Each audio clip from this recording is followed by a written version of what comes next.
pride. To be the best, you gotta beat the best.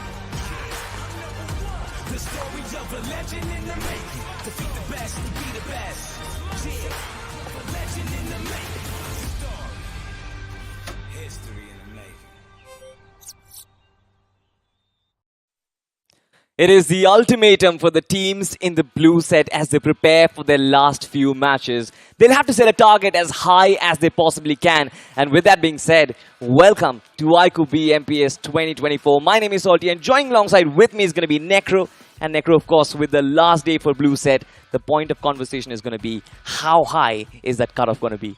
I'm saying somewhere around 60 to 65. That's what I've always been saying for a long time. And knowing the fact that now a lot of these teams are also establishing that comeback, the cutoff can also be higher, man. I'm not going to lie. Exactly. We were calculating with all the data that we have right now. It seems like the cutoff can definitely go higher. Multiple teams, in fact, have been making a comeback. Yesterday, we saw Team Cosmic. What an amazing comeback it was with 2 back-to-back great games. I feel like something of that sort can happen today as well. Hands down, it definitely can. Even Dragon Esports yesterday was playing pretty nice. Yep. Consistent finishes. Unfortunately, the last game was a little bit of a mess-up. But then even Team Bliss, known veterans, even they're doing quite nice. Godlike Esports, they themselves making that comeback now, doing pretty good in the overall standings. And with the amount of points they secured yesterday, they pretty much nailed their spot down in the upcoming rounds. Absolutely. But again, we have to understand that there is that inherent disadvantage that all these teams in the blue set will have, right? They have no clue, they have no idea of where that cutoff is going to be. Every team will try to push as hard as they possibly can. But the advantage for the red set is that they can possibly chase the target.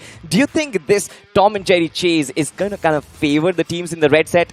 The way I look at it is that blue set's now got the advantage because they are the one to set the bars and the red one has to chase it down. So they're automatically going to have this mental cap. And this mental cap is something that can put them in a lot of that pressure as well. If they do not reach that marker, then things will instantly crumble down considering they know it's life and death at this point in time. So that's where blue set, in my opinion, when it comes to that pressurizing effect, they might just have a little bit of less of that. Absolutely. But with that being said, ladies and gentlemen, there are multiple big names, of course, who are going to take to the field. We saw yesterday Carnival Gaming was absolutely brilliant. Hero Xtreme, Godlike, WindGod, these are the teams. These are big names in the competition. But the question mark being on certain names, be it Sarkar Gaming, the Originals. You have been speaking a lot about Team Originals for quite a while right now. We will take this discussion forward as of now. But let's just talk about every single thing that is on the line after this competition. Of course, the fame and the claim is there, but there's also a huge cash prize pool, which is also on the line, ladies and gentlemen. It is of 2 crore rupees for Battlegrounds Mobile India Pro Series 2024. And of course, the winner will take a massive chunk. 75 lakh rupees will be given to the champion team. And then the second team will be getting themselves 30 lakh. The third team will be getting 20. And of course, it's going to keep on descending downwards until you look at the individual accolades that are on the line. The iQOO MVP of the tournament getting 4 lakh. In-game leader getting 2 lakh. Emerging star getting 1 lakh. And then, of course, the fan favorite player getting 50,000. Absolutely. I mean, big prizes for the individual players as well. But it doesn't really stop there. There's even more. Of course, from our mobility partner, Hero Xtreme, there are certain individual awards which we will talk about, but as of now, the champions, 75 lakhs. I'm pretty sure there are multiple teams who are already eyeing that up, but look at this, the MVP of the finals, he gets Hero Xtreme 160 R4V, and for the survivor of the finals, he's gonna get the Hero Xtreme 125R. Both great variants, but I'm pretty sure the MVP of the finals is gonna have a better ride. Of course, it's gonna have better, faster ride, swift one. Let's move on forward and look at the points distribution. How can you achieve this prize pool that's there on the screen? If you manage to place yourself first inside of the game, you'll be getting 10 points. Second, you'll be getting 6. Third, you'll be getting 5, and it's going to keep on descending downwards until from 9th till 16th, you get nada. And not just that, the best part about this point structure is that each finish will grant you 1 point, and that's been the best entire thing in this structure so far. It's really motivating the teams to move on forward and go aggressive. 100%. I feel like the points distribution is kind of the holy grail of BGMI Esports in every single season. Last season, especially in 2023, when we were casting, we were talking about how the 15-point system system kind of helped the teams to kind of go through and get those placement points on board. But now majority of the teams are focusing on the finishes, and we have been seeing that happen. But getting back to the discussion about the teams, right, we will get to see where exactly these teams are. But you have been talking about the originals as of now. What are your thoughts about this team, and what are the chances this team goes through to round 2? I mean, once again, newer faces on the block. Even if they do not really move on to the round 2, they've got nothing to lose. So anyways, for Team Originals,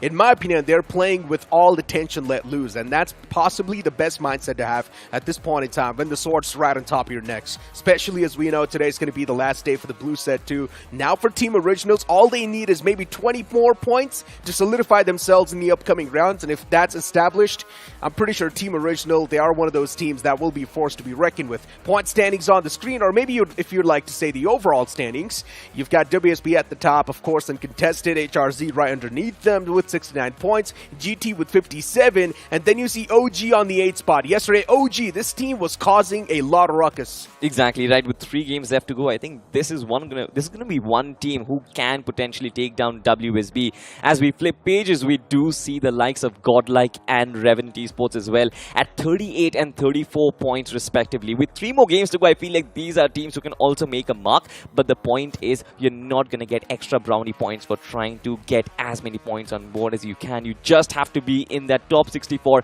ensure your qualification, and preserve as many stats as you possibly can for the further rounds. You have Carnival Gaming over there as well. We flip pages once again, and here are a few points of concern. Big Brother Esports, not really a lot of points amassed for them. Exactly. I mean, for Big Brother Esports, it's been the major choke. WindGod Esports too yesterday not being able to perform, but still at least they've got a decent amount of points from the week 1 itself that are still counting on 4. So for WindGod Esports, they're doing okay. Inertia yesterday, they tried their best to get things underneath their belts. They did get one single good game, but then after that, everything was let loose. For Team Z, still the sword is on their necks. Now they need to go berserk. Now they need to go nuclear. If Team Z is not able to get a lot of points, well, they might just be kicked out. Exactly, and the same goes for RVNC as well. I feel like this is going to be one of the teams who have been knocking on the doors of Tier 1 BGMI for a very long time. They've participated in multiple official tournaments but could not really make their mark in the final stages. 10 points for them right now, and that threat of elimination is looming on their head once again. No real big names in the final pages. Apart from that, we also had the likes of Bot Army Esports, and we had discussed that this team just could not really perform as much as we had expected and their fans had expected as well. But nonetheless, I'm hoping that this team has amassed enough points, but we'll only get to find that once the teams in the red set will have finished their matches. Hands down, in the teams in the red set, one thing is for sure, they're going to come in with a lot of that mystery. Now, knowing the fact that when we saw the reshuffle, when we saw the blue set for the first time, there were a lot of these unknown names dominating out of nowhere, and the same thing's also going to happen inside of the red set. Some of the teams that you did not even expect to establish that comeback, they might just come out on top. And now over here today, we're still waiting for known names like LIVECRAFT to establish their dominance back. We know what this team is capable of. They've of course got quite the playing for. We know they have been playing for a long time as well in the pro circuit. LIVECRAFT so far, they're lacking a little bit, but I still think they do have a big hope. Well, there is going to be LIVECRAFT, there is going to be the likes of Inertia, there will be the likes of NoNx who are hanging down there in that 64th position. Teams in the middle pack, I think, will have the maximum amount of stress. But of course, talking about the caster predictions, these are going to be the predictions for who tops the group at the end of the day. And we do have the teams and the faces, of course. Me going on with Revenant, but my partner in crime, Necro, going in with Dragon Esports, and Johnny with Hero Xtreme Godlike. On the Hindi desk, you've got Spiro going ahead with Global Esports, Ocean with Orangutan, Maisie going ahead with Orangutan, and Ankybot going ahead with Carnival Gaming. Necro, who do you think has made the most sensible choice apart from you? Of course, you're going to talk about yourself. I mean, listen, Dragon Esports, they're the newer faces on the block, and they have been doing really nice. Once again, I'm taking that risk. But even OG, knowing the fact that they have been dominating so far, so that's sort of like the safer choice that these guys are going with. Even CG, it's a known name, dominating for a long time. Once again, for CG, the only reason why they're also being a part of the fight is maybe because of Goblin. They want to make sure that Goblin's going to be there in the forefront of the tournament, be the MVP of the finals as well, and probably be the MVP of the tournament. So maybe that's why even CG is engaging in a lot of those fights. Absolutely, and it's not just him, right? Goblin individually, he has 3 more games. He has three more games left to go, and he just is devoid of that one finish point to take that #1 position. But ladies and gentlemen, if you also want to perform like Goblin, just go to Google and search iQOO Z9S series, and potentially you can be one of the 15 lucky winners to get yourself the hands on iQOO Z9S Pro. Of course, it's a great device, potentially can make you as good as Goblin if you've got the skill set and the discipline. But this is the discipline that we have been talking about, right? The Pro Series makes it different. Discipline in the form of gaming. Sarkar Gaming, I want to talk about. This team has been the most disciplined in my entire casting career. Every single time they've come in, they've stepped up. They've given us good performances. Necro, what do you think has been kind of preventing them to get the biggest stage of them all? I mean, especially speaking of Sarkar Gaming, the only main problem with them has been the team synergy every single time. That's been the main concern. When you speak of the mechanics, of course, they're on point. They 100%. have been battling it out in the T1 lobbies for such a long time. So mechanics at this point in time is not the main concern. It's always been the team play, and that's always been the rotation that really causes Sarkar Gaming to cause or pretty much just crack under that pressure. Even yesterday, you saw pretty much on the map of Vikendi how they messed up big. So Sarkar Gaming, now it's time to tighten things up, especially with the IGLing. Things need to be a little bit more on point. They cannot be indecisive anymore. Absolutely. Talking about being indecisive. Hero, Xtreme, Godlike, in a few seasons prior, they definitely were indecisive. But with Punk's addition right now, they have been playing absolutely phenomenally. Yesterday, we saw some amazing performances. And today, I'm expecting a few more as well, Necro. Do you think yesterday was a fluke or it is going to keep on continuing? I mean, pretty much for Godlike, at this point in time, even if they do not really perform, it's really not going to matter. They're just doing really good in the overall standings. Now at this point, they can just try and test the waters, take things a little bit slow, take things a little bit dandy, and maybe if Godlike do one, they can try and switch things up a little bit in the playing floor as well. Test the new waters, as I'm saying. Testing the new waters, ladies and gentlemen. Of course, we do have the matchup in front of our screens right now. And actually, you talk about Team Z, as a matter of fact. They're quite low on the overall standings, and so is Team NON and RVNC around that 25 to 30 point mark. With 3 more matches left to go, and where we are assuming that the cutoff is going to be 35, is there a realistic chance? Because I personally believe that mathematically it is almost impossible. I mean, look, for Team Z, yes, there's a realistic chance. If they do win the first game itself, then let's be honest, for Team Z, they do stand a big chance. But then it has to be consistent finish too. And looking at the stats so far for Team Z, consistency is something that we cannot really expect. Even a big game is something that we cannot really expect. But looking at the individual players, yes, they can pull off a nuclear performance. But so far, it's been missing, so I do not really expect a drastic improvements, especially knowing the fact that now the pressure is going to be all-time high. The pressure is going to be all-time high, especially for teams like Inertia Esports as well. They are around that 40-point mark at the start of the day, and we know, I think that is the most dicey position to be in. Now look at things, right? You've got the matches of Erangle, Miramar and Sanhok. You've got the better set out of them all. But if you do not really get the consistency and a better result in the first game itself, do you really think there's going to be a potential chance that in the last game itself, this team will get to a mark of 60, in fact, the 20-25 points that is required out of them? Man, you're asking me a lot of questions, dude. I mean, that is my job. That is my job at being on the hosting desk. You're the expert today. Listen, you're asking me a lot of questions. And to be honest, to answer that question, listen, at this point in time, every single team does have a chance. Unless if you're Team Snipy with just single digit on the board, right? So any other team, if they have gotten even around 20 points, they still do stand a chance. All they need is 20 points per games. Now, that's me being positive. Now, if you want my realistic expectations, all the other teams who have less than 25 points, they don't stand a chance. They certainly do.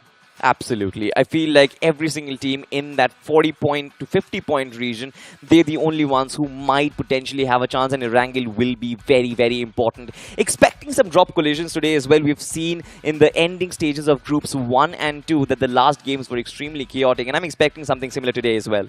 Exactly. I mean, soon enough, even the game's going to be starting. All it takes is the momentum, man. If you find yourself the momentum in the first game itself, it's all going to be good in the hood. But if the first game is messed up, and especially when you know you've got a Herculean task ahead of you, especially in just the span of 3 games, it's next to impossible.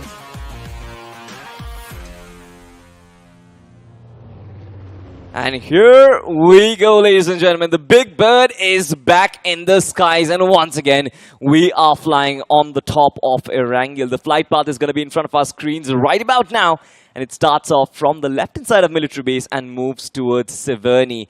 Definitely a flight path which cuts off from between the map itself, dividing the map in 2 different halves. But which are the teams who will prefer drop collisions, and which are the ones who will try and take a safer drop location? That is going to be the question. Of course, we'll have to find that out. But as of now, we will find out if teams will be forming clusters in that Pochinki region. Pretty much. I mean, looking at this plain flat path, once again, it's quite balanced. It's quite nice. It's pretty much dividing the map into two equal halves. Unless if the teams do want to move in towards Milta Power, then that's going to be a little bit of a tough stretch. Until then, everything is pretty much going to be good and dandy. I still am looking out for a few drop collisions, and that's where things can be switched up instantly. For CG dropping in towards Gatka, that's pretty much going to be their main gameplay. But I do want to see CG a little bit more on the aggressive side of things. Yesterday, they were. Yesterday, they were kind of aggressive in the early two games, but then in the last game, they kind of tried to control things up, and expecting to see something of similar sort here again. But looking at the Primorsk and Query region, Necro, I do tend to think that if the circle does land in the northern half of the map, potentially a few collisions can happen. Look at Team Z themselves as well. Military base was empty. They're the ones who have kind of gotten themselves control over. But Team SBA will have to do about with the rest of the compounds, which are towards the shorelines of that particular island, very farther end of the map itself. It's going to be extremely difficult for them to kind of make that rotation, but I think this team can potentially pull it off. Pretty much they can. You've got the OGs 2 dropping in towards Quarry, then you've also got Primorks dropping towards that side. For Team Snipy, as I mentioned, they're pretty much done for. If they do want things to be a little bit more good for them, a little bit more fluid for them, they can try and start hunting down teams and make things a little bit more verse. That's definitely one of the ways they can try and get things a little bit more done better. You've also got Bliss on the screen, and for Team Bliss, they are known for aggression. And at this point in time, you can pretty much say even they have pinned their spot down in the overall rankings. I don't think so Team Bliss is going to be ruled out. They're doing pretty okay. We know what the boys are capable of as well. They can easily move through the early stages of the tournament. But generally speaking, seeing Team Z right over there at the bottom of the overall standings, it's not something I expected. For Team Bliss, I'm expecting a little bit of a slower start because they've got 58 points on board. And when you already have 58 points, you know you're extremely close to that cutoff range, but you don't really want to mess things up. We've seen certain teams kind of mess things up in the later stages of their competition, but now look at this. We do have a chase, and it seems like Team Inertia is being chased by WindGod Esports. An aggression that we have been expecting WindGod Esports to display, but they're going to finally back off. Team Inertia is way out of range, especially from that S12K, Necro. Yeah, pretty much. It's next to impossible, let's be honest. S12K at that range. WindGod Esports, they have to let go off the tracks. Primorks is filled up by Team Snipy. CG is right above them towards Gatka. The Originals. Now, for a few names like The Originals, they can definitely try and target some of the weaker names, right? Especially for The Originals, knowing the fact that now they're struggling too much to qualify. If they do target a weaker team, those can be good 4 points to start things off. 100%, but it's going to be hard for them to kind of actually figure out if Team Snipe is going to be right next to them. Unless and until they confirm that one finish and the name does pop up on their finish feed. I mean, that's been their drop location, so yeah, everyone should know that's where Team Snipy likes to go. They definitely are moving in closer, and especially with the circle being on that region as well. Just like you mentioned, it will definitely be a good opportunity for the Originals to get that head start in the game. But for Team Snipy, I feel for them as well. I feel like this can also be an opportunity where they win one fight and potentially get this game in their back because the circle is favoring them heavily. Yeah, pretty much it is. With the way the zone panned out, RVNC towards Pochinki. A lot of these teams not exactly being too proactive, other than OGs. They themselves, they're moving way too quick. They got their hands on the shotguns, the basic weaponry, instantly got their hands on the vehicles too, and now they're on the run. For the OGs, knowing the fact that they're pretty much going to be controlling the major area of the entire zone, that is going to be the quarry side. If they do manage to spread themselves out well and play their cards right, they're going to be unstoppable. Our Esports on the screen, and for our Esports, things have been really bad, let's be honest, with the way they started things off, with the way even yesterday's games were looking like our Esports. They had a lot of those finishing blows in their hands, especially the game of Miramar, where they were flanking the players of Dragon Esports. They had the backstab, but they still messed up that fight. They still messed up that fight. Regletos's was in a 1v1 situation, and a lot of his fans were kind of expecting for him to kind of get back up and get back into his prime, because he certainly could have closed out those fights. We saw iQOO stepping up quite a lot. We saw the rest of the players stepping up quite a lot. But our Esports, it seems like somewhere down the line in high pressure situation, this team kind of crumbles, their formation dismantles, and they don't really have an idea of what next to do. Pretty much. Stances, the formations inside of the fight, the indecisive nature, and that also kicks in for Sarkar Gaming. As I mentioned, the rotation has been quite questionable for this entire banner. Beat the 4-on-4 fights as well. For some reason, the formation, the communication hasn't been on point. They do end up giving those isolated duels to the opponents. But maybe now is the time to switch things up a little bit more. Get things ironed out. There's definitely going to be these patches, nothing taken away from that, but as long as you're able to iron them out in a smooth one, that's all that matters. Sarkar Gaming does give me hopes. I mean, especially with They the are way closer, right? They certainly are closer. The way they kind of take the higher ground, the way they take their positioning in certain fights, yes, they do tend to choke in multiple 4v4s, but honestly speaking, it seems like they will get used to the competition as they progress through it. But questions will have to be laid on Team Z, to be honest, because this team, with the experience that they have with the likes of Scout and with the likes of Vexy, positioning was never really a problem. But it seems like the firefights that they have been taking, there are multiple gaps in it. Pretty much. There's always going to be those. And that's where the team communication and the synergy really comes into play, right? When you've got the proper stances in the fight, knowing exactly which player should be where inside of a duel. That plays a big role. That plays a crucial role. Bliss now, even they're moving down south towards the OGs. You've got CG as well towards that Godka side. RVNC moving down south from Pochinki. You've got Team Z towards Farapir.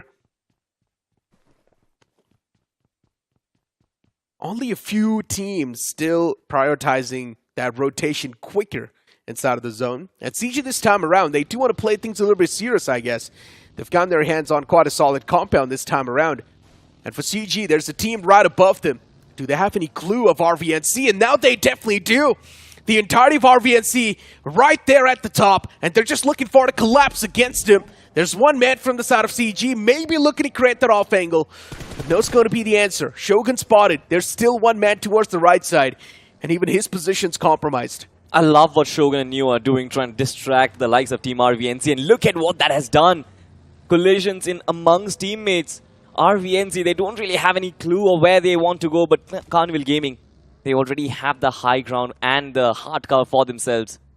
Hector on top of a building, he does have that vantage point. RD is also right behind the cover, and it seems like both these two teams are going to come to a standstill.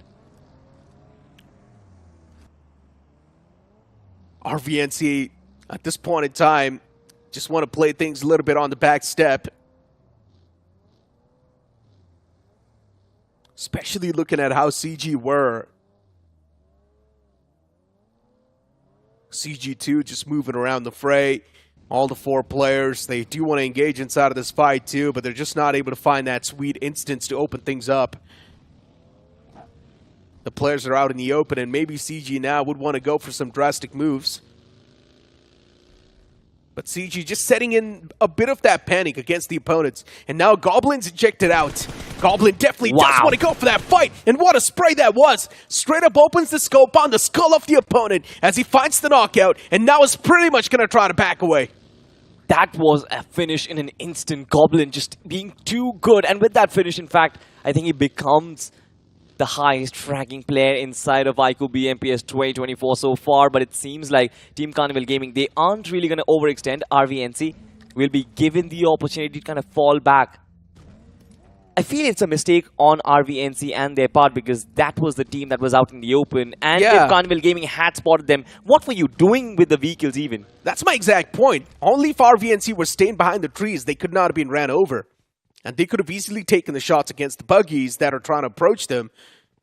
Only RVNC needed to do was just hold their ground and not panic in that instance. Exactly. But as soon as CG started to move in with the vehicles, even the players of RVNC started to move in with their vehicles. And that's when Goblin just found the right instance, and he striked down that player. And that opening now has put the players of RVNC in a big panic. You can see them instantly backing away from that spot, now just prioritizing the bridge camp a little bit more. All the three players towards the high ground getting out of this spot will be quite tough, especially knowing the fact that later on, teams are going to start to stack up in that vicinity. Hero Xtreme Godlike on the screen. Few shots are taken against our Esports from Jonathan. No connections found just yet. For Godlike, this can be an easy piece of cake, especially knowing the fact that our Esports, they have been struggling a lot in their fights. And that's what Godlike do. They know it's our Esports in the front lines, and they go for the pounce instantly. Our Esports, they have been struggling in their 4-on-4 duels anyways. So for Godlike, this should be an easy conversion. This has been a cakewalk, but not just for everyone. iQOO did find that one trade, but that's about it. Godlike, they are closing things up pretty quickly. Our Esports will tend to fall back, will try to resurrect things, but for Godlike, it seems like it is going to be an immovable force. An unstoppable force, in fact, in the form of Jonathan also approaching them. The buggy is there. There's a ridge to control as well. And do they work with utilities or do they barge in? Jonathan doesn't even need that. The M416 does enough. Pretty much. A way to find the opener. Even Regal Toss goes down this time around. For our Esports, things are crumbling down. Admino with the shotgun up close and personal. All it takes is one single shot to decapitate the opponent. And still just waiting to find that glimmer. Utilities as well are still available. And what a cover fire that was from Jonathan. Strikes down the man who was trying to pounce on top of Admino as he saves the day for him. And then Admino with an heroic entrance in that house. He will seal the deal. Beautiful jump shot over there to finish things up. Godlike, without breaking a sweat, finish up Team R Esports and now have 4 points in the bag. Certainly the firefights are in control. The team is playing beautifully, coordinating with each other. You saw the way Admino and Punk moved in. You saw the way Jonathan was providing all that cover fire. This is the point of conversation. How did Godlike improve so much? But this is exactly what I'm saying. Knowing the teams that are struggling and pouncing on them. Yeah. Our Esports, they have been struggling in their firefights. You can't say they're sort of a weak link in the lobby. As soon as the nowhere names, they start to try and prioritize the weak links, they can get these easy points in their hands. And that's what Godlike is doing. They're punishing the teams that are not able to do too good because they're already fighting too many demons in their own head. And that's where Godlike gets the pouncing advantage. Easily getting these 4 elimination points converted. That's a great way to start things off. That certainly is a great way to start things off. And if this lore, your theory, Necro, if it does continue, then we will be expecting a lot of these teams who are topping the table to try and hunt down the other teams. And that creates a vacuum in the mid-pack. And that creates intensity. Well, talking about intensity, ladies and gentlemen, it seems like Carnival Gaming, they're going to love themselves in this circle because this is their home turf, the Gatka region, the initial stages of this team. They always used to dominate in circles like this, especially in open areas. That is where I feel like Godlike will also tend to thrive, especially with the kind of formation where they're moving in. But also credits to our official smartphone partner, ladies and gentlemen, the iQOO Z9S series, which starts off from 18,999. Device is packed up with a lot of specs and even pocket friendly. That's the best part about it. But moving back towards the game, Bliss constantly taking shots in the front for Team Bliss.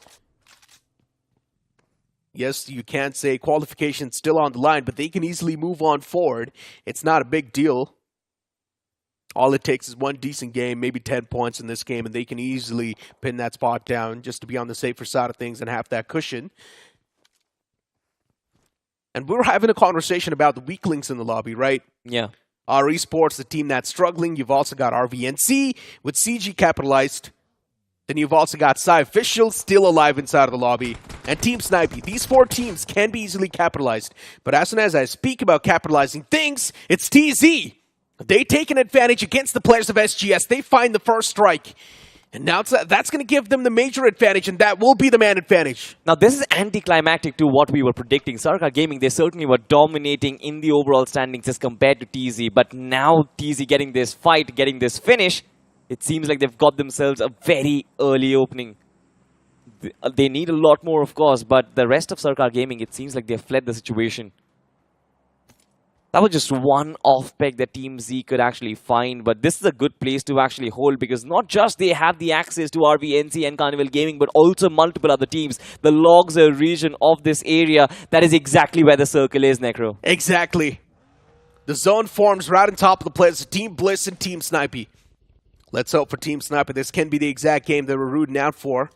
But the main problem has been the fights for Team Snipy. They haven't been able to convert those in their favor. And knowing the fact that the only reason why Team Snipy is safe for now is because They're inside of the house and no one knows it's Team Snipy. As soon as they find out that it's Team Snipy, someone will definitely try to take the fight. Bliss around the corner. You've also got INT now moving down south towards the smack center. Even CG doing the same thing. WindGod Esports 2 towards the top right.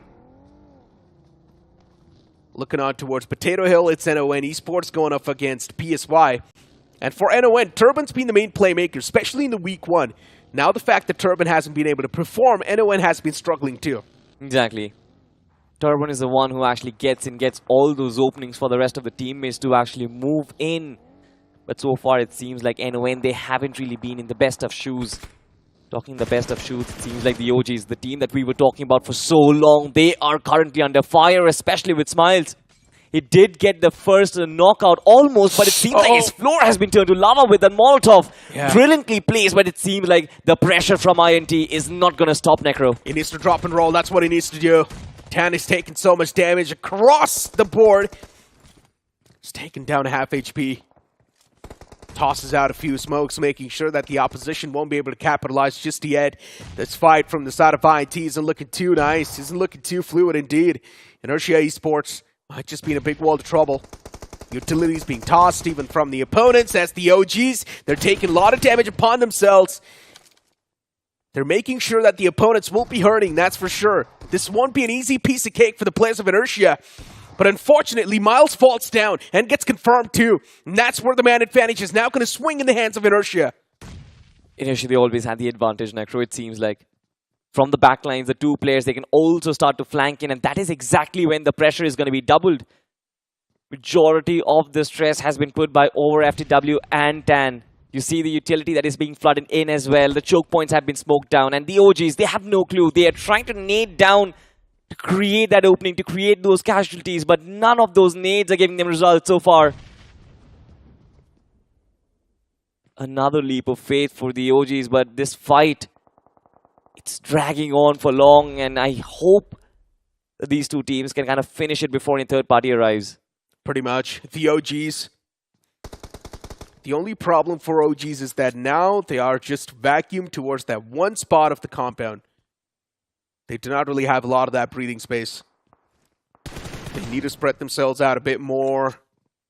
Get that territorial control in their hands. Feel a bit more confident in the fight. While Inertia Esports, that's what they're exactly doing. It's a 2-2 split going on the board so far. If Inertia wants, they can push it in tandem and get things underneath their belt instantly rolling. But that's not what they're doing. They do want to play things a little bit safe and sound. They do not have enough confidence that they can convert the fight. Smoke's being tossed. Now they do want to evade the tracks. For the OGs, all the three players still towards that one corner. Backlines quite exposed too, considering teams are now starting to stack up. I like the discipline coming in from Inertia, especially when they know, as a matter of fact, when moving in from building to building, there is the risk of running into multiple third fights. In Team Zero, they actually have progressed very further in that particular fight. Shots were being laid on Team Inertia, but they escaped pretty quickly. So I like the discipline that they're taking in time. Yes, for sure, they did get that initial fight, they did get that initial casualty, but they want to preserve all four of their players till the final circle. The circle definitely shifting hard on towards Query, but we do have a little bit of a fighting going on here as Team RTGxIND, they've struck first, Necro. Indeed, RTGxIND, with the way this fight kicked off, and now how it's looking, it's not exactly how they calculated. Even the Wall of Death is chipping out that damage, they need to be careful. Both the teams way too low, dropping down to a three-man squad, and that's where the players of NON, they strike better. As Uke, he finds a perfect knock. Arib gets knocked out, and he instantly patches himself up. He wants to hand out the confirmation too, but RTGxIND, here comes the backup. Lobster's there around the corner, but even the flank side's being created from the side of NON. Even that's looking perfect. The nade from Turban's going to catch Lobster. RTGxIND, they started things off with the advantage, but now they're nowhere to be seen inside of the fight, as there's only one last man standing, and that's going to be Ralphie in the backlines, but even he gets capitalized. He will get pressured. He will get pressured from multiple directions, and now look at this. I was expecting Ralphie to kind of come into this fight way too sooner. He was lethal in the fights previously. He was lethal in the map of Miramar yesterday. Just could not capitalize on his position this time around. The fact that he was wrapping in from the backlines could have been great for RTGxIND, but the timing was not right, and NON absolutely shred through the defense.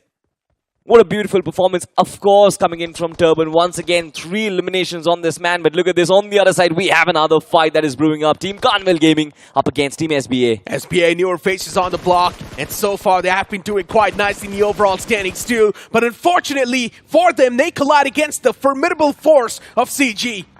And that's where they already lose out on 1 player. That's a bad start to the fight, and that's why SBA, they instantly back away from this spot, knowing the fact that this fight is not going to be in their favor anymore. They're forcing a fight against a known banner. It's not going to be too nice. SBA, they instantly evade their tracks. The OGs there on the right side, they made the rotation out of that spot. SBA, at this point in time, doing quite decent too with their positioning. Before CG, they're probably just looking to dominate the crowns, knowing the fact that they've already got so many points in total. It's all looking good. It all certainly is looking good, but Carnival Gaming, it seems like they're going to progress away from the fight, moving outside the circle. Look at the mini-map. They're making a longer rotation to kind of escape this fight. Our official mobility partner is Xtreme 125R. You got to give a shout out to the sponsors, the OGs. Now with just a 3-man squad. Backlines are not too secured. CG, they found themselves on a better spot against the players of the OGs, as the backlines now this time are being covered by CG, and they punish the players of OG for being tunnel visioned. Carnival Gaming from the backlines. This is great stuff. Goblin gets another confirmation. Neo moves up and close, but this time I think they will have to prioritize the circle. The Finnish feed is going frenzy. Team Z is going frenzy, and this is the aggression that we were expecting at the up close. You've got Vegito, who has been knocked down. Ernie is still trying to go in for the revive, and Spray God goes down. No success in that revival found. It's an absolute smoke wall that has been displayed, but 1v4 is too much to actually deal with. Pretty much. SBA, considering Vegito is knocked out, you've got Ernie too, the only man surviving with a decent amount of HP. And for Team Z, the last man, he just gets snuffed out through the smoke. A random spam through the smoke will catch the guy. And for Team Z, they've got the best possible spot too inside of the zone, in the smack center. But they just need to make sure that they're not going to be the focus, the center of attraction that we like to say. They've got too many foes around them, just stacking up. And you can also say they're quite exposed. CG this time around, they need to face off against the players of Inertia. CG much more of an experience forced.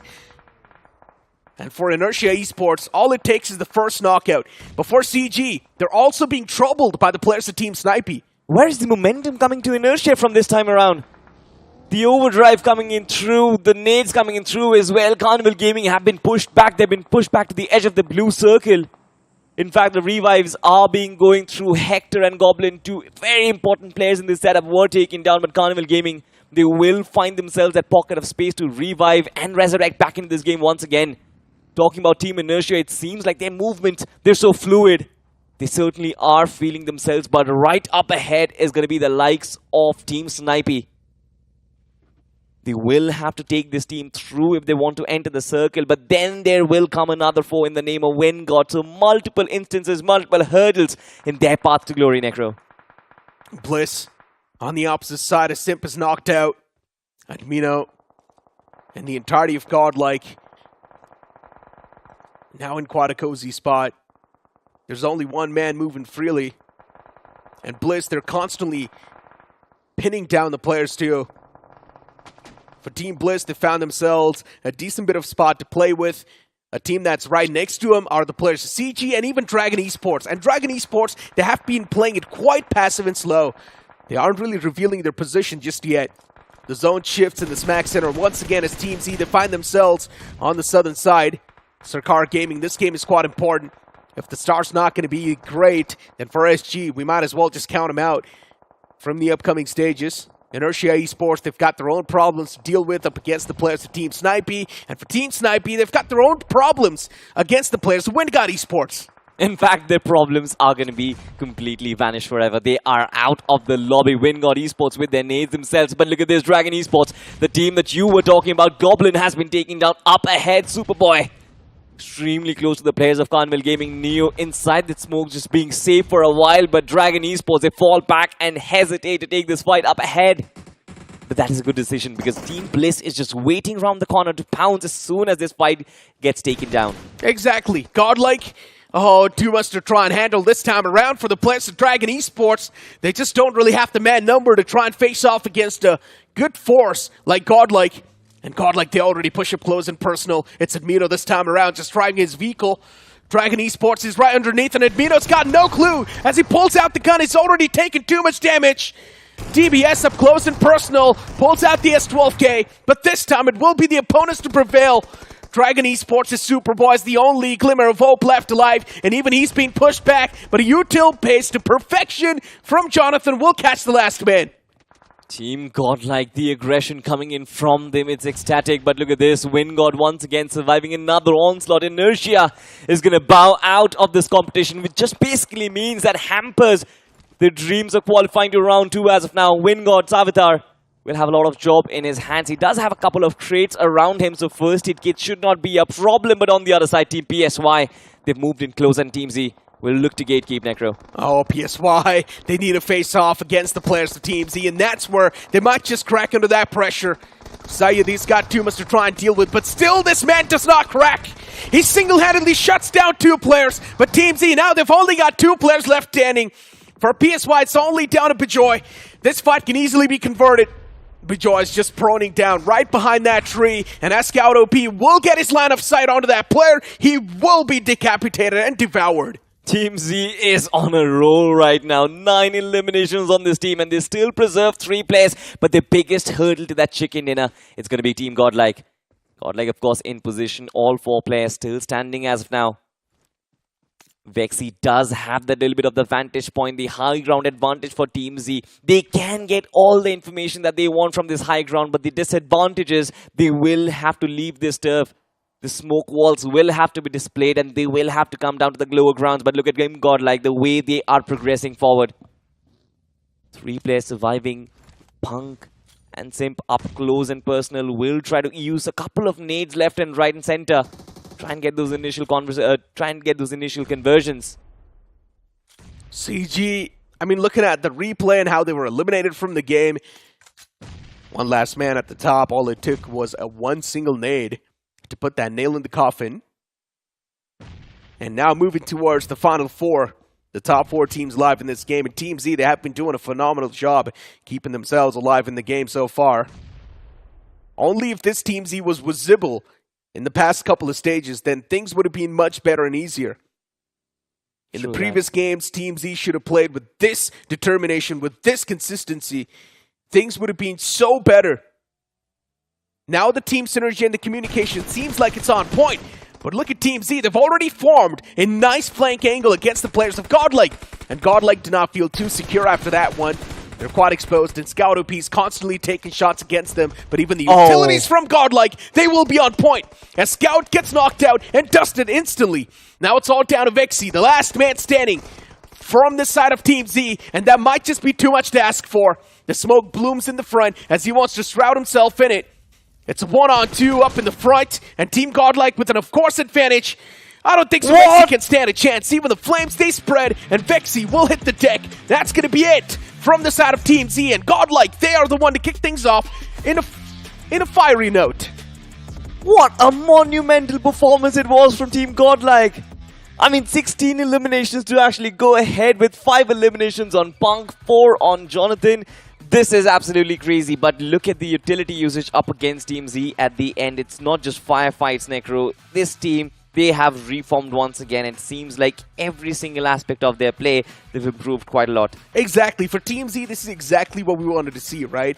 Now finally doing pretty good. You speak about the team synergy, even that was on the point. I like that move from the side of Team Z, creating the flank angle behind the players of Godlike. It's quite unfortunate that Godlike's utility management was much more better than we all anticipated. They had so many utilities in the final few moments, the Molotov, the nades that came into play, and that's the only reason why Godlike won that fight too. So everything was played played right from the side of Godlike, and we had to talk about this as well. Godlike does not even need to perform. They've already pinned their spot down in the overall standings, and if they do one, they can start testing the waters, but still they perform in a really good note. Speaking of CG2, they were dominating throughout the entire game. Unfortunately, in the final few moments, there were too many teams, and they were quite exposed to, so CG, they could not really stand a chance. 100% for CG and Godlike, I think the journey is almost like set. They know exactly where the trajectory is. But for Team Z, I think 4 very crucial points were stolen away from them, especially with Scout and Vexy in position. Scout getting that knock on that player from Godlike. I felt like there was that little hint of a chicken dinner coming towards Team TZ, but that wasn't really the case. But now, with this monumental performance where Team Z also got a lot of finishes, I really want to know where does the journey ahead lie for this team, because how many points do they have acquired? We will get to know, of course, in the point standings. Nico, how many finishes do you think they had? Listen, to stand a comeback, they at least need more than 15 points in the game one itself. Okay. Because that's going to give them a lot of that confidence. And of course, 15 points means that's a lot of points in general. They will have a great way to start things off in the comeback moment. Now, taking a look at the winner chicken dinner moments too, with the way Godlike started off in the final few moments, they just had a lot of those utilities that worked out for them in a miraculous manner. Even the utilities were placed to perfection. The last man, Vexy, he was behind that vehicle, and a Molotov was tossed in, and the Vexy then just gets burned to death. Not just in this fight, right? Godlike's utility management in every single fight was absolutely precise. And not just that, the communication has to be given some sort of credit, because every single time Punk is ensuring the players are in the right positions. You see Jonathan is at the right place at the right time. Simp is at the right place at the right time. Punk himself going ahead and getting 5 eliminations with just utility. That is absolutely fantastic. That's the best part about Punk. He's always been a flexible player. If he wants to take on the assaulted role, he easily can. And that's what Punk is known for. Being the IGLs too, having the brains, but at the same time having an immense amount of firepower. That's the best part about Punk. And now adding on towards Godlike, you saw much more of an aggressive phase from the side of Godlike. At the start, they took a fight against another team towards the 6-pack, then moved on forward, and Godlike was just looking aggressive throughout the entire game. Absolutely, and I think this aggression is going to give them a lot of points. But now the question lies, amidst all this aggression that Godlike has pulled off, how many teams and their dreams were shattered for the qualification? Where was Sarkar Gaming? They were dismantled very soon. Team Inertia as well, they were dismantled and packed back in the lobby extremely soon as well. So now only 2 matches remain, of course, Necro, and it will be very, very difficult for them to make a comeback. Let's have a look at the point standings and find out where exactly they stand, do they? Exactly, that's the point, right? Even our Esports could have stood a chance, but then Godlike making that push against them, it just completely shattered their dreams. The only thing our Esports could have faced off, and then they faced off against Godlike, and unfortunately, they were not able to come out on top. So you can say Godlike now are sort of like the dream crushers for our Esports and Regeltoss. You've got the point standings on the screen. Team Z getting 15 points. As I mentioned, anything more than 15 points is still going to ignite that fire of comeback. Absolutely, but they will have to keep this 15-pointer up in the next game as well, and possibly in the game after that. Look at this, SG on 10 points, Carnival Gaming on 7, Dragon Esports 3 points, Inertia on 2, RTGxIND. They have kind of secured this spot as well, but Team Snipy, no improvement there, have they? Yeah, of course. For Team Snipy, as I mentioned, the main concern has always been about the firefights. They haven't been able to convert those fights. And in general, it just feels like the mechanics are lacking a little bit from the side of Team Snipy. So I'm not really expecting a drastic improvement from this team. Maybe when they return back in the upcoming tournaments, that's when we can expect the improvement. Before now, we're going to let Team Snipy go. The real conversation has to be around Team Originals, Sarkar Gaming. Considering these two teams, they stood a big chance to make that comeback, especially for Sarkar Gaming. In that previous game, they messed up big, taking the individual fights once again. Team communication not exactly there, losing out on one individual player like that. That's something that costed them that previous game. Absolutely. For Sarkar Gaming, I think 10 points in that first game, they will have to kind of try and improve that position. But Team Originals getting eliminated at 0 points, I think that will be a massive point of concern. But talking about point of concern, it seems like they will only be able to improve that once the maps of Miramar and Sanhok come through, ladies and gentlemen. We're going to go back and take a short break. We're going to nothing. You will be right here, right now, in just about a short while. Ain't nobody fresher than a mega tasker. Talk about stronger, quicker, faster. Slider, slider. Gonna make way for the mega tasker. Fully loaded, go the ammo. Can't get it bigger, better, that's the plan, yo. Throw a challenge and you shall know. Tap, tap, tap, tap, slide of ammo. Who's winning? Who do you think?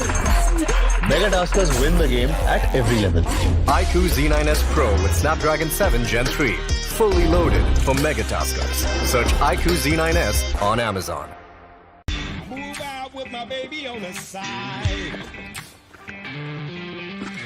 move right with my baby, got a style. Seatbelt, please.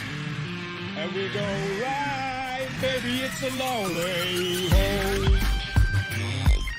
The new Xtreme 160R4V, the fastest 160cc.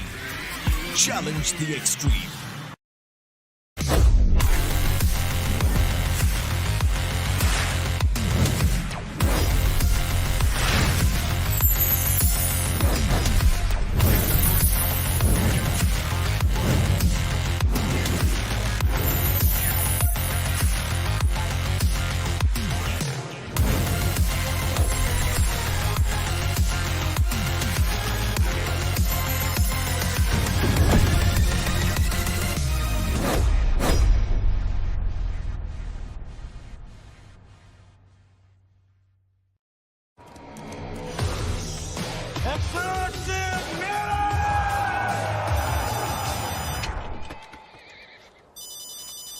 Mummy का phone है एक बेटा किसी और को बात करनी है क्या मम्मी से take 63 ouch I am not doing this 300 यार ये एक्सूट इतने कूल है लेकिन अगर शूट ही नहीं होगा तो दुनिया को कैसे पता चलेगा X-Suit's so stunning that even Dynamo won't let us tell you about it. X-Suits, a million reasons to keep everyone away.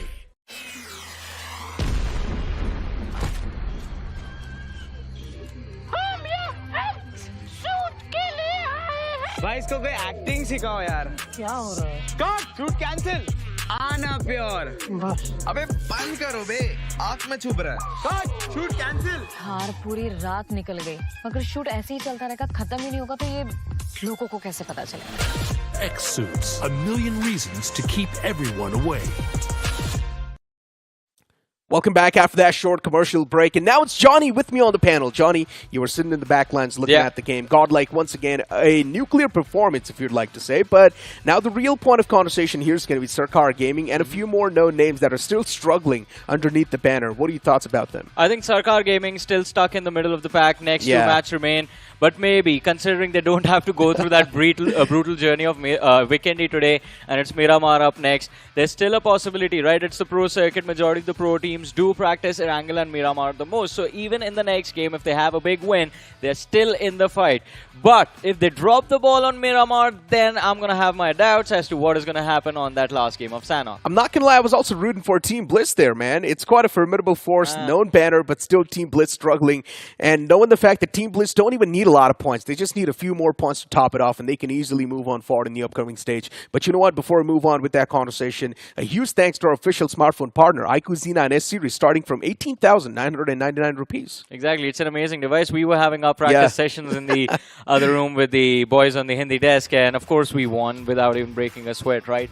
Yeah, of course we won. It's not even a question. We have always been at the top of the charts over here when it comes to the Casters Duel. But moving on with the conversation, right? Esports getting pounced on instantly like that by Godlike. Now, that was quite disappointing for Esports, I'm not going to lie. With the way the fight started off, Esports was just dropping down numbers one after one after one. But hey, this wasn't the first time, right? We all remember the fight that happened in Vikendi yesterday as well. It was Hero Xtreme Godlike that took down the players of Esports, and they were struggling with communication so much that they had one knocked player right next to two individuals, and they were busy fighting. No one went for revive and wasted so much time. So the struggles from our esports are clearly visible. But let's not talk about the bad stuff. Let's talk about the two teams that have brilliantly brought themselves back into the competition. Hero Xtreme Godlike, of course, climbing to the third position in terms of the overall rankings. And the other one has to be Team Z in Crore. Now, Team Z, I was concerned, but I was still hopeful about this team. And of course, they're trying their level best. From the previous match, 15 points they were able to secure. But now in the upcoming two games, they have to bring about 10 points per match, 20 points in total. And they should be, we should get to see them in round two. Yeah, pretty much. They got 15 points off that first game, right? Salty, even he was asking me that question. How many points do you think Team Z needs to sort of start and ignite that fire of comeback? I said anything more than 15 points in the first game can easily ignite that fire. And now that's been the case. Look at them, 31 points so far in these week. And that's all they need. All they need is a few more consistent games, maybe 10 or 12 points in the upcoming two games. And maybe even they can stand a big chance to qualify for the upcoming rounds. Exactly. As you mentioned, 31 points from this week, 20 from the previous this week, so that's a grand total of 51 points. And again, even if we assume that the cutoff goes to 70, they need 19 points in 2 games. Yeah, so let's just say 10 points per game, yeah, right? 10 just points to be per the game. all-rounder thingy. But the problem here, Necro, is that it is Team Z. It's always a hit or a miss, and we don't know what's going to happen in the upcoming match. That's the only concern, right? But when the pressure was right on top of the players of Team Z, they actually did perform. So even that's quite an important pointer that we need to mention here.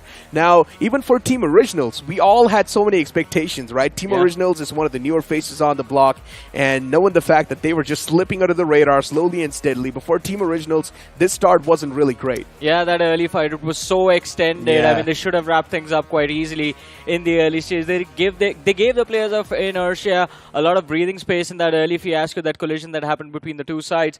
And apart from that, Originals, I think, again, at the start of the day, before the map of Erangle, there wasn't a lot of pressure, because they needed about 20 points to cross, or in fact touch that 70-point marker. But now, dropping the ball in this game 1, now the pressure is going to be felt in Miramar. They need to secure somewhere 10 to 12 points. If they can do that, then there's going to be no pressure on Sanhok. Because one thing is for sure, and I think you will agree with me on this, the Originals are actually quite decent in terms of securing those finish numbers. They indeed are. They always do find a great mix between the finish and the placement, right? And the crazy part about the Original is that they somehow do manage to squeeze themselves in the top 3, or at least the top 5 of every single game. That's always been the best part. And even Dragon Esports is another one of those banners, right? The newer faces, still they do manage to place themselves in the top 3 or the top 5. Yes, the previous game was a whole different story, but still. And you know what? Speaking of Dragon Esports, I just got reminded of another big blunder from R Esports yesterday in the map of Miramar. When R Esports had all the 4 players left alive and Dragon Esports was taken down to a 2-man squad, they had the advantage, but they still messed up big when they took the fight.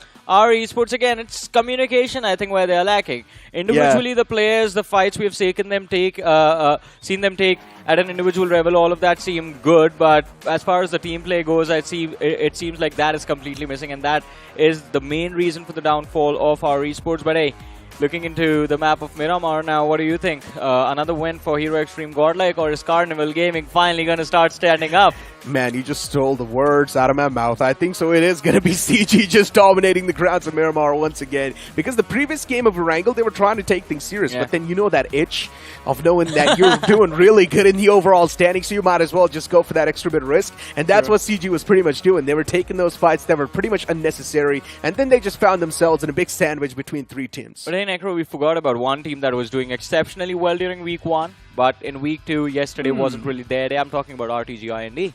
Ooh, RTGxIND for them. Looking at how many points they've gotten, they can easily qualify. Yeah, so maybe you can't say, so maybe you can't say they're just testing the waters. Let them have their own fun days in the office. All right. I mean, we are not going to be too critical about RTGxIND's performance, I guess. But anyways, my expectations from this team is to see an amazing, phenomenal game of Miramar, because I want to see at least one big game from their side once a week. And this week, as I mentioned, yesterday wasn't really their day. Hopefully today, this Miramar, they can convert it into a big chicken, or at least a big top 3 finish. I'll be satisfied with the top 3 finish with like 10 eliminations. All we can do is just sit down and hope, and I'm pretty sure all these teams that have already qualified, they're just having evil smirks on their faces, and they're just looking to plan, who are we going to eliminate the next game? Whose game or whose dream should we shatter? Because keep this thing in mind, there's a lot of the weaklings in this group as well, and I had a talk with Salty about this.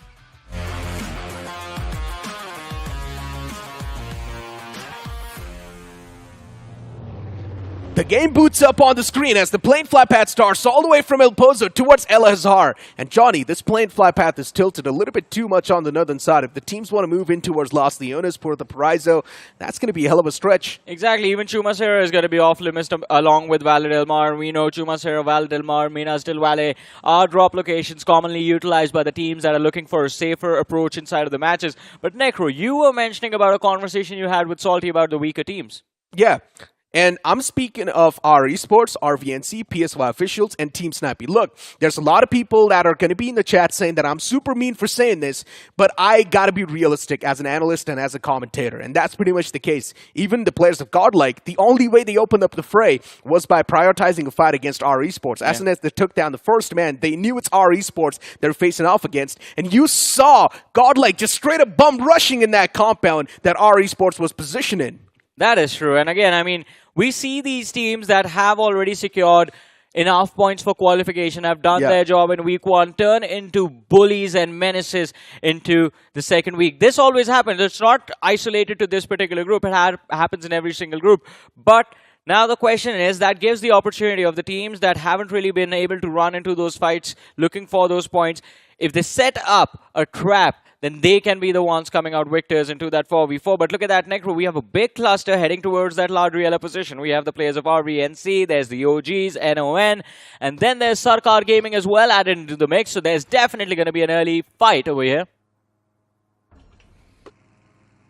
I mean, what's he trying to do? Look at this. Looking at the cluster, RVNC right behind the players of Sarkar Gaming, and then the OGs. Uh-oh, glider.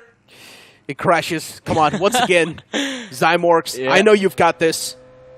But then there's a man, Dynamite, right behind him. And he's probably going to shoot down the man in the glider. Oh no, for Zymox, it just blows. He wants to run away. Someone, please let him go.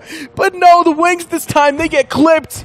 And Zymox, he will be kicked outside of the lobby. RVNC, evil players. I mean, they're not evil, man. It's Zymox's mistake. He should have taken off in the first attempt, misjudged where the tree was going to be, and instantly crashed to the ground. Wait, how can you misjudge a tree? I don't know how. In that same place. I don't know how. I thought, I think he might have thought that maybe the glider is going to clip past the leaves, but no, the branches got stuck. Just It's like not a his kite. mistake. It's not his mistake. Who put that tree there? It's the devs' mistake. So you're why would you blaming do the that? devs now? Yeah, why would you do that? Come on. Necro, don't give your tactics to the players. And he's going to go out today when his teammates, his IGL, ask him what happened. He's going to be like, the dev put a tree in my way, man. What am I supposed to do? Actually, that's one of the excuses that I used to give on my live streams whenever I used to die in the open like that. Yeah. Who put that building there? Yeah. But you know what? SBA. Hey, we need to speak of this team, right? SBA is quite a newer phase too, but with the way they have been playing, it feels like now they're one of the T1s. I 100% agree with that. I mean, SBA, they had a brilliant turnaround. I mean, the first opening week, I understand the struggle. Majority of their games, they were getting drop clashed by Xbox, and from that very first game of Erangle they played in week 1, they were being put down in the ditch by the players of Xbox, because I think SprayGod just does not like SBA SprayGod for some reason, because he shares the same name. There can only be one SprayGod for sure. Yeah. But in the second week, I think since they've been allowed a little bit of freedom in the early stages of the game, they have definitely brought themselves in a fighting position. But look at this, Sarkar Gaming. They're getting pushed upon by RVNC. And Necro, as you said, the evil plans of RVNC, they are putting them to use. But KS all isolated. Can't really do much. That's what I'm saying. Sarkar Gaming, every single time, communication has been a problem. And the man also gets panned to death, by the way. Keep a special eye on that pan, because that pan was filled with a lot of salt on top of the injuries. But how lucky can you be in a single game, especially in the first 2 fights you take? First, a man for some reason just messes up the glider. Not for some reason. Gliders are quite kind of awkward to use inside of the match, but that happened. We all saw it. And now they just run into an isolated player from Sarkar Gaming who had basically nothing he could do over there. Honestly saying, though, are you really surprised with the way Sarkar Gaming started things off? Nah, not That's really. always been the case, right? There's always that one single man who's individual all by himself. I'm not sure what he's doing, but he's always separated from that pack who gets picked off. Exactly. We saw this yesterday twice. First, you remember that castle fight in the map of Vikendi, and then in the map of Erangle, they got drop clashed by Team Snipy, and they lost one player extremely early. And that also happened because he was isolated. He was caught completely off guard without any of his teammates and without even weapons. And then KSR7 as well, just getting caught. And of course, even the observers, they got to show the replay of that pan, right? Just rub that salt in. That wasn't salt, man. The salt was before that, the glider. So what was that? Yeah, I think that was just pepper being added to the salt. They're making a dish. Oh, man. I don't want to imagine that.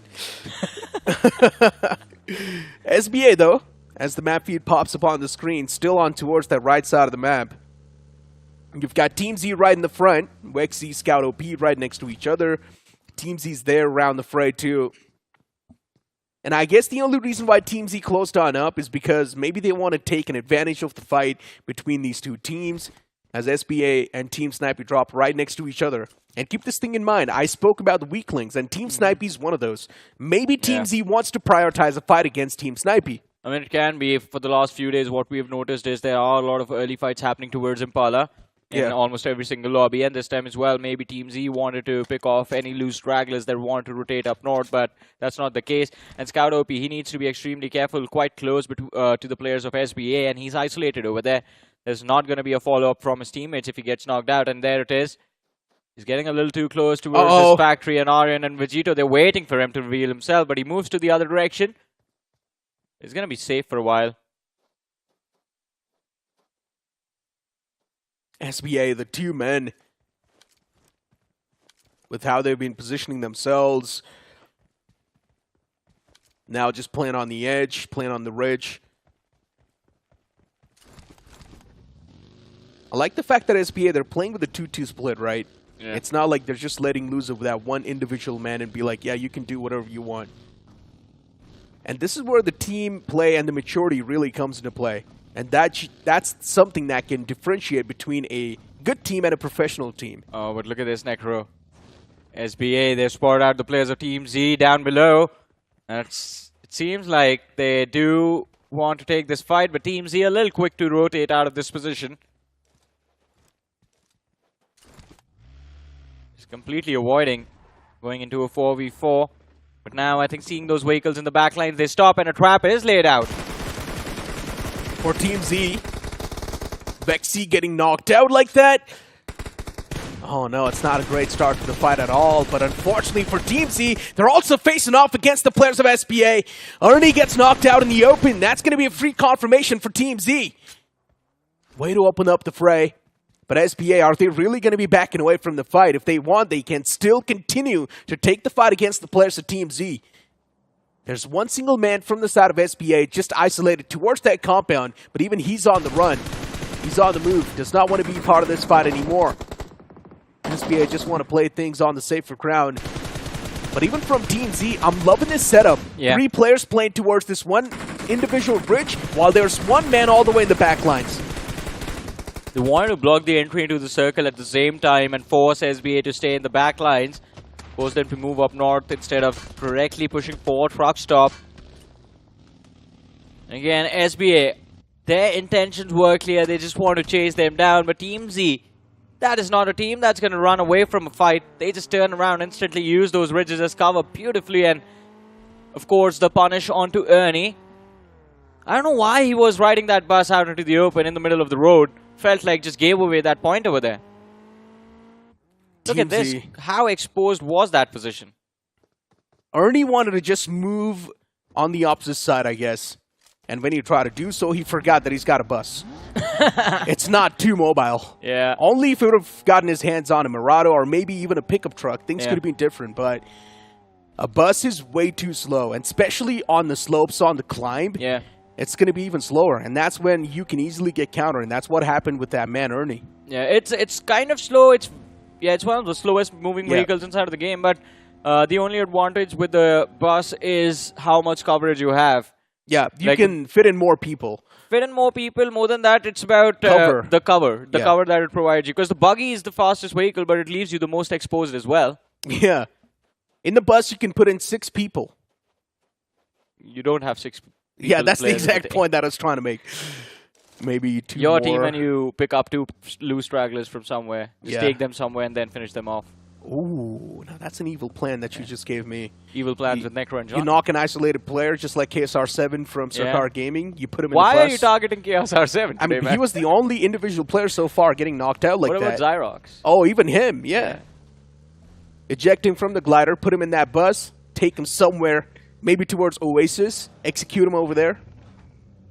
Well, that's too pretty of a location. So at least he's going to have a good time before he's... We take him to the graveyard directly. I was just trying to be a little bit nice, show him a nice view before he gets taken out. I'm just being efficient. Oh, man. Let's move on towards the game. Sarkar Gaming is all the way down south, by the way, still towards Partona.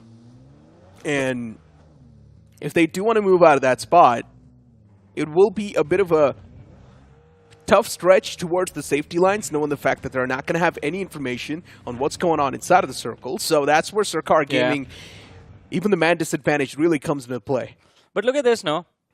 Now, Sarkar Gaming, considering they did quite well in week 1, all they need to do was just have a middle pack performance this week, but we'll resume that conversation in a bit, because it seems like another player has been caught completely off guard, and it is Inertia Esports taking on the players of WindGod, and now we knocked out Inertia. They have the opening, but the trade comes in with an 8 from Savitar, and now the numbers are equalized. Yeah, the fight commences in a great fashion. WindGod Esports having the man advantage inside of the fight, as Inertia Esports now just getting taken down to a 2-man squad. A 3-on-2 scenario. Inertia Esports now starting to panic. Don't exactly know what to do. But they've still got the shotguns to try and favor them. A few more utilities as well to try and capitalize. And a beautiful nade being tossed from over. Will catch Dreams as well. WindGod Esports, they're messing up big. Inertia Esports, they might just be able to recover from this setback that's been handed out to them so far. And over FDW, even he's doing some serious damage against the foes. This one single DBS is doing too much damage. There's another team around the fray too. They need to be watchful, and that's going to be the players of CG. They've got all the rights to third party this. But WindGod Esports, unfortunately, the Molotov, it burns his own teammate. Yeah, now he's stuck in a 1v2 position now. Over, he's cooking up another nade, and that man has definitely been a menace with all of that utility. Nade lobbed out from Abhi follows up with a Molotov. But as you mentioned, Necro, I think more than this fight, we have to keep our eyes on the players of Carnival Gaming, because they can make that push at any given seconds. For the last 15 seconds, their eyes were looking in this direction. Look at this, they again are keeping vision of these compounds on the radar. You can see them, and now finally shots being fired. WindGod, they brought their player back in, Dreams. He has gotten a revive, and now we're back to a 2v2 between the two players. But Abhi walks into a molly, and this can be brutal upon the lads of WindGod. Time wasted in putting up those heals. Time wasted sticking around the corner. But Dreams, he makes the push on the outside. Over knocked out. And the last player from the side of Inertia also gets picked up. WindGod, somehow they managed to survive. But now they have to start worrying about Carnival Gaming in the distance. Pretty much. WindGod Esports, these two players, man, they somehow do clutch things out. Yeah. For a moment I thought they're not going to stand a chance in the fight anymore, especially knowing the fact that Inertia Esports, they were pulling off that comeback. But then WindGod, still, they should not have taken such heavy beating in the first place. Me and Ocean, while we were watching the first game, we were having this exact conversation about Inertia Esports. They are going to be very amazing in one game, and the very next game they take a very big tumble. Yeah, inconsistency, right? Yeah, and that's pretty much much been the phase for a lot of these returning banners that have been trying to make their presence known in the official tournaments. But still, inconsistency is something that's really stopping them from moving up in the stages. Let's just hope this time around, as the time keeps on passing by, they developed a little bit more of that maturity. And that's going to help them a bit more in their run towards this tournament. But something that's going to help you with your run to climbing the ranks, that's going to be our iQOO Z9S series. Yeah. An amazing device starting at 18,999. Of course, we're talking about the features, right? Amazing battery life. You can practice for however long you want. And that's the 80-watt flash charger. Brings you back into your practice run. Just a few minutes, but look at this. Dragon Esports still breathing fire. He was taken down so low. Yeah. This is again another interesting name, right? Sai Official. We expected a lot from them. At least a little bit more consistent in their run. That's what we wanted them to be. But while they have stepped things up quite nicely, it's that massive, massive gap that was left in their performance in week 1 that will be the reason of them not moving forward in this tournament. Just 13 points in the 6 matches they played during that opening week, man. That was not great. Indeed. For Sai, especially looking at their run in these entire initial stages, even in the first 6 games that they played, they were struggling too much. It just feels like they do not really have that much experience to face off a lobby like this. That's what it feels like. Team Z is now going off against the players of SBA, and SBA is quite a formidable force too, but Team Z, they already found the better of them. A while ago, Ernie was knocked out, but once again, SBA, they somehow do collide against the players of Team Z, even though they did try to evade the tracks. Well, let's say Team Z. After that previous game, they will definitely be feeling a little bit more confident about themselves. But now, your Xtreme Godlike on the outer side. Admino was knocked out. He's gotten that revive back in.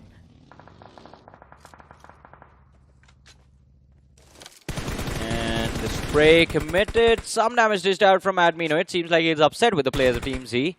After getting knocked out a few seconds ago. Godlike are pretty much the dream crushers, man. Yeah. The previous game, it was R Esports. Now this game, Team Z. But Team Z is one of those teams that will know how to break the tactics of Team Godlike just because of how well these players understand Punk and his strategies. Well, let's see. Team Z, they have been struggling too much. You cannot ignore that fact, too. And just a while ago, they lost that fight against the players of Godlike in the final few moments. Yeah. I don't think that's going to matter. Team Z, for them right now, qualification is the most important thing. And the only way to qualify is going to be to secure those finish points one way or the other. That's going to be their focus. But moving around, it's not going to be easy. But moving in IRL can be easy, ladies and gentlemen. It can be made easy with the Hero Xtreme 160R4V. And our official mobility partner, Hero, was grateful for them to allow the MVP of the finals to ride home on the Hero Xtreme 160R4V. Yeah, you can just take a nice rotation IRL. Yeah. Have a good time, move into a different place, maybe go for a nice long drive. Yeah. And whenever I see SG on the screen, right, Sarkar Gaming, the first name that I get reminded of, can you make any guesses? Is it Sarkar? Skylights Gaming. Oh. For some reason, that name always just pops up in my mind. Back in the days again we go. Yeah, but it's been a long time, right? I mean, and Somraj, even his journey from honestly, we should start a podcast, The Boomer Talks. You're not even a boomer, man. You're Yeah, 22. But still, right? I mean, we can. It's actually a good name too, right? The We're going to Boomer have Talks. Vikendi as the background. Yeah.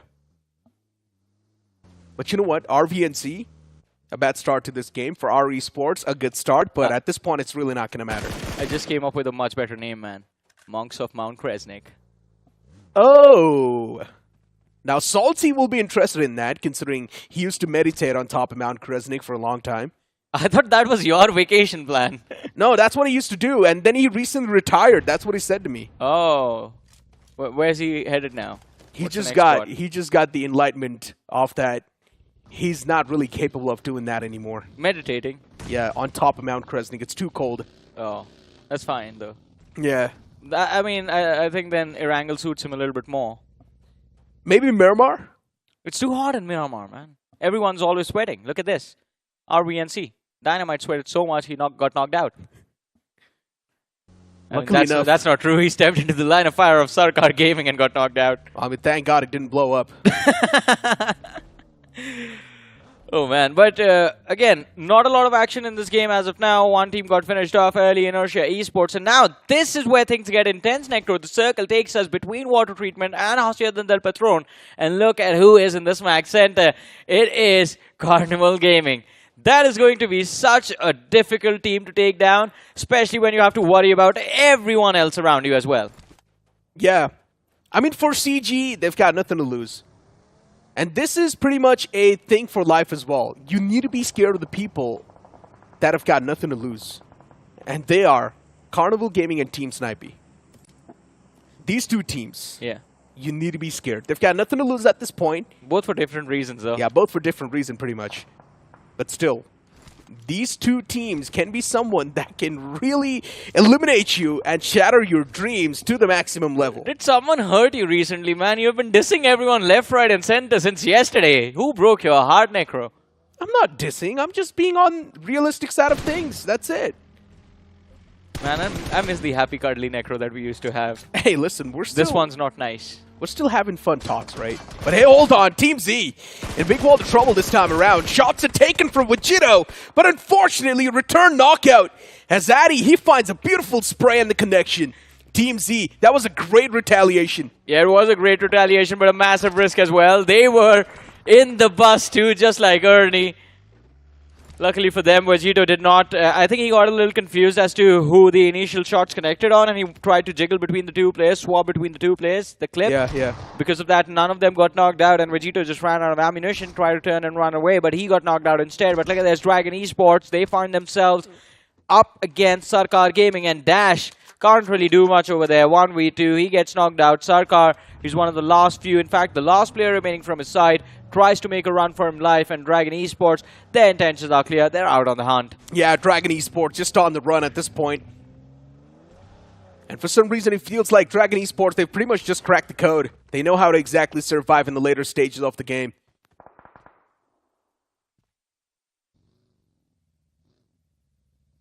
Godlike. They might just be on the receiving end of things as Util's being tossed from Team Z. But Vexy is a little bit too late to the party. I don't even know why he tossed that nade. He could have just cancelled it. Yeah, I was wondering the same thing. Like, hey, why go for it? They've left. And I think he heard them leave as well. But he just assumed maybe it was an assumption made. All right, one player stuck around. Just being a little bit proactive, clearing the position before he moves in. Oh, no. The remaining players, though, still in the bus. They step in front of the players of RVNC, and the slide bump on the road. Oh my goodness, Team Z! What is going on? Addy on fire, takes down 2. RVNC, they get eliminated from that fight. And Team Z, they're still surviving Necro. 5 points secured in that one fight. Well, 1 from the early fight and 4 from this one. The only reason why Team Z came out on top in that duel was because RVNC messed up and they whiffed that spray. Yeah. This should have never really happened. Team Z, now they face off against the players of Team Snipy, and look at what's happening. Team Snipy, they do get wiped out from this game, but this time around for Team Z, there's too many eyes upon them. It's also the players of CG taking the shots. Bliss, they've got their own troubles to deal with for now, up against the players of Godlike, as Simple's knocked out as the starter. AJ as well is in the back line, still knocked out, and Eggy's trying to make that push as he finds the second knock, but this time he gets slapped to the face.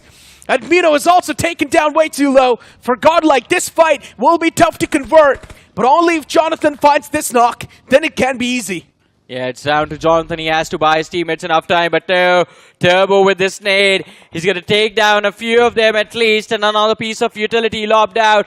Up front on the other side of the ridge. Godlike, they need to be extremely careful on the verge of getting eliminated. They are getting those revives, but Turbo, the nade takes down Simp again. There is no repositioning from the side of Team Godlike. And Jonathan, he's scouting for information, not really taking the fight as of now. Admino does finish off AJ, denying the information to Turbo, but Turbo now getting distracted. This is the opportunity. This is the opening Godlike was looking for.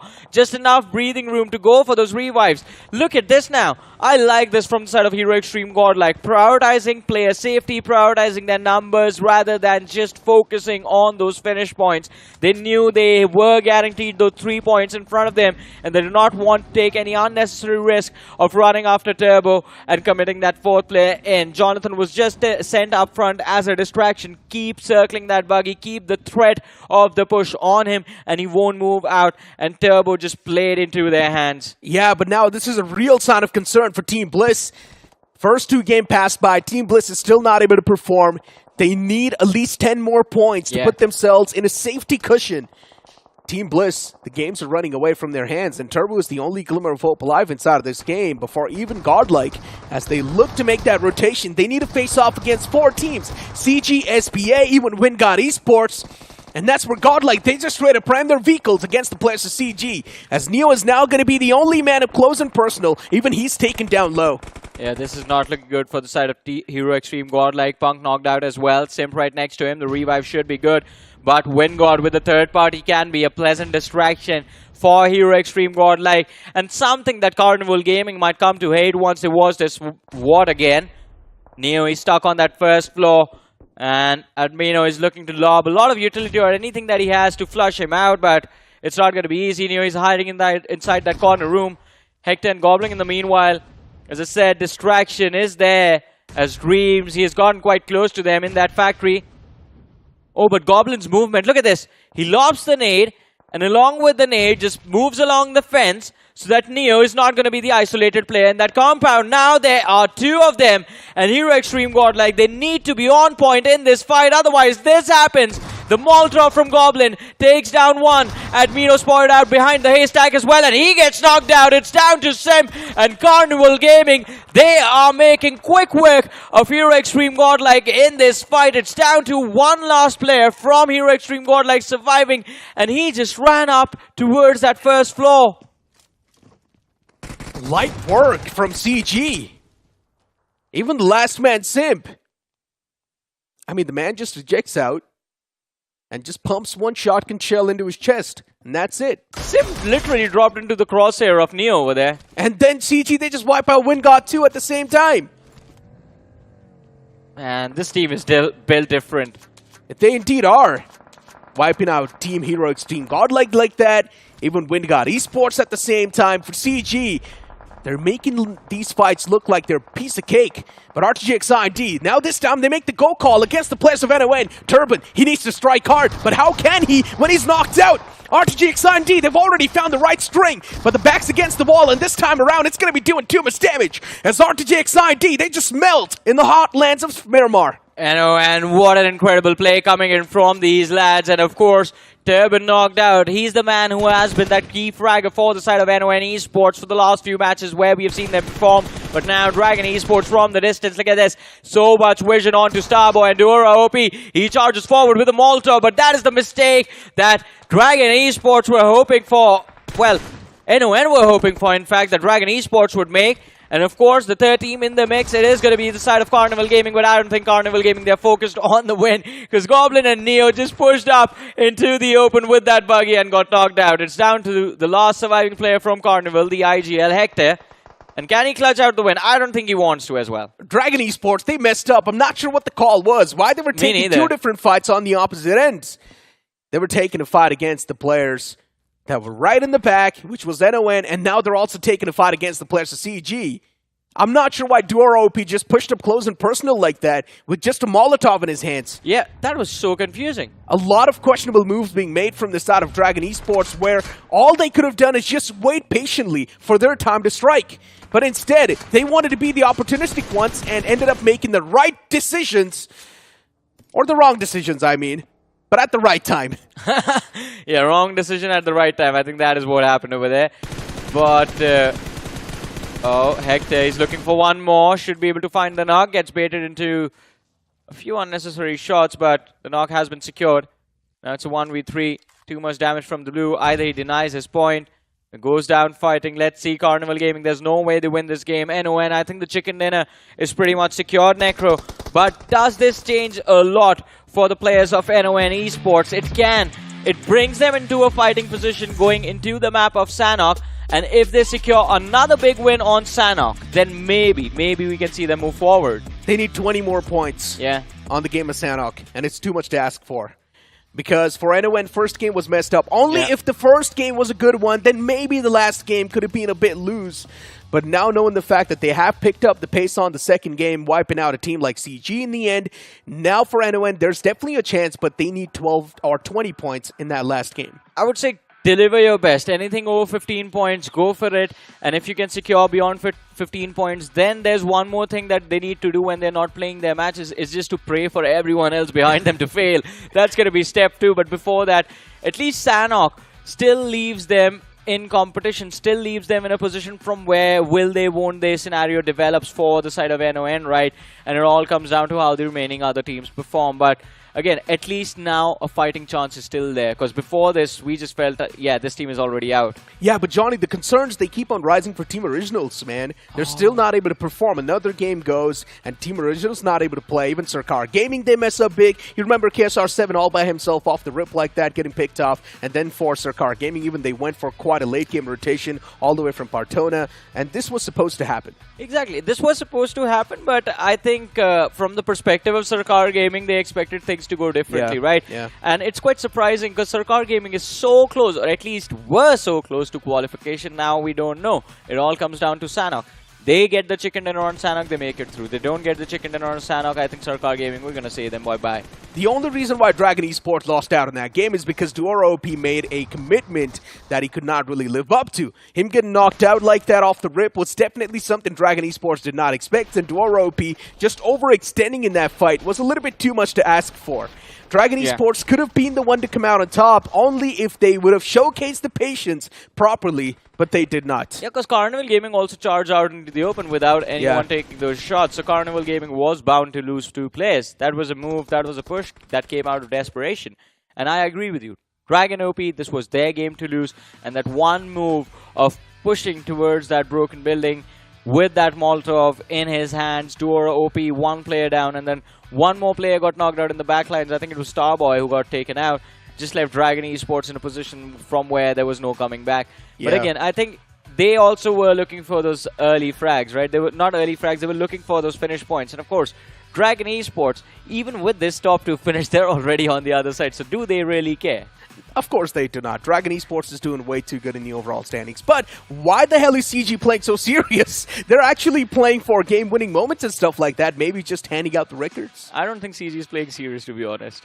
Oh, because they were playing it pinned down in that one single compound. They were playing to win as well. Yes, they were taking the fights, and nothing taken away from that. But still, man, it feels like CG is playing to set a record. You know how I've been saying, like teams, they're going to try and put themselves in as uncomfortable positions as possible once they get to the qualification barrier or as close to the cutoff, right? Just to practice for the later round. I think in this game, CG just practiced playing from the center of the circle. Let everyone approach you. Let's see how we handle Slammins, because if you remember, even in the setup for the Slammin, they just went with a 2v4 in one place and a 2v3 in the factory right behind them.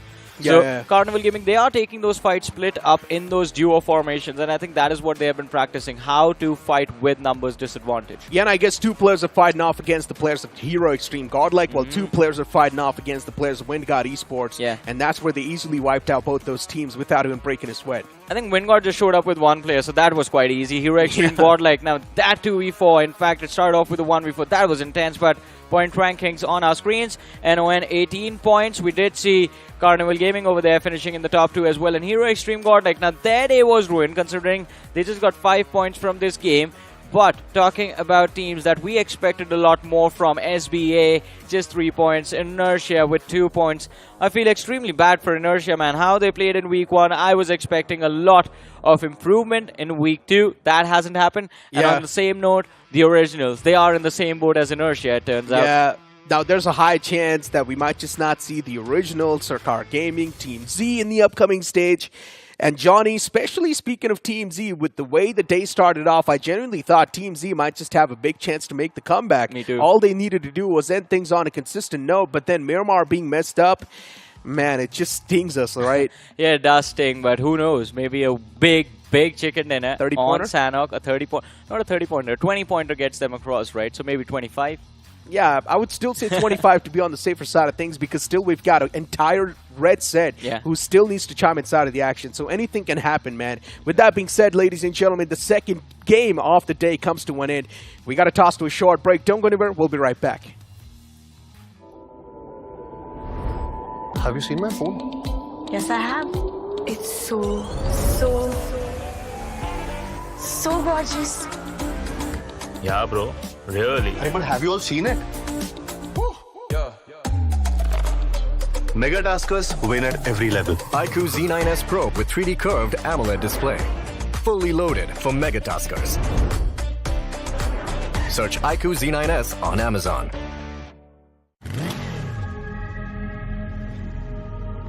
The movie starts in 10. You can miss the beginning, or you can go ahead and challenge the clock. With an all-new Sprint EBT engine that goes 0 to 60 in 5.9 seconds. Presenting Hero Xtreme 125R. Challenge the Extreme.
Welcome back after that break, ladies and gentlemen, to the iQOO BMPS 2024. And of course, we are about to jump into the last game for Group 4 from Set Blue. It's Salty joining me on the panel right now. And Salty, what are your thoughts? I heard you did a little bit of research of where the cutoff is right now and where are we expecting it to go. So the current cutoff, of course, is going to be around 66, having played the 5th game. So the last game of the day is still left, and I'm not really sure how high the cutoff is going to be.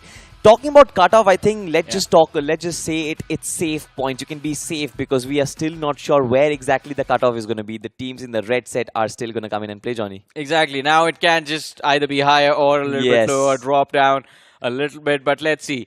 It is going to be interesting, but ladies and gentlemen, one more thing that's quite exciting. It is the iQOO Z9S series, starting from only 18,999. And of course, there is a big opportunity for all of you. If you go onto Google, search the iQOO Z9S series, you can stand a chance of winning an iQOO Z9 Pro for yourself. It's an amazing device, segment's fastest phone with Snapdragon 7 Gen 3. And of course, Salty, it helps him out quite a lot to get all of those practice hours in, right? It certainly does. I mean, it's a different story that the practice hours aren't really helping me, but definitely the phone is a beast enough to actually survive all those hours, to be honest. I'm going to join you now. I just got destroyed today by Spiro in a 1v1. I got to take him down someday. Yeah. I heard about that. I empathize with you, but it seems like even if we put in the practice, Spiro and the other boys in the Hindi days, they're way too good. But talking about teams being way too good, let's just have a look at the overall standings, Johnny, and find out where exactly these teams stands, because like I was saying, Sarkar Gaming, they have taken a big jump right now, currently at 61 points. I feel like this is going to be one of the teams who can potentially breach that mark. Yeah, I mean, they can, but it's going to be interesting to see how far can they take this in the last game, because Sarkar Gaming, I mean, we're talking about them, they need a lot more points to try and qualify, right? As you mentioned, 66 is the cutoff on the 64th right now. Yep. And of course, teams from Set Red are still awaiting their play days. So things will get very intense over the next few days. I think I am expecting the cutoff to actually jump a little bit higher. So it turns out, Necro said this before he left the studio, that Anki was right indeed.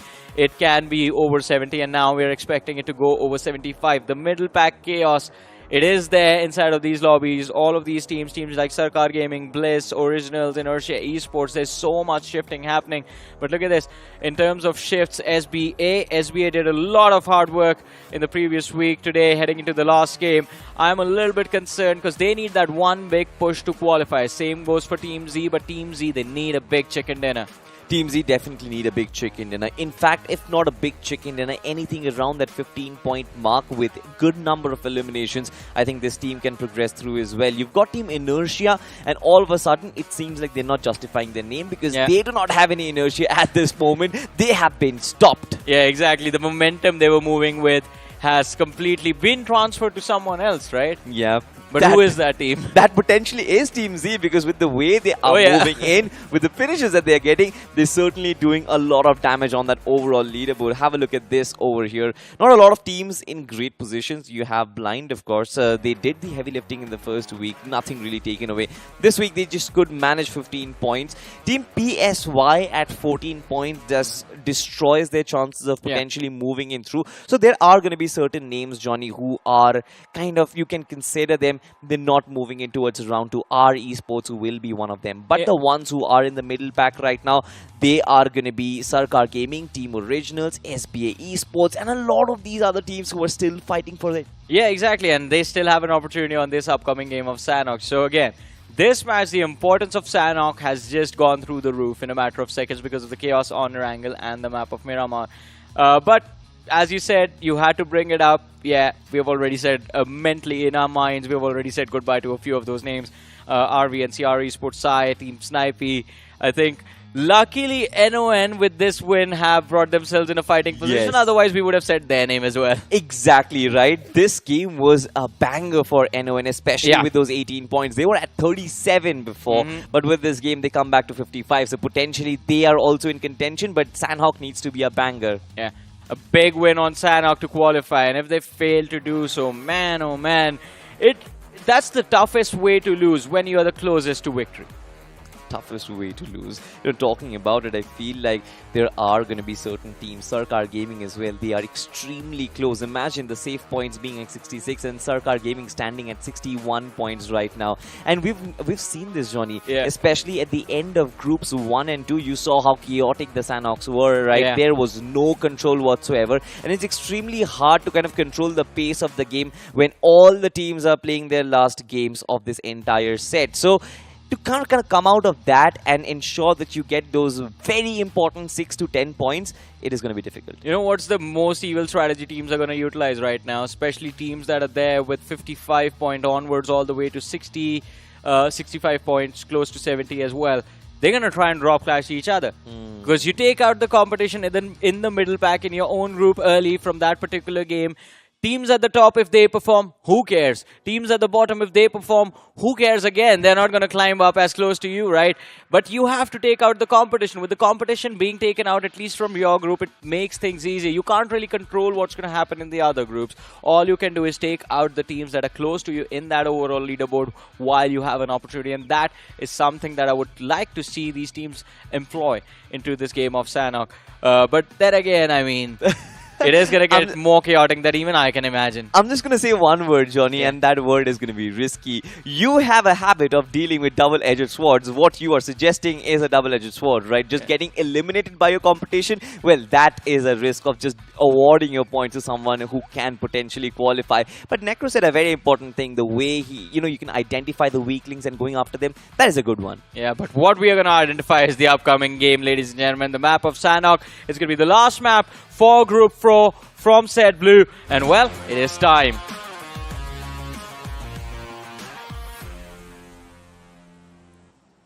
The last match for this group. Of course, a lot of hopes and a lot of dreams are still hanging on that thread, but currently all of them are in this beautiful bird that's flying on top of Sanhok right now. Multiple islands, multiple circles, but even more chaotic. We've seen how this map of Sanhok kind of pans out, especially when groups 1 and 2 are playing the last match. Yeah. This one as well is going to be similar, I assume. But as of now, all we're going to have to see is going to be which are those teams who take those drop collisions. We see a big swarm trying to move towards the central part of the map, potentially towards the southwest island. Oh man, I mean, initially I thought even Hero Xtreme Godlike going to be drop clashed, and I think I am correct. I think it's RTGxIND that's moving along with them towards...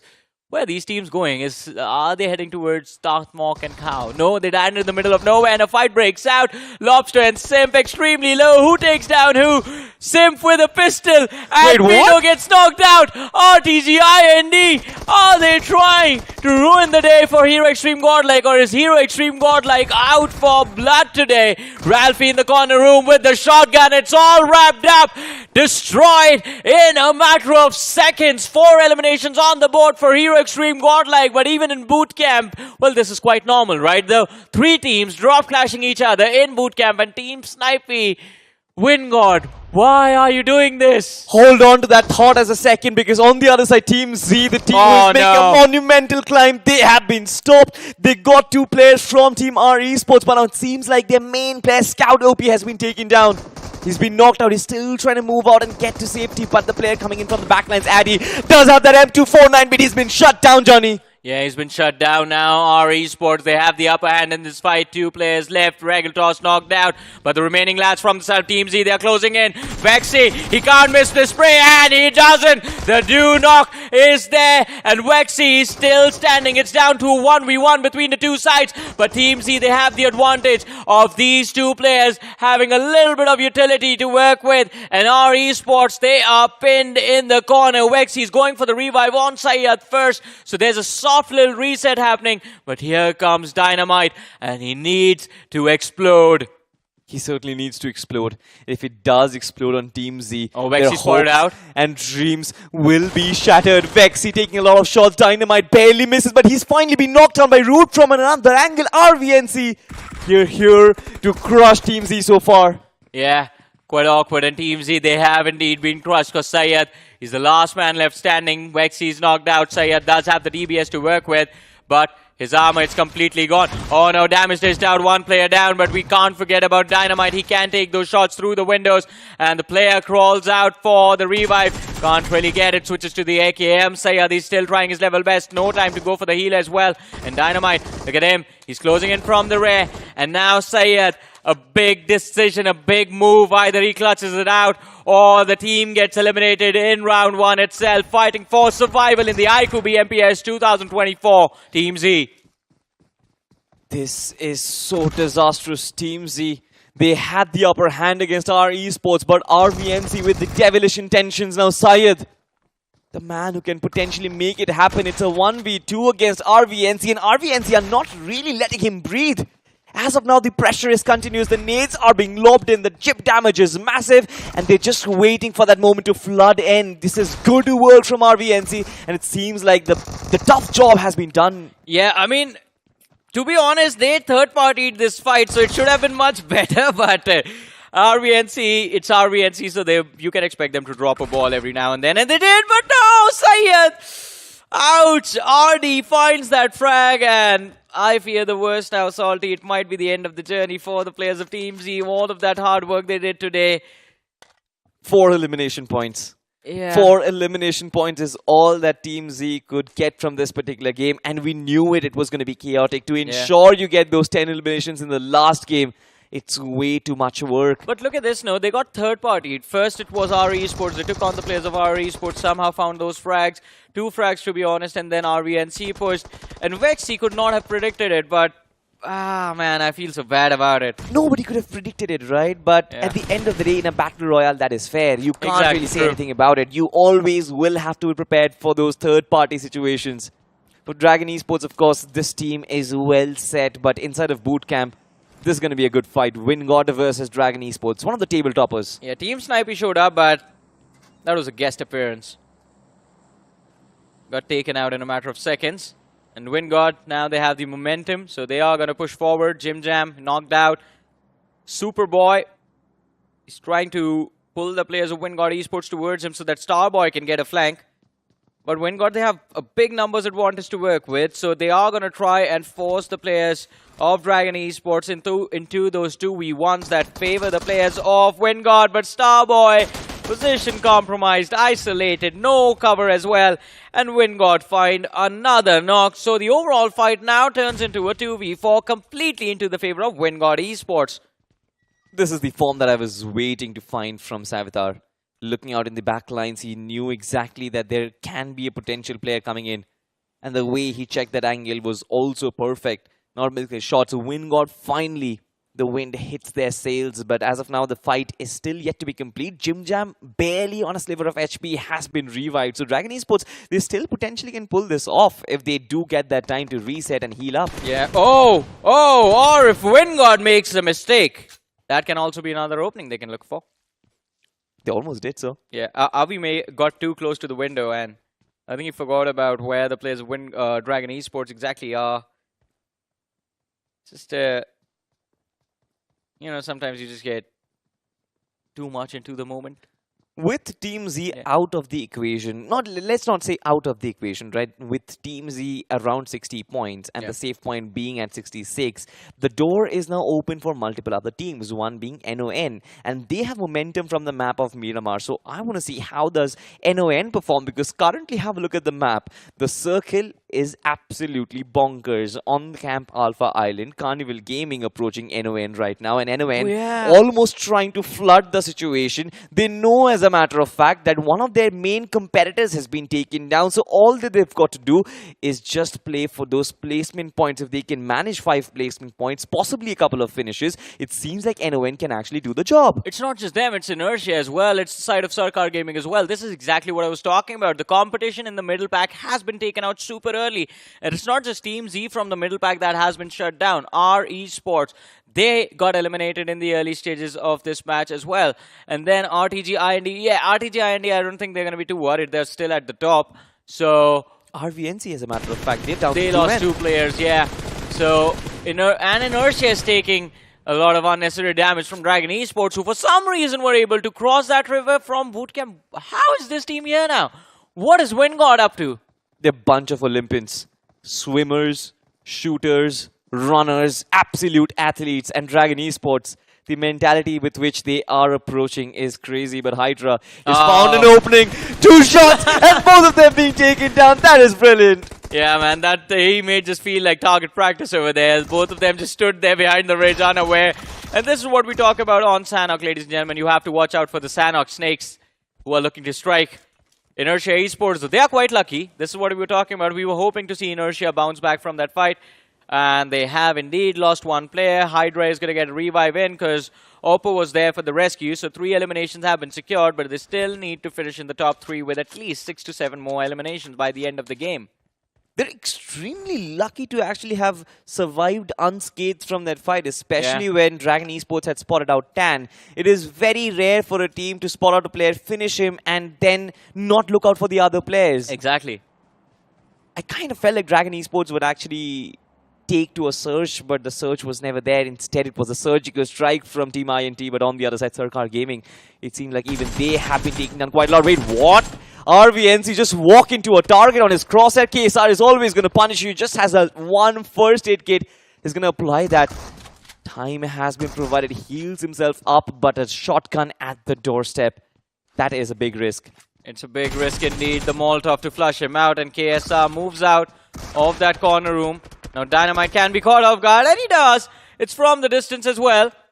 Sarkar shows up. Brilliant cover fire. Dynamite takes down KSR, but Sarkar Gaming, I think, yes, slow and steady. That is what they need to do. Slow and steady, but they need a lot of that healing utility. So far, it seems like Sarkar will be able to get the revive back on. But surviving from this blue zone is going to be a big challenge, especially with the damage from the blue on the map of Sanhok has been amped up quite a bit.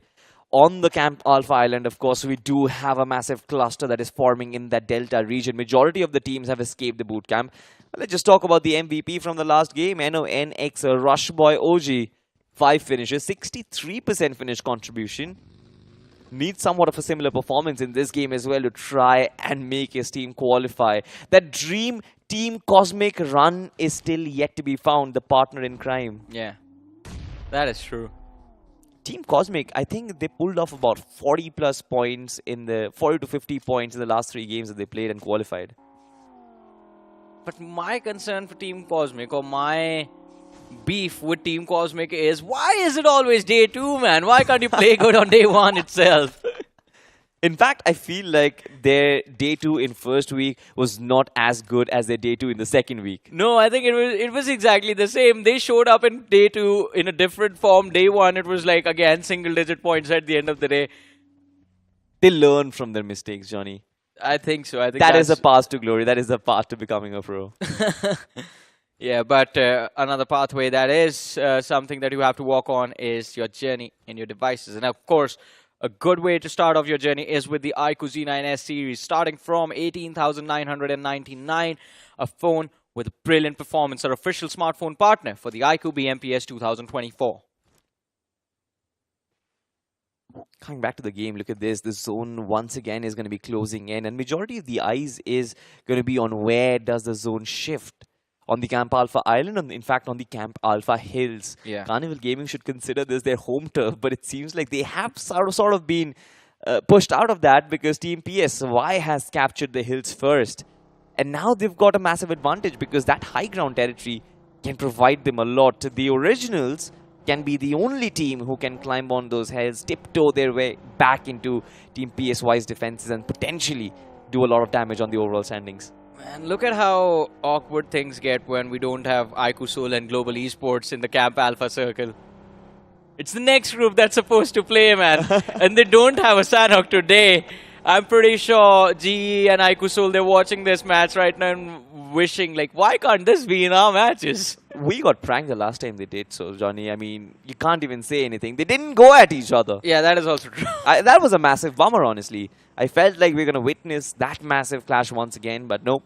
Global Esports had other plans. Yeah, I was hoping for it. I was praying for that. That is the one fight. That is the one fight. That's the big reason I enjoy Sanhok nowadays. Oh, no. Savvy, too exposed. Oppo. Switching to the shotgun. Both of the players quite close. That's an awkward angle to deal with. He's trying to pre-fire, but difficult to judge exactly where the player is going to go. The pin sound has been heard. And he runs out around the corner. Brilliant nade, but also runs into the Molotov. So the setup, look at how these players, how their brains work. He knew he was going to get knocked out, just lobbed in the molly so that he could not, Oppo could not step out into the open and go for the finish. That is brilliant.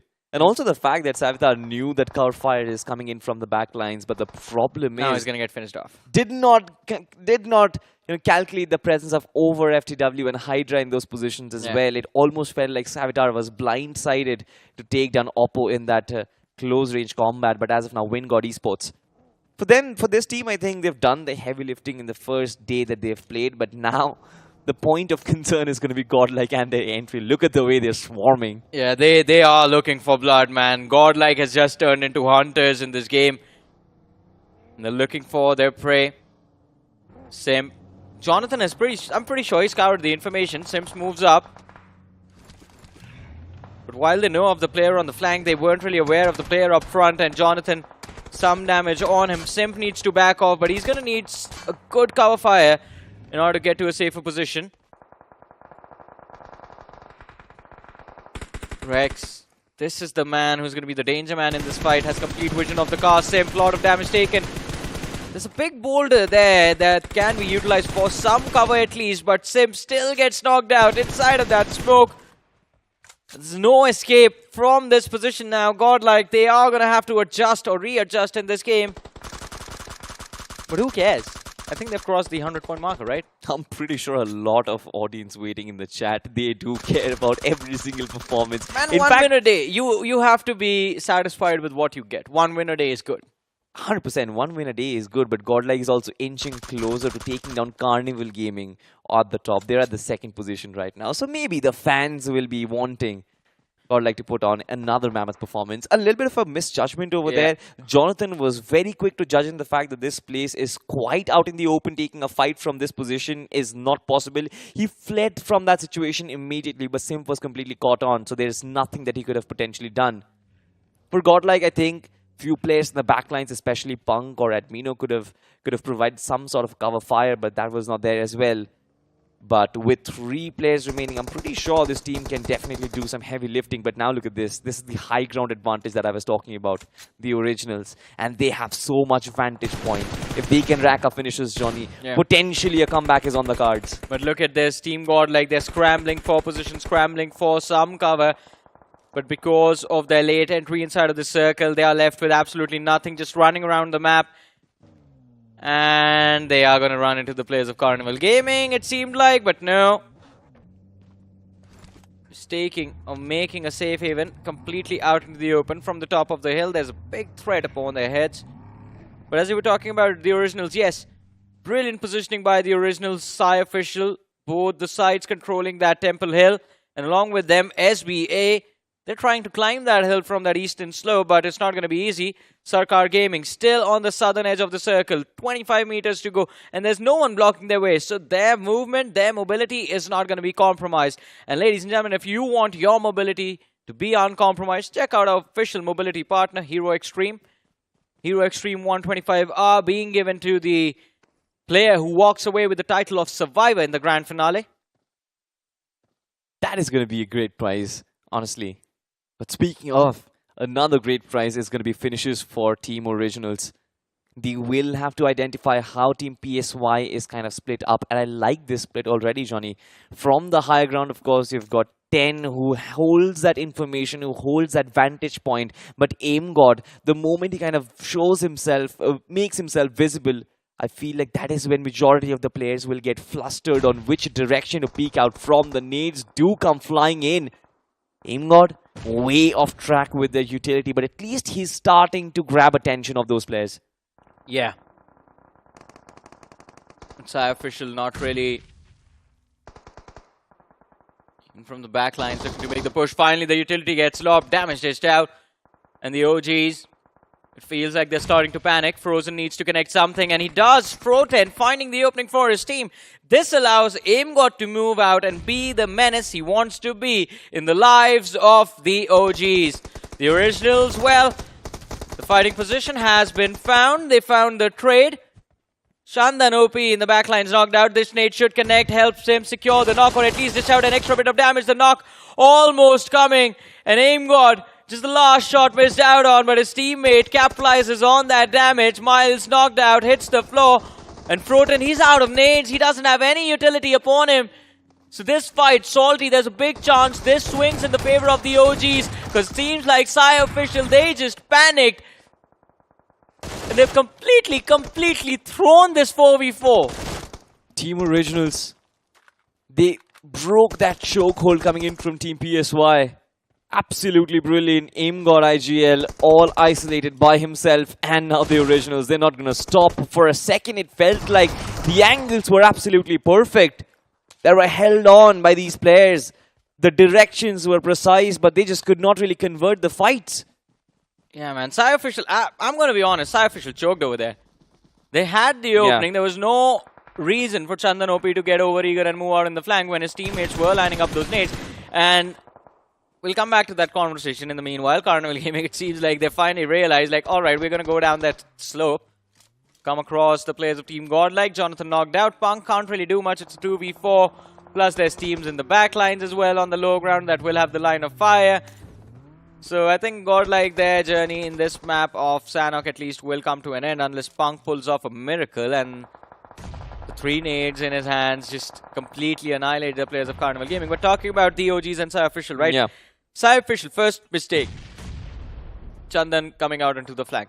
Second mistake was that push and overcommitment of utility. And third was all of those whiffed shots. Because GOD, had he lived up to his name, GOD, right, those 2 players would have been knocked out and Official would be the one standing. Exactly. I think Chandan, he got the first great knock, but after that, he just completely gave his position away. We'll talk about that even later, but look at this. Carnival Gaming, an onslaught coming towards Godlike Esports. Punk did try to survive and protect his fallen comrade, but Carnival Gaming and the drive-by was just way too good. The turn and the shot, the way that they maintained their aim through that turn is absolutely brilliant. Exactly. It was a perfect drive-by, the ones you see in the movies, right? Yeah. The only difference being the ones in the movies usually employ the SMGs. This one was all about the shotguns. But now look at this Carnival Gaming. The job is still cut out for them, as SBA is the next team they have to go up against, and love the fact that the circle right now is completely out into the open. But before the day ends, Salty, it feels like Carnival Gaming, they again want one big game just to make sure that all of the practice, all of the shenanigans that were there in the first 2 matches have put some sort of synergy build up into the team. Because look at this, a 1-2 split coming in. Hector is running out onto the flank. The only thing that he doesn't know about was NON, Ake in the backlines. But it seems like Avi from WindGod Esports, now that is a brilliant spray. At least 100 meters, I assume. Great stuff over there, but Rex gets taken down by Vegito. This is a long distance knock once again. All across the field. But these knocks, they're not really going to turn into massive boons, especially for the likes of Team SBA so far. Team SBA, they have great positioning. Carnival Gaming right now, the lack of men and the lack of players in the final circle might just come to hurt them. Neo on his road to drive by anyone he finds, but it seems like information has been kept away as Team SBA keep on pressuring. They don't really have a lot of finishes. They've done the heavy lifting initially, but they still needed a big game in this one to ensure qualification. And look at this, Bliss, Eggy going in for that heal battle. I don't really think that's going to help him, but so far Carnival Gaming, they still kept their hopes alive. Yeah, they needed to keep their hopes alive. And Carnival Gaming, I think as long as their hopes are alive, the dreams and hopes of the other teams are going to be shattered. And I think SBA, this is going to be an important duel. Aryan dodges the buggy, but what is this, man? Carnival Gaming, they are so cheeky.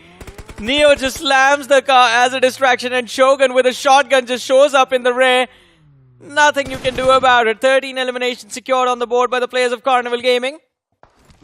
WindGod, they have the numbers advantage to work with, and Eggy Bliss, he's still in the back lines, finally takes down Rex, equalizes the numbers for Carnival Gaming. In the meanwhile, Dreams finds the knock, Shogun hits the floor, and now it's going to be Neo who's left in a 1v2. Dreams though, his armor is completely gone, helmet, 50% damage has been tanked by their helmet. But as he steps out into the open, could get spotted out by Neo. And Neo, oh, it's a 1v1 now, Salty. It's just Neo and Dreams. Dreams does not have the HP to work with, but Neo does not have the information to work with. And with Shogun crawling towards Neo, I think he's going to be spotted out. Just a raw aim duel. Dreams, he does not care about those heals, does not care about a first aid, and he doesn't have any as well. Lobs out a molly to flush out the player, and Neo shoots him right in the face, point blank with the shotgun. An incredible win coming in for Carnival Gaming. It is, what, 15 eliminations secured at the end of the match, man. I mean, honestly, Johnny, if you really not consider points, if you really not consider teams, trying to hold their strats back or trying to, preserve something for the further rounds, I feel like Carnival Gaming, the current Carnival Gaming right now on a run that they are, they're leaps and bounds ahead of every single team out there just because of the way they are playing, the approach of their game.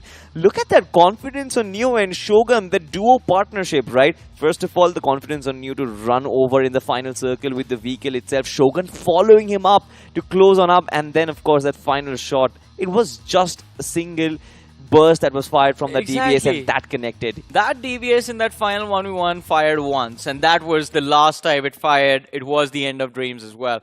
But Carnival Gaming love the confidence that is coming out from this team, man, and I hope that this performance never goes away. This is one of the most brilliant forms we have seen them in. This is their best run so far. If you look at the matches that they played, right, the 12 games they played, the 6 games they played in week 1, and the 6 games they played now, overall across 12 games, I think this is the most consistent we have ever seen this lineup. And of course, Hector, a massive, massive appreciation for Hector with how he's handling this team, and of course Shogun as well, coming in, just instantly gelling up. It feels like these 4 players were always meant to play together. They certainly were meant to play together, and it seems like when they play, they definitely create some good moments. Let's just have a look at the winner chicken in a moment once again, because it was something which you guys should learn from as well if you are trying to become a pro yourself, because look at the way professional teams do their things. Neo, he knew exactly that he did not have information. First runs over with his vehicle itself, gets as much information as he can, and uses that information to isolate those players brilliantly. He knew he could not go in for that revive because utility were coming through, but then that usage of the cover, usage of the DBS was absolutely brilliant. Now, once I had spoken to Neo, and he mentioned that yes, there are superstars in this team, but it does not really matter. Everyone plays like a brother. Everyone plays like anyone can get frags, and it doesn't really matter. And I feel like this is what makes a dream team. I don't know what he was talking about, because I think everyone in this team is a superstar, right? I mean, there's Goblin. He's considered best at his role. Who do they compare Goblin to? His own teammate, right? Neo is the one who stands next in line. So, yeah, it does not really matter. Both your assaulters are the best you can find across the board. Hector, there were a lot of doubts about him as to how he would lead the team after Omega. But I think with what he has done in the recent third-party tournaments and how he's performing right now, I'm pretty sure every single critic right now has nothing to say about Hector and his way of leading the team. Shogun, this was a surprising entry into the team, but as I said, this is a match made in heaven, man. Shogun, he's amazing at staying back, and I think Carnival Gaming needed a player that would stay back, provide that support, and in moments of desperation, like they were in that 2v4, right, against the players of WindGod Esports, in moments of desperation is when that support player needs to turn into an assaulter. And Shogun, it seems like even his attitude IRL is like, don't give me any unnecessary pressure, don't ask me to do something that I do not absolutely have to do.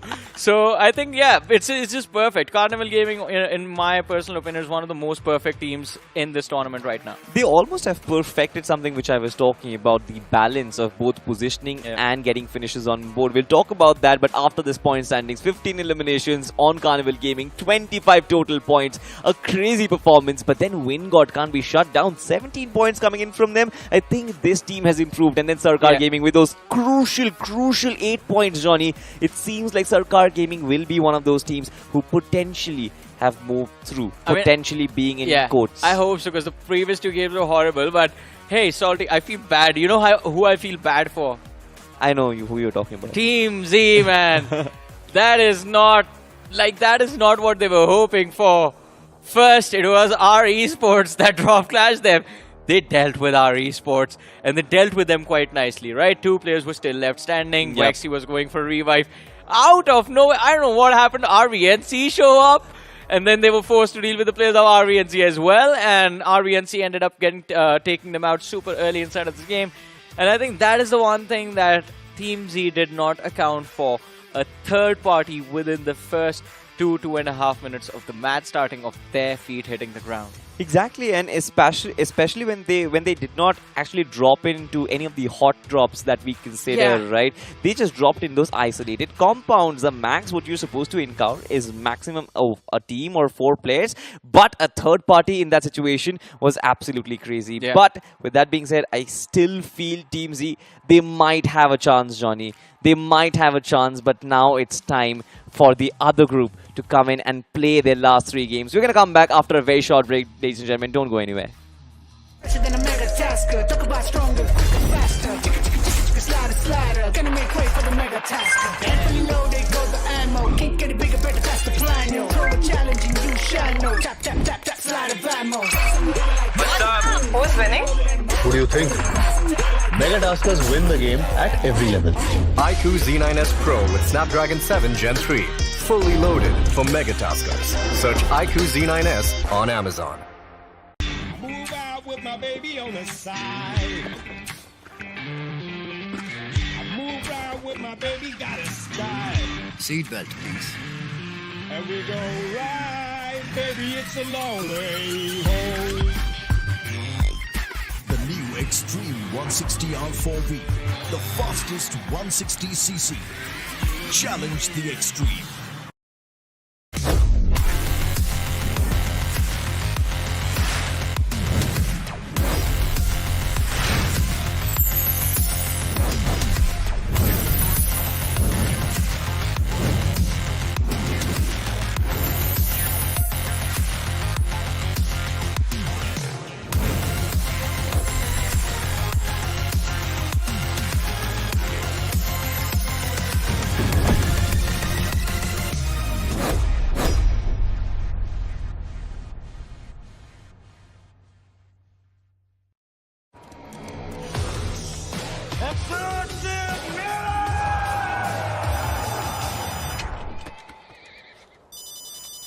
Mummy का phone है, एक minute. किसी और को बात करनी है क्या मम्मी से?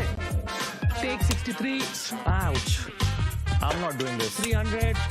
यार ये एक्सूट इतने कूल है, लेकिन अगर शूट ही नहीं होगा तो दुनिया को कैसे पता चलेगा? X-Suit's so stunning that even Dynamo won't let us tell you about it. X-Suits, a million reasons to keep everyone away.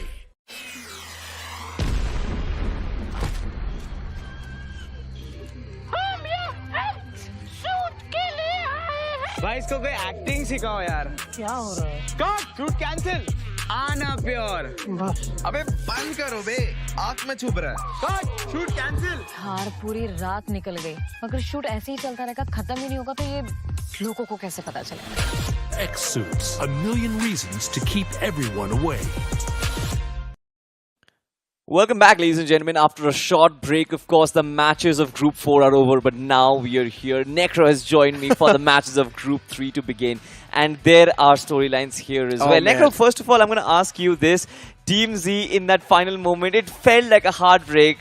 What was your reaction when you were watching the match? Listen, Team Z getting drop clashed like that and then getting prioritized by the players of RVNC too, which made a lot of sense. Look, RVNC themselves are way too desperate. That's why they went for that third party, but unfortunately for Team Z, it was their demise. And Team Z could not really do a lot. Just getting 4 points out of that one single fight.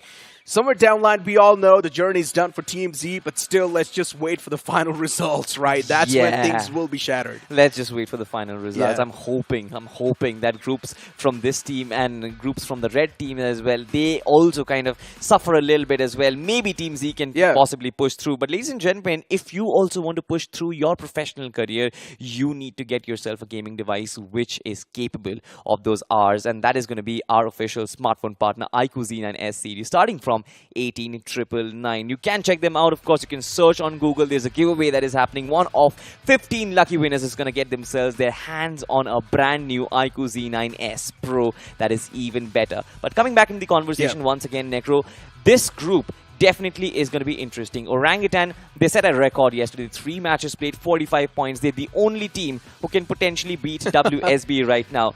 But where are the teams in the mid-pack? Who are going to be those teams? Listen, yesterday even GENxFM was doing pretty nice, right? We cannot really forget the fact that GENxFM too secured a chicken dinner. And you spoke about the mid-packs, Autobotz Esports. Do you think they stand a chance? Because I personally think so. Autobotz Esports, once again, it's going to be the similar storyline. If they do get a first good game, then that's all going to be good in the hood. If the first game's going to be dropped down, then maybe Autobotz Esports will struggle. I really wish Autobotz actually make a comeback on Miramar. They love playing on the map of Miramar, and I feel like if they actually get a banger on Miramar, somewhere about a chicken dinner, or let's say about 15 points, I think Autobotz, for them, the journey should be done for. But look at this, WSB still at the top. CG will claim the second position out of Godlike and their hands, but Godlike, they've made a very decent run, honestly. This was a good run, 74 points. In fact, their fans are going to be happy. Majority of the issues that were happening inside of the team have been solved right now. CG had 82 points in the first week, and now they've got 75 points in the second one. These guys, they've already set a big record, and now if Silly Esports do want to break that one, well, it's not going to be too tough, but still they will need to perform consistently, that's for sure. Second page of the overall standings on the screen, and Team Z securing 40 points in total. Once again, for Team Z, the second week was decent, but the only problem was the first week was not good. You know, I see a problem over there. My prediction, Revenant Esports has been pushed back quite a bit, 25th spot. That is not what I was expecting, Necro. My prediction, or you mean my team? My prediction, you saw the caster's prediction, right, Negro? Don't put me on the bus here. On the other side, as we flip pages, you've got the Originals as well. Now, where does Team Original stand on the overall standings? They still stand on the mid-pack, but I'm not sure if they've made the cut. Team RVNC and Team Inertia, for them, the journey is almost over. You've got Team iQOO Soul here as well, so we'll have to find out if this team also does have the caliber to kind of pull through. Listen, let's be honest. All the other teams that are done with their games, that are there on the latter half of the board, that were not doing too good in the first week, they're pretty much done for. Yep. Now, at this point in time, these teams are pretty much eliminated, but still a few more games are going to be there for this upcoming group. That's going to be Group 3. And teams like Bot Army Esports, they're already done for. They're not going to be seen there in the upcoming stages. But for teams like LIVECRAFT Esports, UC, UE, they might just have a big chance to make that bounce back. And speaking of LIVECRAFT Esports, if you remember, all the way in BGS 2023, they were on the verge of being kicked out of the tournament. But then they come up with a miraculous game of 17 finishes and that chicken dinner. 27 points in total. That put them in such a high ranking in the overall standings. Exactly. I feel like LIVECRAFT Esports do have that caliber to kind of pull through, especially in high pressure situation, because they've played in competitions like this for a while. Now, that was just a one-off moment that you're talking about, but in this week, they've just scored 8 points so far. Breaking out of their shackles and to kind of repeat that performance is going to be extremely tough. And I'm going to say the same thing that you said, right, in the opening segment as well. When your time does not go right, to come out of those situations, and especially when you've just got 1 or 2 more games left to go, to kind of perform that way, it is extremely difficult. It will be indeed difficult, right? Especially knowing the fact that there's going to be the sword on top of your head. Knowing that there's so many things going through your head as well at the same time. As a professional player, you need to keep your nerves in check as well. So everything just comes down to it at the same time. Hold on to that thought for a second, Necro. We do have a question that has popped up, and that question reads, it is from Saransh, if I pronounce his name correctly. What kind of prep you casters do before starting your job? Hashtag ask BMPS. Necro, you want to go first, or should I go first? I mean, I would like to go first. Sure, why not? So, especially when we get an invitation for a tournament, it has to be at least like a week ago. And in that week that we're given of the time, we pretty much try to go down and research on, okay, what are the teams that are playing? We try to know what these teams did in the past. And now we have been pretty much casting the official tournament. So we know what's been the storyline for the officials. So we do not really need a deep dive too much. We just need to touch up on the basic stuff. And we pretty much know, okay, what the storyline is going to be like for this iQOO BMPS 2023. 2024. And we pretty much just try to do our research. That's it. Yeah, summing up, I think, let me talk about a daily perspective, what I like to do on a daily basis, right? To try and shadowcast a match that is very important, kind of get the word flow right, to get myself into the groove of things. And then, of course, before the games, researching upon the points tables, where does the team stands and where the storyline is going to take us forward. I think those are very... But great question, by the way. Not a lot of people actually ask about the casters. I feel seen right now, Necro. Yeah, of course, man. I mean, we do try to put in a lot of efforts ourselves too, right? Try and research on the teams, try and research on the individual players as well, knowing the fact that there's so many players, especially coming in from the in-game qualifiers too, in BJ's 2024, now over here too, in iQOO BMPS. There are so many teams and players, and the research on those teams and players every single time, it gets a little bit too tough. But still, we try to do our best. We still try to get the information down, and we just try to put on a show for you guys. Absolutely. Talking about the show, in fact, ladies and gentlemen, the show must always go on. And here we have the next set of 16 teams who are going to play, of course.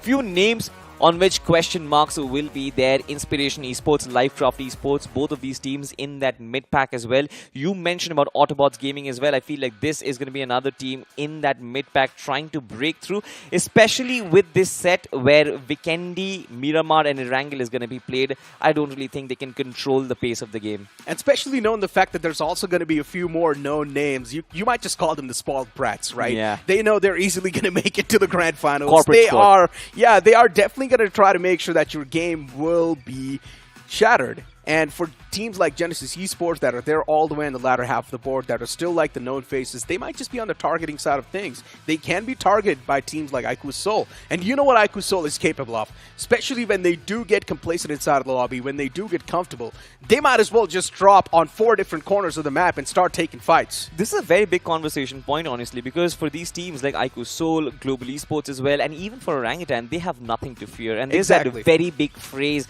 that says that a man who has nothing to fear should be feared by the other teams right now, right? Yeah. These are the teams, Orangutan, beat Orangutan right now. Their aggression game is definitely on point. This team will be looking to kind of drop a ball, and for them, the target will be the weaker links. Pretty much. Soon enough, even the map of Vikendi is going to be starting up, and for a lot of these teams that do still stand a chance to make a comeback, imagine the amount of pressure they're going to be feeling on this map of Vikendi. Where?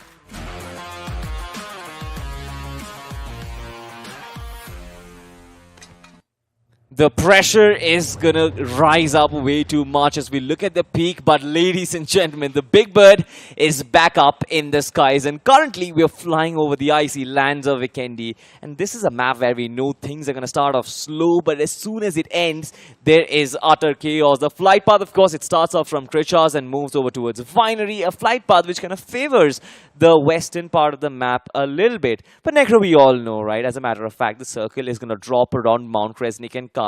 And yes, I have stopped my meditation around Mount Kresnik. You retired. Me and Johnny had a conversation about this, and yeah, Johnny was pretty disappointed in that fact that you just stopped meditating towards Mount Kresnik. Why? Because I just feel like meditating on my bed is just a little more convenient for me. Mount Kresnik is way too... That's not called meditating. That's called taking a nap or sleeping. But you know what?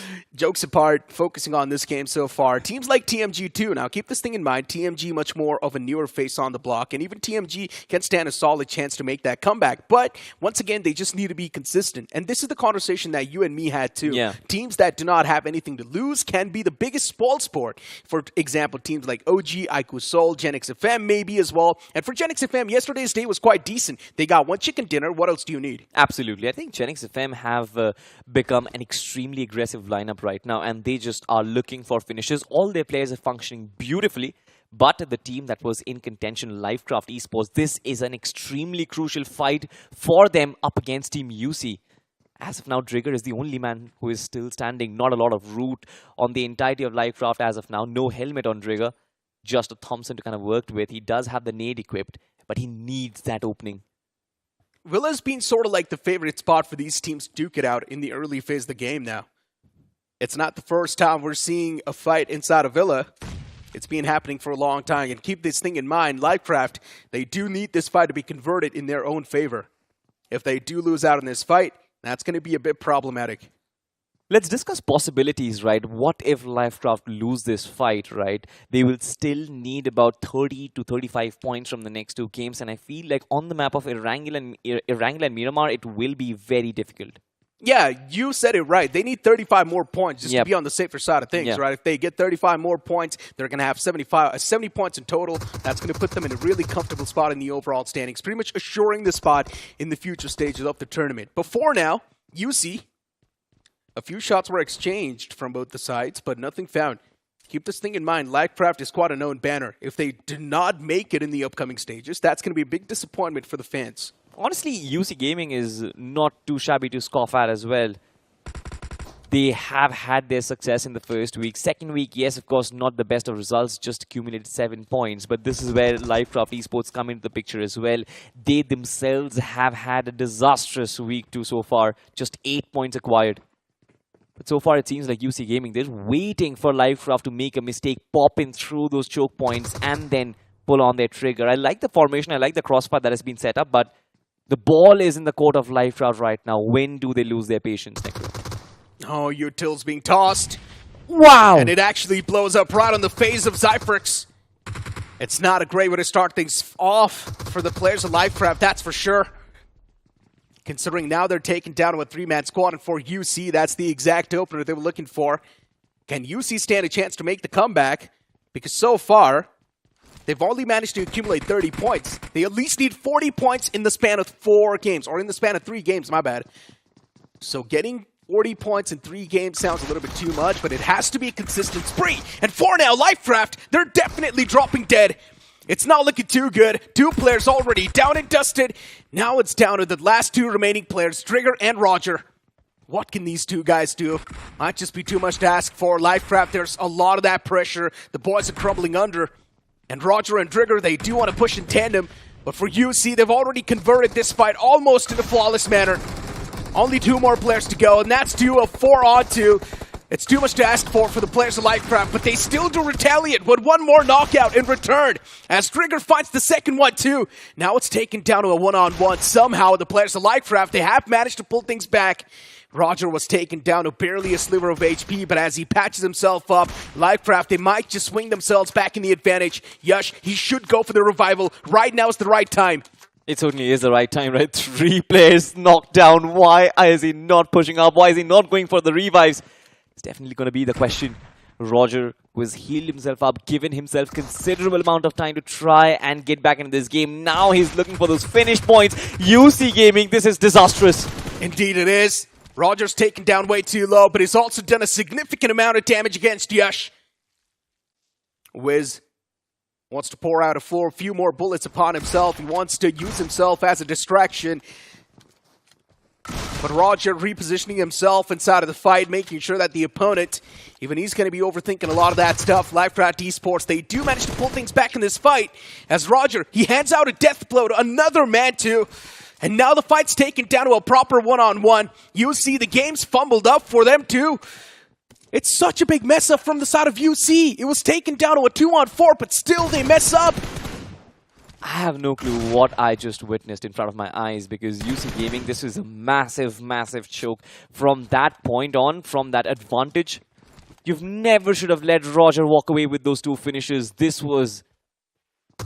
is disastrous, but now it's a 1v1. Of course, one of these 2 teams will have to survive, but either of them will have to go for those placement points. The game has been spoiled for both. It indeed has been. Shots taken from LIVECRAFT as Roger once again repositioning himself, and at this point in time it's just turning out to be an awkward standoff. No one's able to hand out any sort of shots to the opponents. Yush now, finally he finds that connection, but there's also return connection from the opponent. Yush does hand out the death blow, but at what cost? Losing out on 3 teammates when this was not supposed to be the outcome. It was supposed to be a flawless squad wipe. Exactly, and the biggest problem is, Necro, both these 2 teams, they are fighting for qualification, they're fighting for survival, right? They needed this monumental game, they needed all 4 players to be alive. Well, none of that is going to happen even for UC Gaming. They will get those 4 finish points, but now we'll have to just work enough with those placement points. On the other side, another team who kind of did pretty well yesterday, Necro, or you would beg to differ. I'm not really sure. Your opinions don't really match with mine when it comes to Revenant Esports. Wow, Salty. That's kind of mean, dude. It's not mean, it's the reality. Why are you counting me as like the Revenant hater? Hey, listen, I'm not, all right? I'm just trying to pull your leg sometimes. That's cute. Hey, I think so you're taking it the wrong way. I mean, like in the fun way, but OG on the screen. And for OG, I'm pretty sure you've got a lot of that nostalgia. Would you like to talk about it? The discipline is still there. The approach is still there. The fact that they're dominating currently, I just hope that they don't really, give up on this peak of form that they're in, especially when they progress towards the finals, because they will need this momentum throughout this tournament. And we know, Necro, that BMPS, usually the official tournaments are at least a month long. So to keep up that level of performance throughout a month, to keep up that form, that is what usually gets difficult. Twisted Souls this time, though. My bad to cut you off, my friend, but Twisted Souls in a bit of a trouble as Test gets knocked out and confirmed. And for Twisted Souls, I don't think so they even stand a chance at this point. As I mentioned, the teams that are going to be the one to feared are someone that have got nothing to lose, and Twisted Souls is also one of those, considering at this point they can't establish a comeback. Anyone who is below 35 currently, I am very skeptical about them qualifying. I would still say below 25. And if they're still alive in this game, they do stand a chance. But they need a bomber in this one itself, like a 20-point bomber at least, because hands down, to get more than 30 points in the last two games, I believe the pressure is going to be insane. For Team Twisted Souls, they currently have 15 points, so I'm not really sure about how big of a chance they have to kind of move in. No, they don't, unless they get a 30 bomber right here, right now. Back to back. Yeah. A 30 bomber here, a 20 bomber next one, then only they stand a chance to make the comeback. Other than that, well, then Twisted Souls, they're done for. They have been twisted outside of the lobby. INSP taking a lot of shots. Inspiration Esports this time around. Rolex, Atomic, quite the known names inside of the field. We have been witnessing these guys for a long time. And for Inspiration Esports, it's now tough times. But tough times create strong men.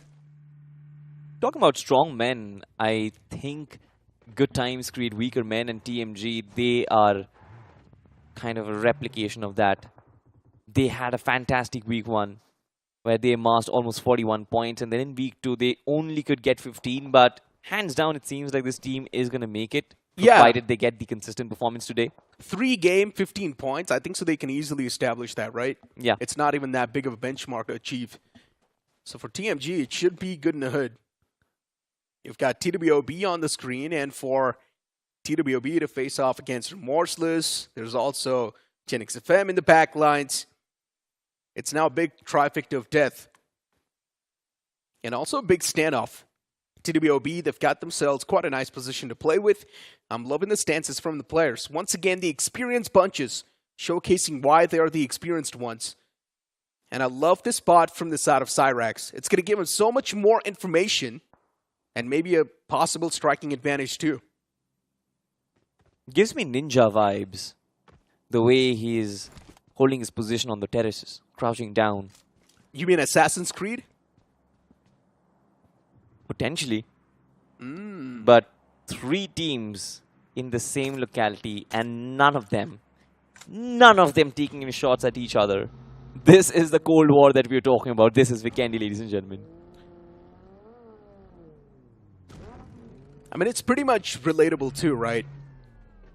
What, ninjas? In winter, no. In winter, you feel a little bit slothy, you feel slow, you do not feel like stepping outside of your house.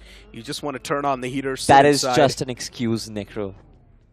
If you have to go out, work hard, be a real man, you would do so. So what are you saying? I'm not a real man? No, you are. You're just a little lazy. You heard it right over here, guys.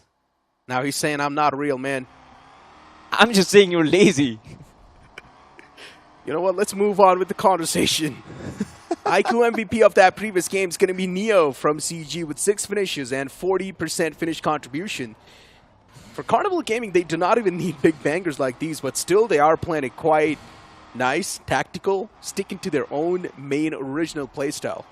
I feel like at this point, if you consider just the playing style, I was having this discussion with Johnny that Carnival Gaming, they're leaps and bounds ahead of every other team currently. Possibly Orangutan. Yeah, that's what I was thinking too, right? I think so. In this iQOO BMPS 2024, Carnival Gaming is the best team right now in this current meta. In terms of maintaining that form over 2 weeks, yes. But we'll have to look at the red set. We'll have to look at Silly Esports on how they can perform themselves. Yeah, I mean, it makes a lot of sense what you're saying too, but with the way CG's making their decisions, with the way CG's taking the fights, and with how they've been looking overall, even in the form, not just in this tournament, even in the past couple of tournaments, it feels like CG right now, they're going to be the definition of peak performance. And I feel like they have kind of mastered the art of not always ramming into squads, but they're also looking at good rotations. They're getting great positions inside the circle. But they also do tend to kind of walk away with more than 10 eliminations majority of the time. So they found the perfect balance. Exactly. Their tactical awareness has been on point in every single map they play. And that's something that's really given them a major advantage inside of the fight. And maybe they've also got their hands on the iQOO Z9S series, which is starting from 9,999, my bad. That is a steal, to be honest. Yeah, it is. A lot of juice under the hood, especially with that Snapdragon 7 Gen 3. You've got amazing battery life with the 5,500 milliamp hour battery as well. And again, if you have to charge your phone very quickly in between your scrims, you have that 80-watt flash charge. Yeah. It's like a phone that is gamer-ready. Indeed it is. If you're looking to start your esports journey, this is the best beginner device that you can have. Honestly, it does click amazing selfies. Me and Ocean had one. Oh, you didn't send me. I'm going to probably post it on my social, so that is going to be something. You didn't click one with me. You wouldn't fit in frame, bro.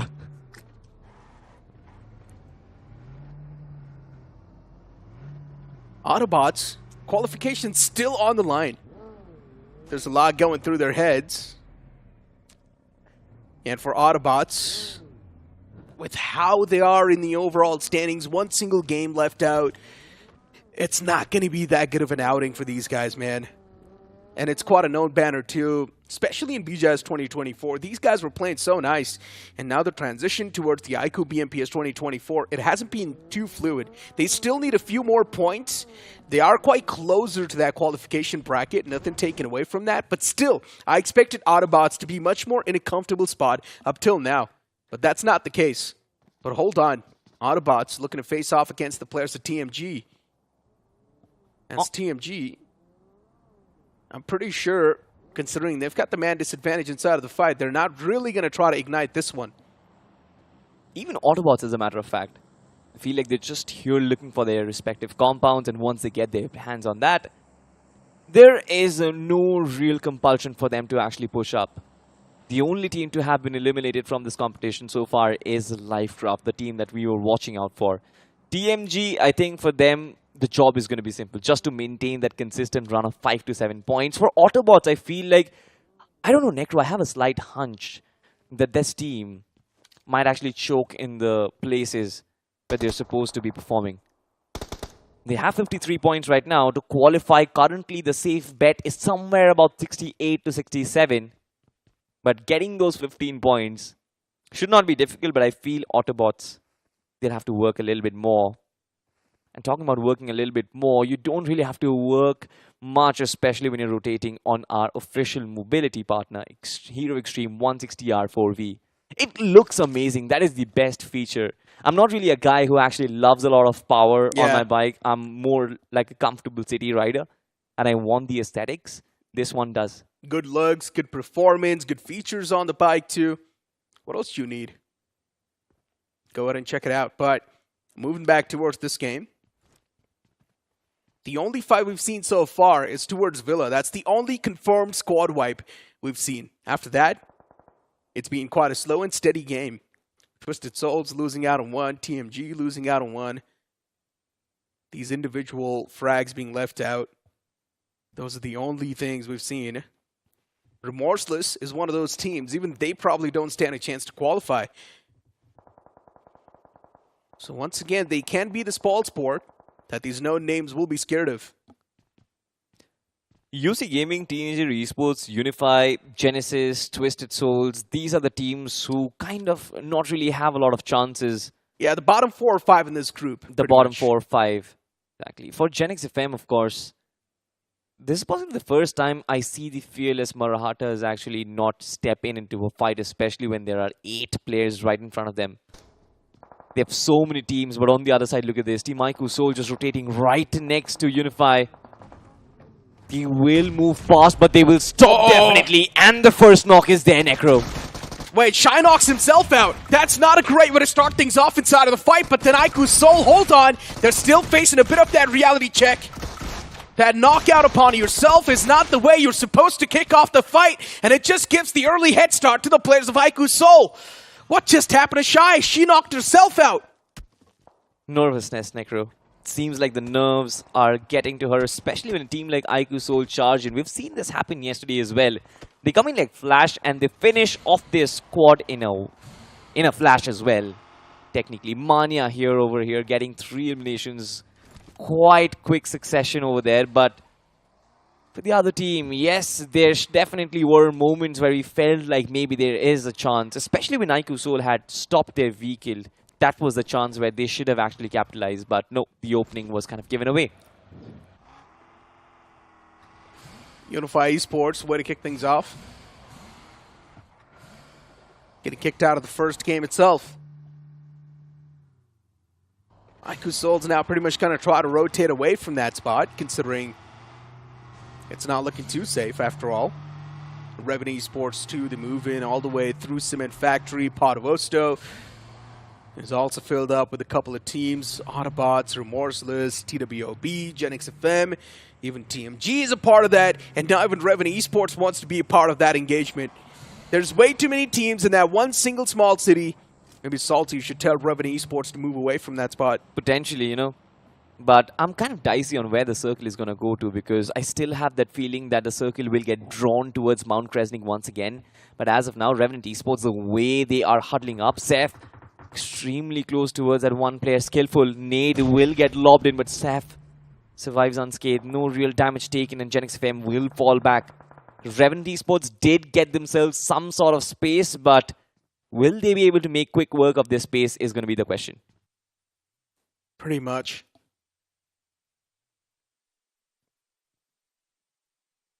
GENxFM's 2 players. Spatterjot and his teammate right next to each other, while you focus on the rest. They are trying to make sure that they're playing together. This 3-1 split from the side of GENxFM might just lead to their own demise. I do understand why this 3-1 split is there in the first place. What if the circle pans out towards the left side? Then that one single individual man's going to be like the insurance policy. But what if the circle doesn't? And what if it pans out on the right side? Then getting the man safely to the opposite side will be even tougher. Exactly. One of the things which I feel is problematic, not problematic, I feel one of the issues that Revenant Esports have with their gameplay is not trying out different varieties. The zone shifts towards the right side, my friend. Global Esports, they God. find themselves on the advantage side of things. And what are your thoughts about this new Global Esports? They have been playing it so passive. I'm not a big fan of this. I want to see the old Global Esports back in the fray. I do understand they're still testing the waters, but I still want to see the old GE, man. I want to see that too, honestly. I want to see Global Esports just go all guns blazing once again, because that is pure entertainment. And that is what we want, right? As okay. viewers. TWOB though, hold on, even they're delivering some entertainment as they strike down 2 players from the side of Revenant Esports. And it's definitely going to be a tough pill to swallow for Salty.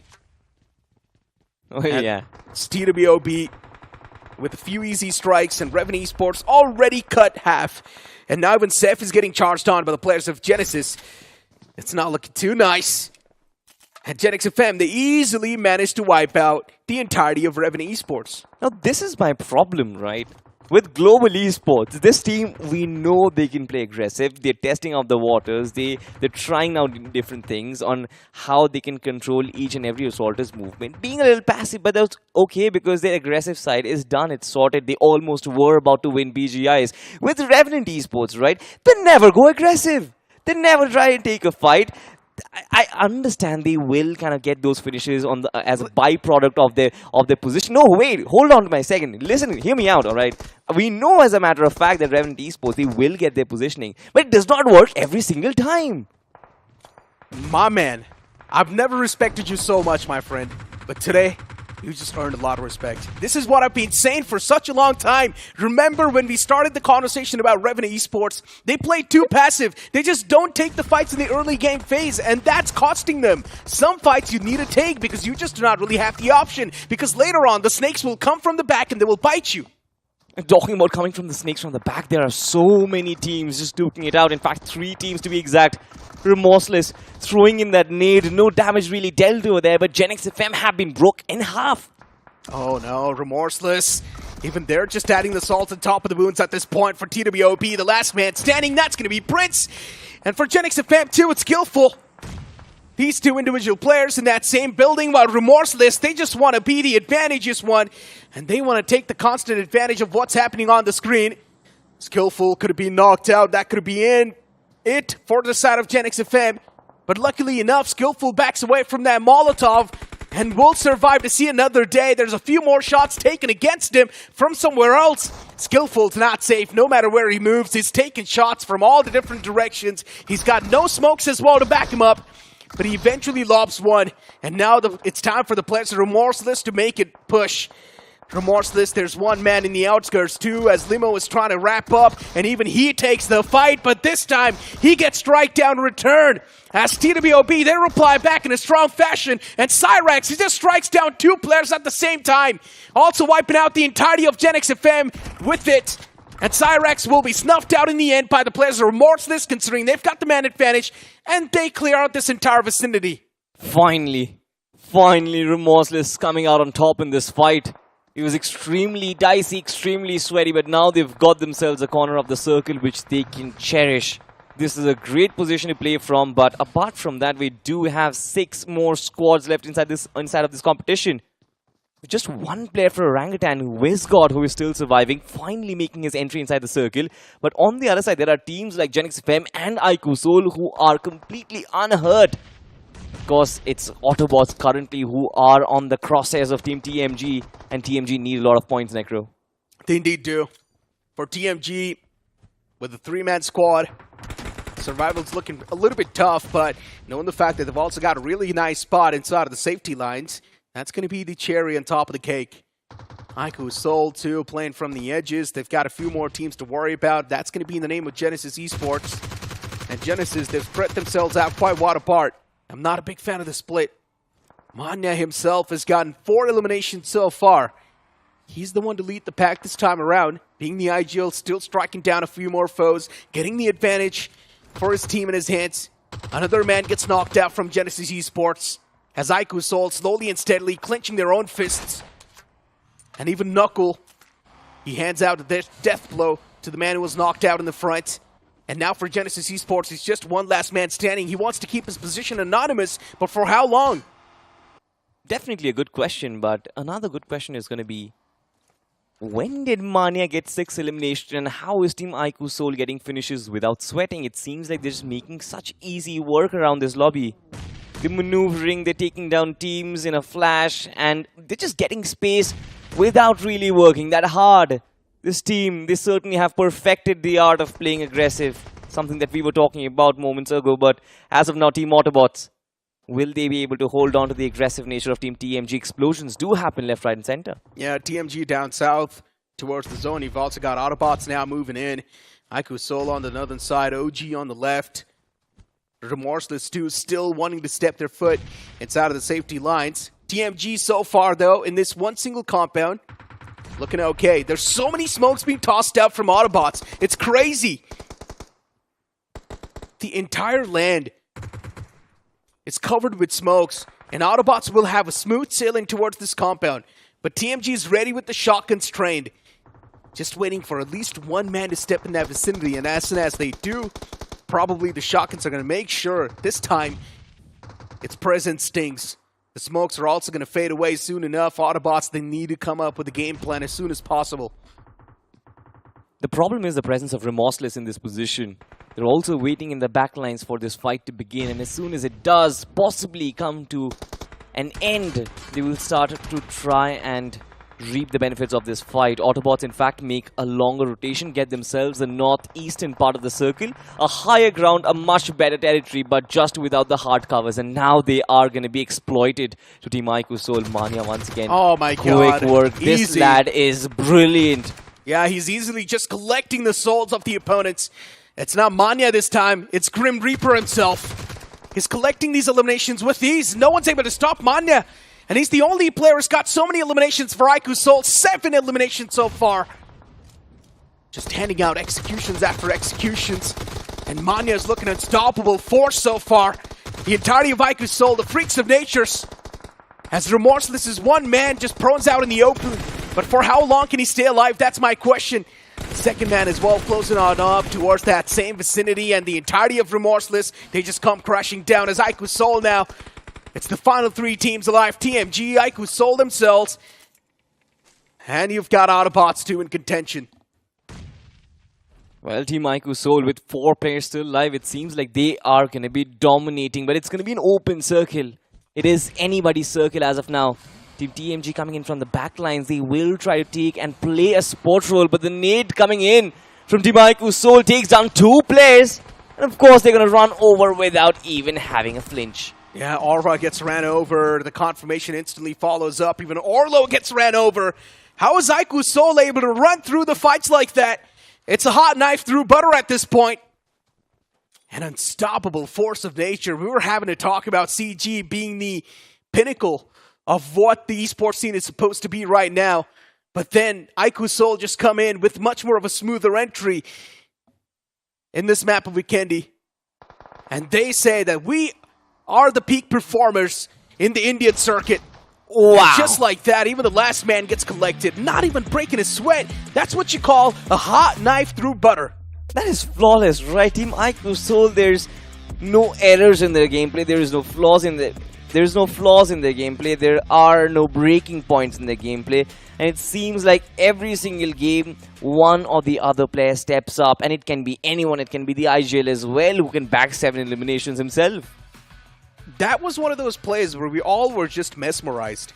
And we all just wanted to see a little bit more of that. Flawless approach after flawless approach, be it the positioning, the way they're taking the stances to, the way they're positioning themselves inside of the fights. iQOO Soul was flawless in no matter what aspect you try and see them.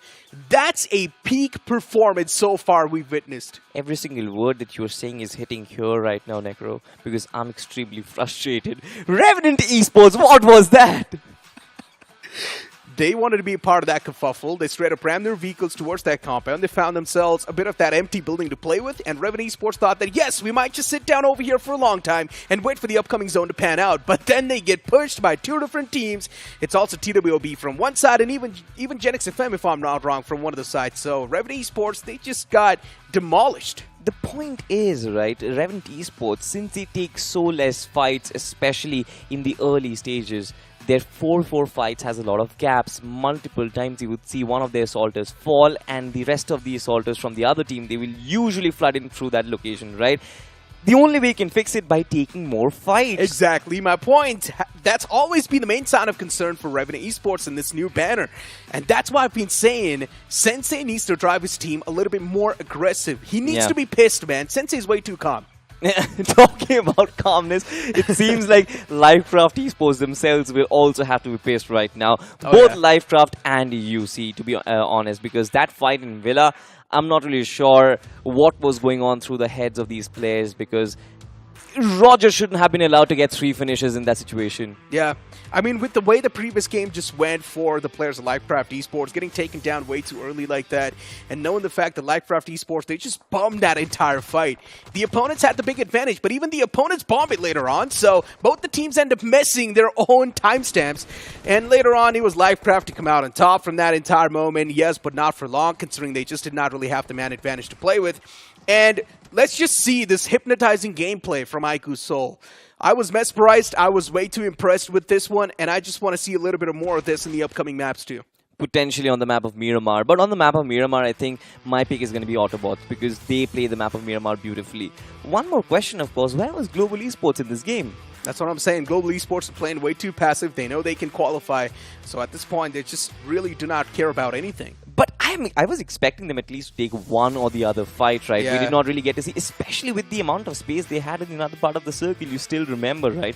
As soon as the circle shifted towards Port Vosto, we sort of thought that, all right, fine, finally, we get to see the Global Esports chicken dinner. Be it a calm and composed chicken and not with a lot of finishes, but we get to see that. But it seems like Mavi has been failing to deliver for us for a while, is it? I wouldn't really say exactly failing to deliver. As I mentioned, he's just testing the waters, man. Yeah. He really just wants to make his team play a little bit more passive because they've been playing aggressive for a long time. And we also saw Global Esports, they do tend to make mistakes when they're playing too aggressive. For Global Esports, getting the points on the table wasn't tough. But what was even more tougher was to get a chicken dinner. Yep. You saw this happen in the previous third-party tournament as well, where the format was completely different. They were getting those points, but they were not able to secure that chicken dinner. And that's where Global Esports tends to struggle. And that's why they even lost out in the grand finals, by the way. Absolutely. I think this approach, hopefully it works out, but so far it is not really working out. But this round, of course, they're going to make quick work. They have accumulated a lot of points, ladies and gentlemen. But talking about points, let us find out how many points these teams are going to acquire from the map of Vikendi. Of course, majority of it will be dominated by the winners, iQOO Soul.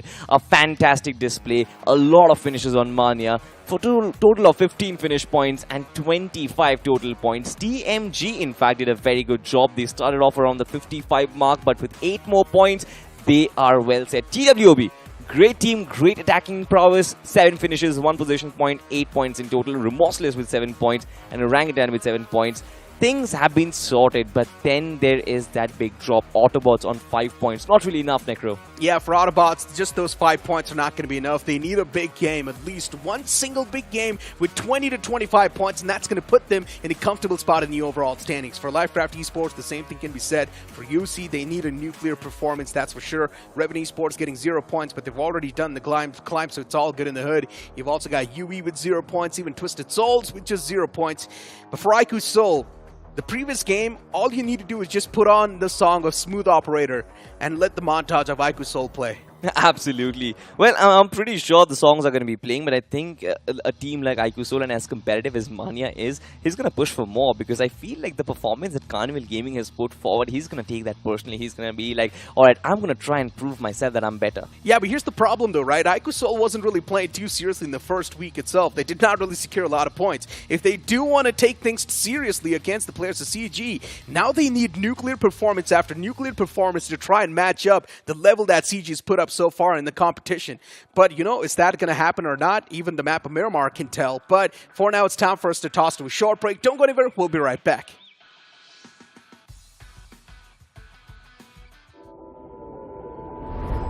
Have you seen my phone? Yes, I have. It's so gorgeous. Yeah, bro. Really? Hey, but have you all seen it? Mega Taskers win at every level. iQOO Z9S Pro with 3D curved AMOLED display. Fully loaded for Mega Taskers. Search iQOO Z9S on Amazon.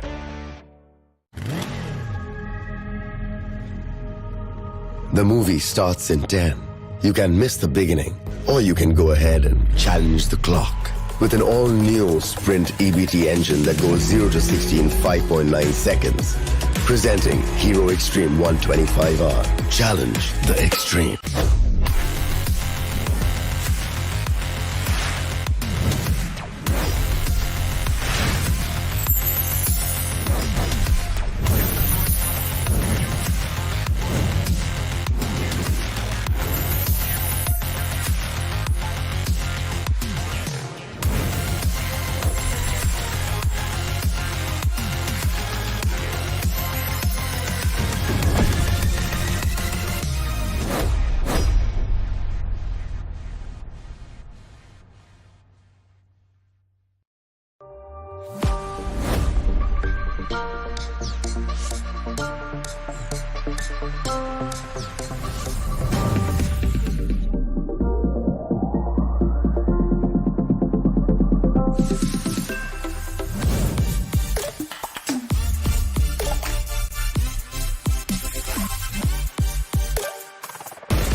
Welcome back after that short commercial break. And now it's Johnny with me on the panel. Johnny, the previous game from iQOO Seoul, it was hypnotizing, I'm not going to lie. Smooth operators indeed. Yeah, I mean, definitely. And of course, if people are going to fall at your feet, all you can do is just rack up those points for yourselves, right?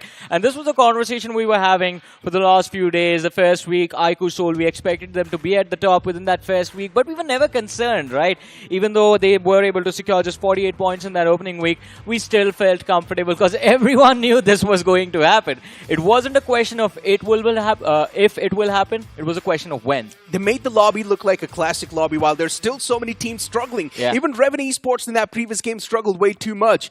And that's the peak performance so far I've seen in BGMI. Hands down. That's Exactly. the best one. But now I think it's high time that the other teams start to step up. But one place where everyone wants to step up is their devices. And of course, you can do that quite easily with the iQOO Z9S series, ladies and gentlemen, starting at 18,999, our official smartphone partner for the iQOO BMPS 2024. And I also heard you guys took the devices back at your hotel rooms. You guys were clicking a lot of pictures. Yeah. How was the experience? I mean, it was a nice experience, man. First of all, we were allowed to play for a long time just because the battery life is there. 5500 mAh, it just lets you go on for a couple of hours. And of course, apart from that, whenever we ran out of juice, it was just about plugging in that 80-watt flash charge and then just being back in a few minutes. Exactly, man. I just hope even the players of LIVECRAFT Esports have a good performance now in the upcoming game. Yeah. Because LIVECRAFT Esports, with the way the fight started off against the players of UC, it was really bad, let's be honest. At the start, UC messed up, and then later on, LIVECRAFT messed up off the rip. That is true, but then again, they still have a few more opportunities remaining, right, in the next few matches, and hopefully they can bring themselves back in, but we do have the overall rankings in front of us, and of course, OG, they've taken a leap, not a massive one, just a small one, moving up into the 9th position. And then we have Team iQOO Seoul, who have walked up all the way to the top 11 with 48 points to their name. So now if they have one more brilliant game for themselves, I think we can see them move up into that top 8 in the next match of Miramar itself. Look at iQOO Seoul, just there on that big climb. That's a big catapult in the overall standings. They were there on the latter half of the board. But now with that one single smooth game, they just put themselves on the 11th spot. You flip the page and you also do see a few more known names this time around. For us, Esports getting 43 points on the second week was quite nice, but I'm still trying to search for a few disappointments, and one of those I see by the name of Team Z. Oh man, I mean, Team Z, they could not really do much. That game of Sanhok, their last game of the day, we were hoping to see a big one, and they tried their level best to make it a big one as well. That early drop fight against the players of Esports, they were able to secure those points, but unfortunately for Team Z, RVNC show up out of nowhere with the third party and just wipe them off the map. But in this particular game, Necro, still Global Esports, we have to keep our eyes on them, because while they might have gotten close to that qualification marker, there's still that old Global Esports performance that we are yet to see. Exactly. Global Esports, they're playing it too slow, and that's also hindering their performance. But it Yeah. makes a lot of sense why we're seeing such a playstyle, right? If you remember in the recent third-party tournament that we saw, Global Esports, for them, getting the points was not the problem. The main problem was getting the chicken dinner. Yeah. And that's what they were missing out on majority of the times. True. I mean, that's very true. And I think the only way Global Esports can secure chicken dinner is everyone else is finished off by themselves. Or at least that is what they feel like. And I think that would be an amazing win to see just GE annihilating everyone inside of the lobby. But of course, the odds of that happening are going to be quite minuscule. So again, getting this practice in of trying to play for survival is good. But then again, I mean, it's Global Esports. We know when they are shooting their weapons, when they're going into those fights, that is when they are most comfortable.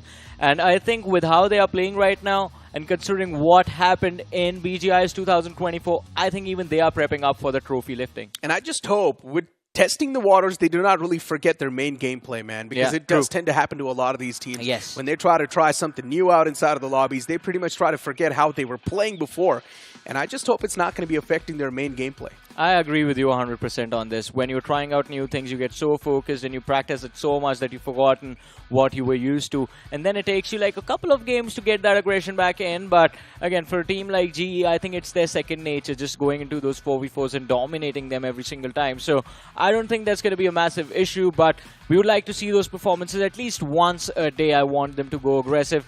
And considering, I mean, no Sanhok is there today, that opportunity was there for them yesterday. They failed to capitalize. Today, I think they are going to wait for that Erangle performance to just make things click. I genuinely do want to see a little bit of that glimmer of Global Esports. Just that final aggression touch. Maybe on the last game, maybe in this game in Miramar. I want to see Global Esports go full-on aggressive to their prime potential that they can. And at this point in time, we pretty much can count out teams like Teenager Esports, Unify Esports, Genesis, Twisted Souls, and Remorseless. Yeah, I mean, these teams are way too far in the pack. But as you were talking about UC Gaming, I think along with them, LIVECRAFT, we were having a discussion about them in the morning. We wanted the first game of the day to be a big one. Now, Vikendi, I mean, you can't really say anything about Vikendi, right? So hopefully, Miramar, if they can have a big win, at least secure like a 10-point chicken dinner, 20 points on the board, it brings them into a fighting position for that last Erangle. But if LIVECRAFT drop the ball right now on Miramar, then I think the qualification is going to slip out of their fingertips. Now, me and Salty had a conversation about this, and I said for LIVECRAFT, it's pretty much the same storyline as Team Z in the previous group. Yeah. If they start things off on the game one itself, it's going to be on the good note. But unfortunately for LIVECRAFT, they bombed the first game. Now the pressure is going to be too much on the last two games that are remaining, from which one will be played right now. They need at least 25 points from this game of Miramar at least. I wouldn't say 25. 25 will put them in too much pressure, and then they are going to struggle. Then they might risk getting eliminated. 20 points. Go for those 10 finishes. Go for the chicken dinner. It's much more manageable to pull that off. But again, considering this is their second last game for this week, we know there's going to be a mental pressure there already there on the players of Team LIVECRAFT. Let's see how they're going to perform in this upcoming match.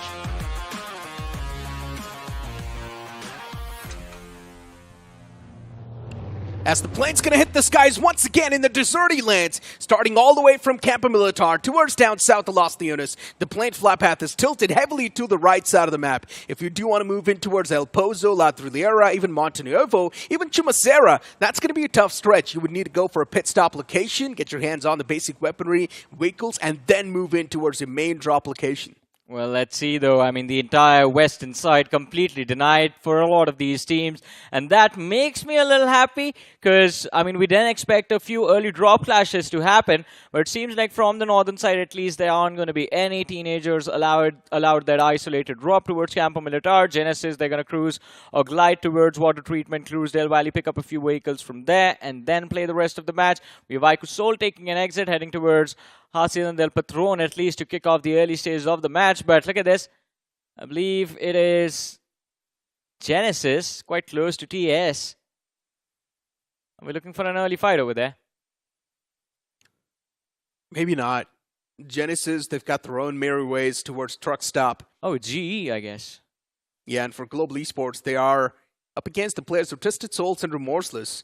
For Global Esports, it's not going to be a challenge at all. Both these teams are struggling way too much. Facing off against Twisted Souls, that to a big panel like Global Esports, it might just be too much that they can try and chew on. For TMG2, still the qualifications on the line. They need a decent game in their hands to at least solidify and nail that spot down. But look at Porto Palacio Necro now. This is something that is a very rare sight. A Porto Palacio drop clash. We have UC going up against the Autobotz. And our Autobotz also looking in a very decent position, but they need to win this fight to capitalize, and so does the players of UC Gaming. A chicken dinner for both these teams can change everything. Indeed it can. And UC, from what I know, in the early phase of the game, they're quite good in converting those fights. So for Autobotz, this will be a tough pill to swallow. Let's see how the fight's going to be converted. I like the positioning from the Yush too. He's a little bit separated from the pack, and he can also go for the flank angle, catch the players of Autobotz off guard. Remorseless up against the players of Global Esports as Mavi. He's already made the push with an AKM in his hands. It's his preferred weapon in the early game fights. You've also got Beast now repositioning himself, and the players are Remorseless. They've got no clue they're being watched out by the players of Global Esports. Mavi, the man's got a clear line of sight on the boys. Global Esports, they need to be a little bit more careful, a little bit more wary of the fact that Remorseless, they might just have the cavalry approaching soon enough. UMP-45, Thompson in the hands too for the up-close and personal combats. And look at Lemba's position. I like it. Yeah, I like it too. I mean, Remorseless. This gives them the information. Finally pulling the trigger, but Ninja Boy, he gets out of the way.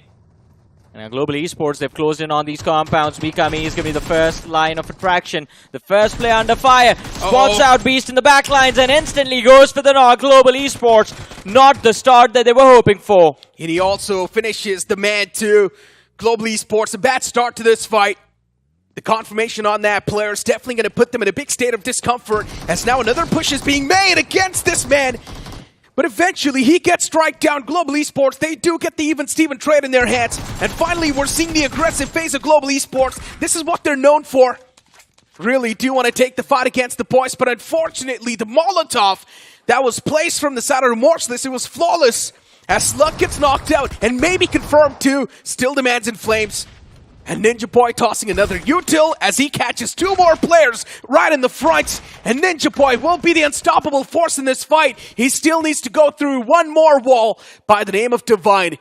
Can he strike him down with the help of Mavi?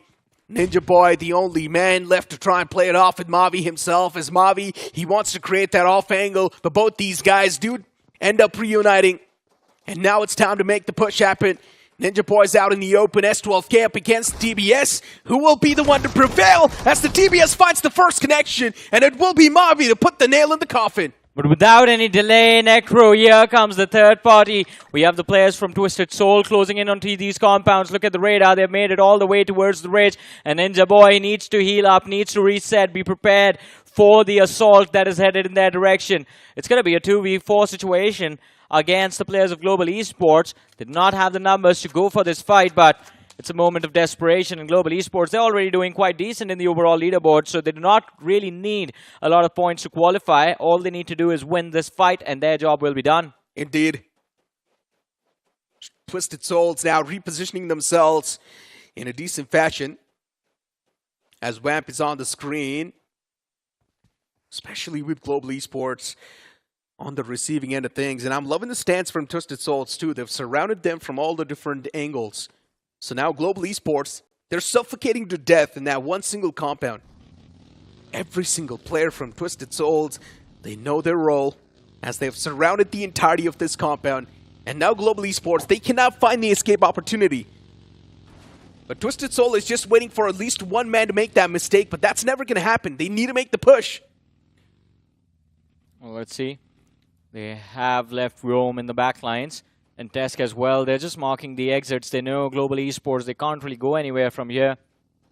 No escape option available. Freak sent in to be the initiator, but Ninja Boy, this off angle right next to this tank can change everything. Necro, if one of the players from the side of Twisted Soul extends on that ridge, assuming that Ninja Boy is going to be hiding out inside, it's going to be a big mistake. They look to nade Mavi, and Vio, mistake made. He runs out in the open, but Ninja Boy, he fails to secure that knock. A big blunder coming from Global Esports. Oh no, Ninja Boy messes up big, and that gives the opening. The exact one the players of Twisted Soul were looking for. And even Mavi's getting strike down from the back lines. Backs away to exposed. It's another team stepping in the fray by the name of UE this time around. And Mavi, all he needs to do is just wait patiently. Let these two teams duke it out against each other. And then Mavi can go for the strike and try and secure as many points as possible. But at this point in time, Mavi's still trying his best to fight back. And it's going to be a little bit too much to ask for, as Mavi will bite the dust. Not really the exit we were hoping for from the side of GE. But to be fair, they tried the level best, right? They got one squad wipe, lost 2 players, and then the numbers were stacked against them. But TS, at least for them, it is going to be a 4v4 test. He kicks things off brilliantly, secures the opening knock, and Myon, she's going to be the first one to go down. Now UE, how do they retaliate to this? It's a 3v4 against them, and Tesk, he's running circles around the entirety of the opposing side. Yeah, Unify Esports up against the players of Twisted Souls. They need to come up with a unique approach. Tesk, he knows exactly where one man is positioned. As Util being lobbed out, hands are way too busy, and that's when Shy capitalizes. That was a perfect capitalization too, finding the right window of opportunity. Utilities being tossed as well as Twisted Souls. They're dropping down on the man number. It's not looking too good. Unify Esports with this approach, they're definitely having the major advantage as now even WAMP reveals his position. And for WAMP, where can they try and reposition? The answer seems quite limited. Just on the upper floor, all it takes is one single util to force out the player, and Vamp almost finds a two-piece too. What is happening on the screen at this point? It's tough to understand. And that nade from Unify Esports, it just spills the entire beans. Yeah. I mean, a nade in desperation, the decision made to lob it at the wrong time, and Unify Esports, 2 players knocked, Pew Pew's gonna get finished off as well, and all of a sudden the tables have turned, and now favor the side of Twisted Soul. Troy, the last player surviving, can't really do much. It's a 1v2 up front. Wamp, the position might be compromised, but he still has his teammate to work with in the backlines, and Free gets knocked out, and now it's even Steven between the 2 players. The only thing that Huey have going against them is the fact that Crore has no utility to work with, not a single nade, not a single Molotov on him, and he flushes Wamp out into the open by repositioning towards the left. But still going to be tricky to secure those frags. Vamp, the repositioning does come into play, and at this point, even Troy is getting way too desperate to collect these points. And yes, a shotgun burst to the face, but at the cost of what? 3 players. That one single nade that was being misplaced by the player, it cost them 2 players. But these are the same teams, Necro, that we were talking about during our pre-game. Too far away from that qualification marker, which I feel everyone right now is going to be thinking is getting too close to that 70 point. Pretty much. Alright, this is also intense. Revenant Esports still stuck in Los Leones. What is Revenant Esports doing? I mean, Revenant, I think it was a little bit of an early drop clash, and now the players of Inspiration have just stopped them in their tracks, so they can't really risk moving out. But TMG as well, they took a very late rotation towards Spartona. Yeah, but here's the thing, though, right? Revenant Esports is much more of a known banner, much more of an experienced banner. They're supposed to break through this deadlock with ease, but still getting stuck into it like that. Inspiration also has existed for a long time, man. Yeah, but you cannot really forget, right? These tweaks that Inspiration has went through, we are seeing a few newer faces on the block this time around from them. Yeah. And here we go. The real problems now start to strike to the players of Inspiration Esports as they're running through meds. And now they're also running out of those. Inspiration Esports, no meds in the backpack as the players are also getting approached slowly and steadily for Revenant Esports. They do want to break through the deadlock. Even the ammo is off the big concern. Just 17 bullets in the spare. But the fight does come into fruition. But this time around, it's going to be Chico to hand out the death blow. And Revenant Esports, not enough to provide that cover fire to the teammate. Giving these isolated duels like this, Revenant Esports, they're making a rookie mistake. Oh, but look at this. Great found. Chico gets knocked and finished by Seth. But Seth, no HP to work with, needs to heal up. And Inspiration, they are looking to slow things down. The change in momentum of this fight. As one player was knocked out in the backlines, they have decided to back off for a bit. Go for a revive, re-engage into the 3v3. But both these teams now are stuck into the city of Los Leones. And a lot of time is wasted over here. Then the entry into the circle, which is up north relative to their position. It becomes more and more difficult with every single minute they step or stay behind in Los Leones. So they need to move, and they need to move out now. They indeed do. Jago P on the screen from Inspiration, and looking at how the positionings came into play. For Inspiration's Jag, he needs to stick with his teammates. Finally, these guys are getting their hands on a few more utils and meds, so that's going to save the day for Inspiration and save a lot of those efforts. Before Revenant Esports, I am not a big fan of how the fight started. One single man just exploring like Dora. Yeah. And just getting caught off guard with one single snake that was there in that house. Now it's something a professional team should see coming. Flock finally makes his way down from that tower. And both these teams are struggling with loot. That's the main problem. Exactly. I mean, both of them were just completely pinned by each other. No opportunity to move. Finally, though, now I think with Inspiration leading the charge, they have disengaged from that fight. They have moved towards the western edge of the city. And Revenant Esports is they will just pick up those vehicles and straight up exit from the northern side. We do have the iQOO MVP of the previous game on our screens. It was Manya from iQOO Soul. 7 eliminations secured, 47% finish contribution. And of course, this man was an absolute monster in that previous game goes on to show that every single player in this team has that caliber of walking away with that MVP title. Indeed. Being the IGL still stepping up by margins. Even Beast from Global Esports getting 5 finishes in that previous game. Global Esports was a part of a few fights, but not enough to put them in the limelight. But for iQOO Seoul, the only word I can say for that previous game was smooth operator, hot knife through butter.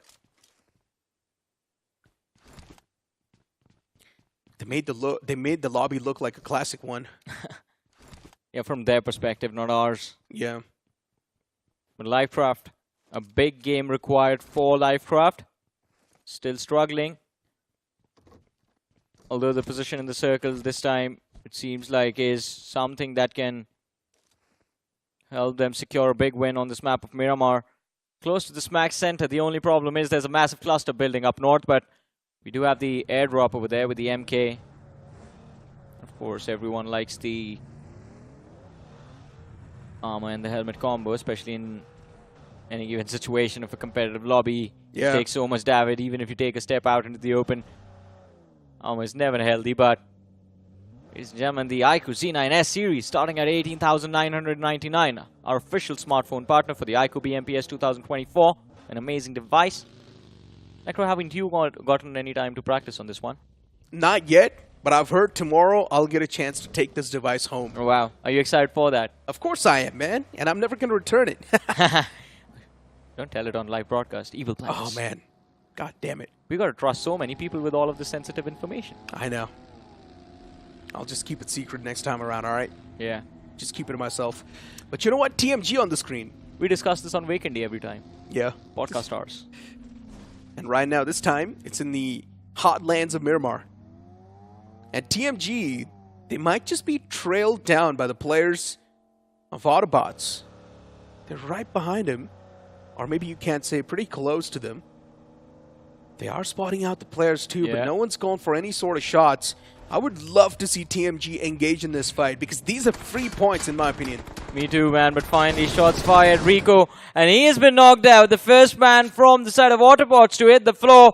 And TMG, as you mentioned, man, they were standing on top of that bridge, just looking in the direction of Autobotz as they were passing them by. And I was also wondering, when are these lads going to pull the trigger? They finally have, and they've secured the opening, but securing the other players and their points, it's going to be a little bit tough because Autobotz, there's a little bit of a distance between where the players of TMG are and where Autobotz are right now. It seems like they've just completely given up on Rico and they want to move forward in this game. Maybe not yet. They can still try and get the revival on the they have fallen sent player. one man. Yeah, they've sent one man.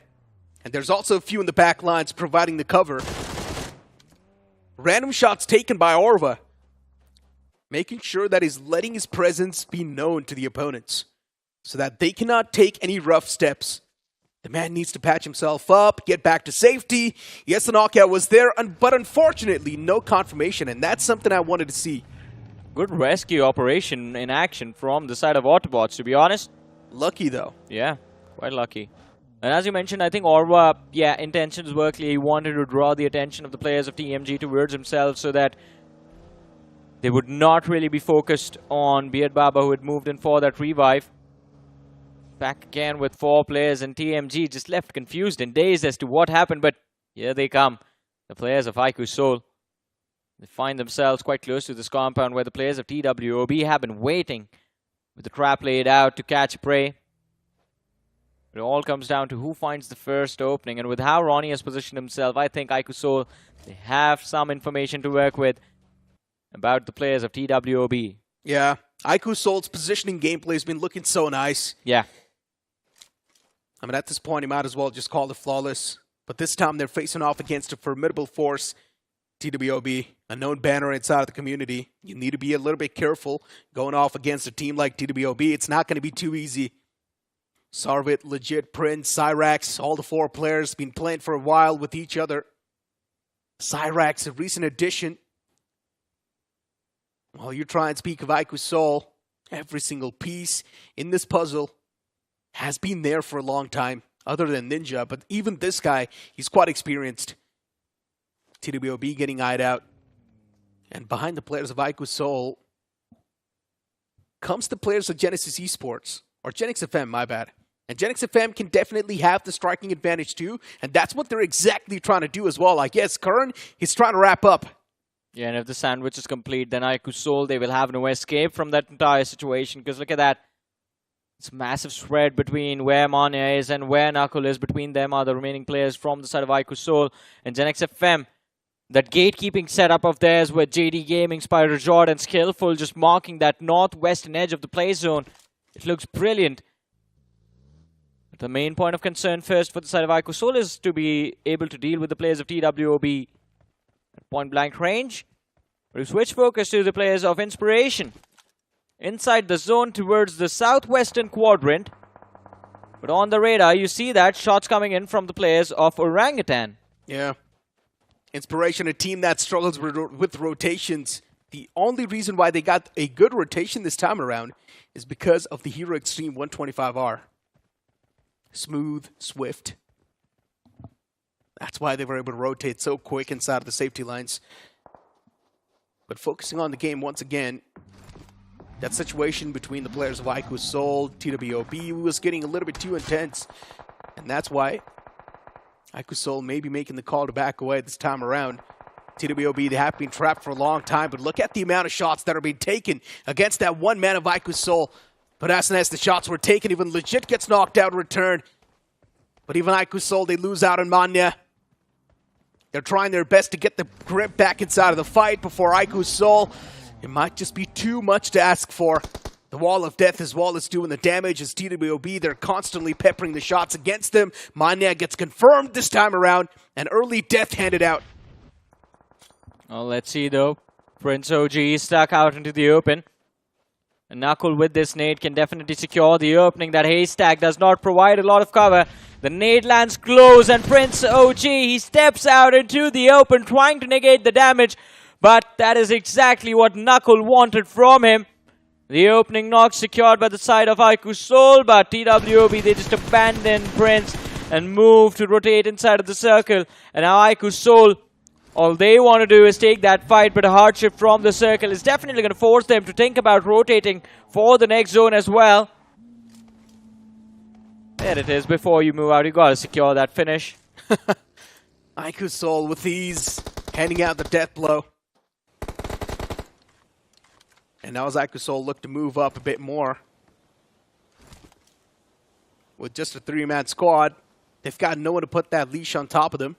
Considering Mania is already taken down and dusted. Even the zone pans out right on top of the players of Revenant Esports towards that truck stop area. And Revenant Esports this time around as well, playing it way too passive. In the Smack Center, now they do not even need to move.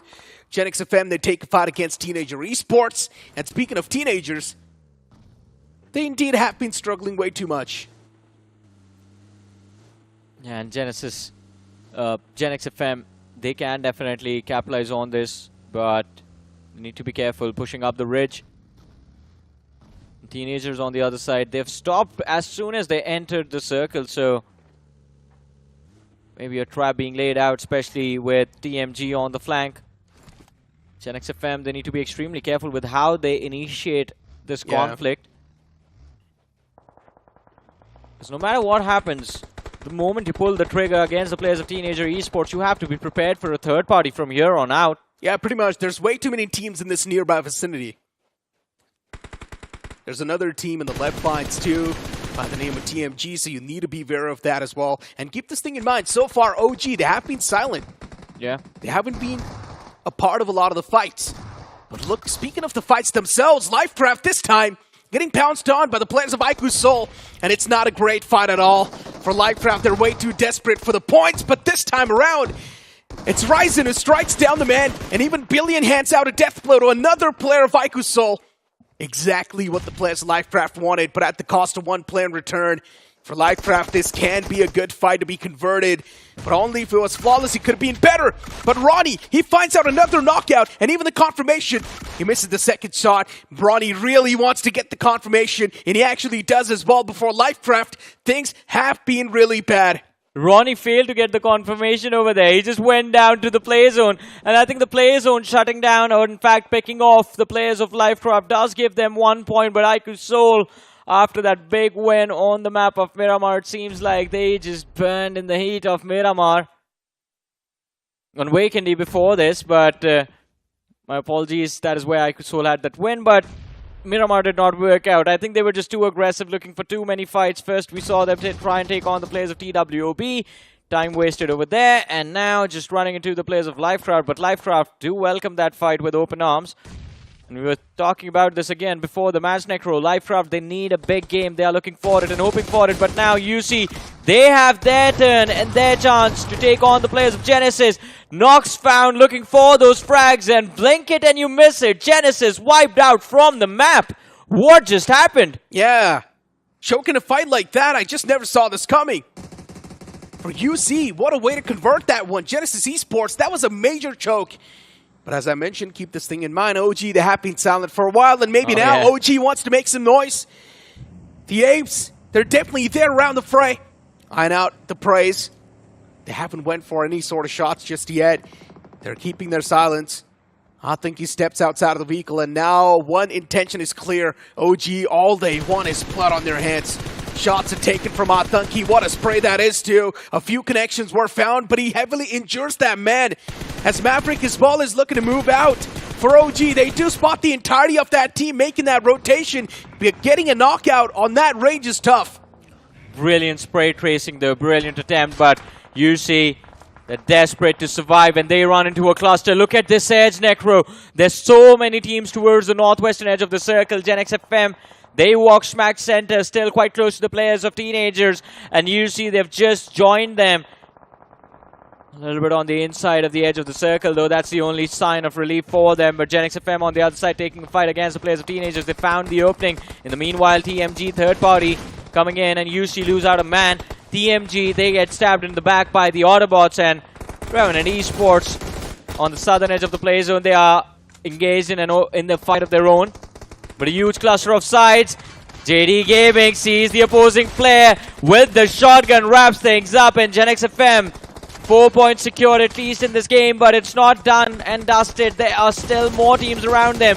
Big point of concern is going to be the side of UC Gaming and, of course, TMG in the back lines as well. But look at that. 3 players knocked out in an instant. There's just one last man left standing from the side of GENxFM. Yeah, and it's JD Gaming. For how long can he keep his position unknown? That's my question. Backs against the wall, too. For GENxFM, the position's really bad in that dip as well to play with.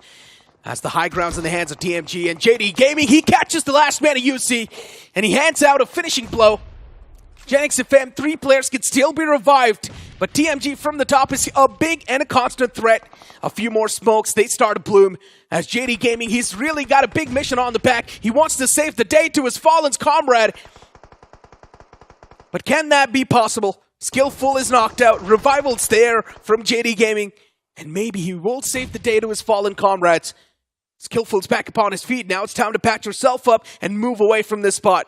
But unfortunately, that's not going to be possible when OG's in the fray. At the last moment, they show up Orangutan. A few moments ago, we saw 1 or 2 frags on them, and now it's up to 5. So even they have started to pick up the pace. We're already down to top 6 teams of this game. 16 players still alive, and TMG, they make the mistake of stepping into the crosshairs of OG next. Franklin is there, and one of the players from the side of OG also gets taken out. It's down to Atanki. Oh no! A buggy slammed right in his face by Flex. An incredible recovery coming in from TMG, but is this going to be enough to push them across the finish line, get them those points for qualification? Johnny, it's quite an incredible ending too. Look at the zone where it's panning out towards this truck stop area. It's the first time I've seen an ending like this. The terrain's so weird. The players are still taking a bit more time to understand how to position themselves as OG WindGod is knocked out. WindGod will be back up on his feet. That's not the big concern, but Autobotz constantly peppering the shots is a big concern at this point. Autobotz performing so well, but they need to face off against Revenant Esports in the end, and that's where things can be even more difficult. As we speak of Revenant Esports, they start a strike. Rico gets knocked out. Autobotz taken down to a 3-man squad, and that's where OG, they might just find the lifeline they were looking for. The breathing space they wanted has been granted to them by the players of Revenant Esports, and this is exactly what I wanted to say as well, man. Revenant Esports, they kept their heads down in the early stages of this match, but finally it is time for them to step up and secure these frags, because that is not enough. Just 2 eliminations on the board for Revenant Esports as of now, and it's definitely not going to cut it. Even if they've made their way inside of the top 3, they need at least 6 to 7 eliminations before they get taken out. So just a few more. But Autobotz, they're not allowing even Revenant Esports to step in. This is so much pressure that Autobotz have built on the players of Orangutan and Revenant at the same time. They have all 4 players. iQOO taken out in the backlines. WindGod, the last man surviving from the side of OG. Revenant is down to 3 players, but WindGod with a nade finds a brilliant opening, and even Rico takes a massive hit with that nade. A big chunk of his HP goes missing. Oh, the 3-pointers from WindGod. He's doing some serious damage to the players of Autobotz. As another player gets knocked out, even the wall of death is now starting to move. It's going to force these players to move in a little bit more. Autobotz Esports, there's a big spread, but I don't think so this spread's going to be lasting for too long. The wall of death from the back is moving up as Orlo gets knocked out too. Autobotz, they're choking the final few moments. Even the players of OG, they get knocked out and dusted. Autobotz, the only team standing strong against the players of Revenant Esports, and for Revenant Esports, this passive approach, it finally works out. They weren't a part of any fights for so long, but now finally, the end moment, it's theirs. But do they not have any utility, Necro? We have not seen any nades or Molotov being lobbed out by the players of Revenant Esports. Seth, he's equipped with Molly, but it is going to be enough. They find another opening. Brave Barber knocked out, and Rico, the last man left. Revenant Esports destined to win this game of Miramar. And of course, they've stolen it away from the players of Autobotz as well. Rico, as I mentioned, last man left standing in a 1v3. The odds are against him, and the fate is not going to have his back as well. Revenant Esports, a big win is what we wanted. They get 8 eliminations on the board, so 18 points. That's not a shabby performance from any standard, Necro. Revenant Esports, they were already doing really good in the overall standings, and now these 18 points is just going to give them that assurance that, yeah, you are not going to be shaken down anymore. You're easily going to move on forward in the overall standings anyways. But now it's the race for the supremacy, maybe for the teams at the top. Yeah, I think competing against Orangutan maybe in the overall leaderboard. Yeah. But yes, as you mentioned, this win on Miramar just guarantees them that qualification. And of course, it's the cherry on top of the cake that was already looking pretty tasty from Revenant's perspective. But we have to have big concerns for the side of Global Esports now. Yeah, 66 points so far, and I'm pretty sure they had a few more considering they started things off at 66 points in total. So now for Global Esports, they do have a bit more points, and I don't think so it's going to be concerns anymore. Yeah, but it's Global Esports, right? So you wanted to see them qualify along with Orangutan, along with Revenant Esports, along with the likes of iQOO Seoul. This is the team that everyone hopes and believes, and we all know this. If they make it to the finals, they're going to be competing for the trophy. I'm expecting a top 5 finish from Global Esports if they make it into the grand finale. Of course, the top 5, I want to see them being the winners of this iQOO BMPS 2024. Yeah. They are quite deserving, and it's a banner that is, of course, filled with a lot of aggression. I would love to see an aggressive team win the grand finals. It's been a while. Yeah, it's been a while, but again, I mean, it's a long journey till we see the grand finals itself, and of course, the 16 teams that make it over there. For now, focusing on what's happening in round 1 itself, it was an interesting game of Miramar after the fiasco of Vikendi, I have to say. I mean, Autobotz, all the stars were aligned for them. They had the man advantage too. They had a good positional advantage too. But then they faced off against Revenant Esports. And of course, Revenant Esports having a bit more of that experience, having a bit more of that confidence. They strike down the players of Autobotz. But keep this thing in mind. This desperate attempt from Autobotz might just confirm them a slot as well. Yeah, I mean, it can. It definitely can. It has laid out the pathway for the last game of Erangle, and if they can perform in a similar manner on Erangle as well, then I think Autobotz are going to be moving through as well. But there are going to be those few names that we saw getting taken out early, even though they were trying the level best. TMG, they were surviving for a long time, but all of a sudden they just completely faded from the map.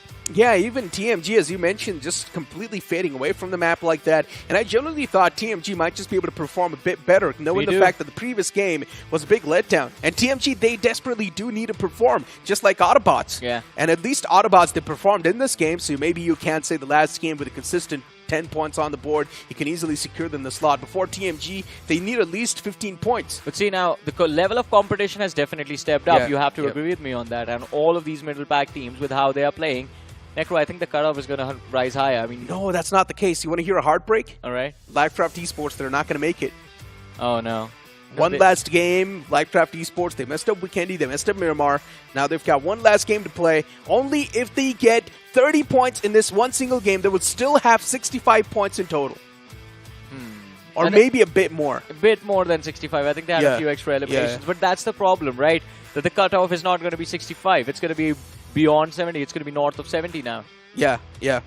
So that's a problem. And getting 30 points in one single game, let's be honest, it's impossible. Almost next to impossible, right? Yeah. But still, for the hopes that are there going on, that 1% hope in the fans, if they do get a 30-pointer, they do stand a chance. Only one way to make that happen, man. You got to change the rules of the tournament.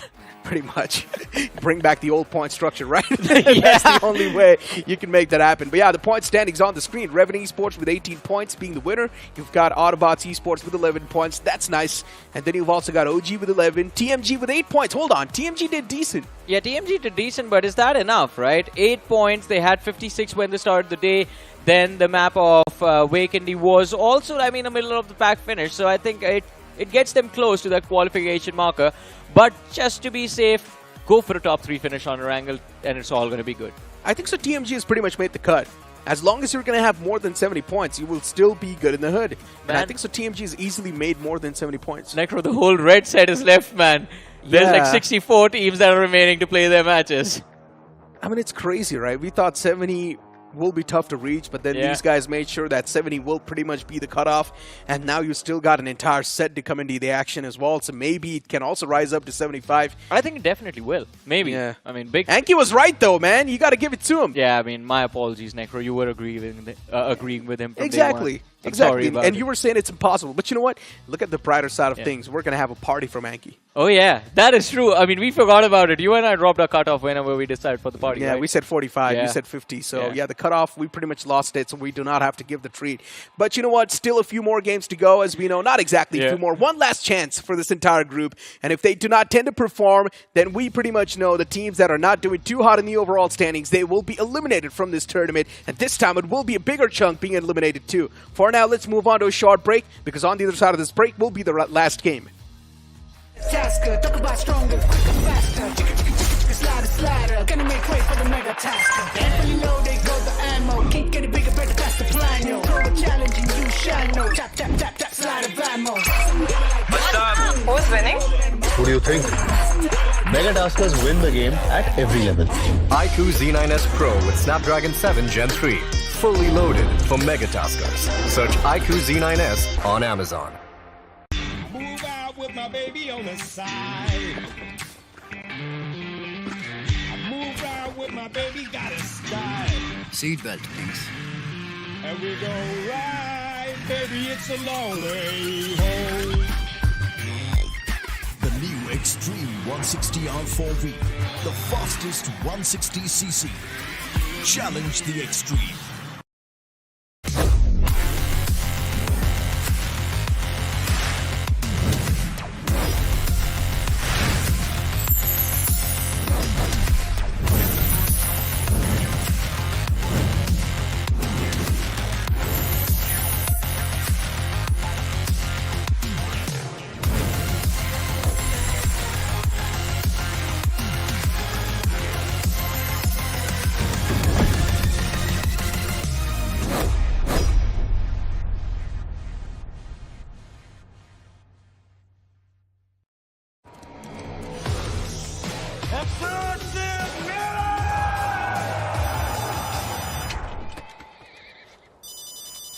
Mummy का phone है एक minute किसी और को बात करनी है क्या मम्मी से take 63 ouch I am not doing this 300 यार ये एक्सूट इतने कूल है लेकिन अगर शूट ही नहीं होगा तो दुनिया को कैसे पता चलेगा X-Suit's so stunning that even Dynamo won't let us tell you about it.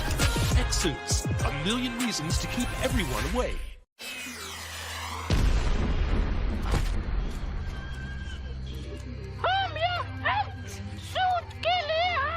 भाई इसको कोई एक्टिंग सिखाओ यार क्या हो रहा है स्कॉट शूट कैंसिल आना प्योर अबे बंद करो बे आंख में छुप रहा है स्कॉट शूट कैंसिल यार पूरी रात निकल गई अगर शूट ऐसे ही चलता रहेगा खत्म ही नहीं होगा तो ये लोगों को कैसे पता चलेगा X-Suits, a million reasons to keep everyone away.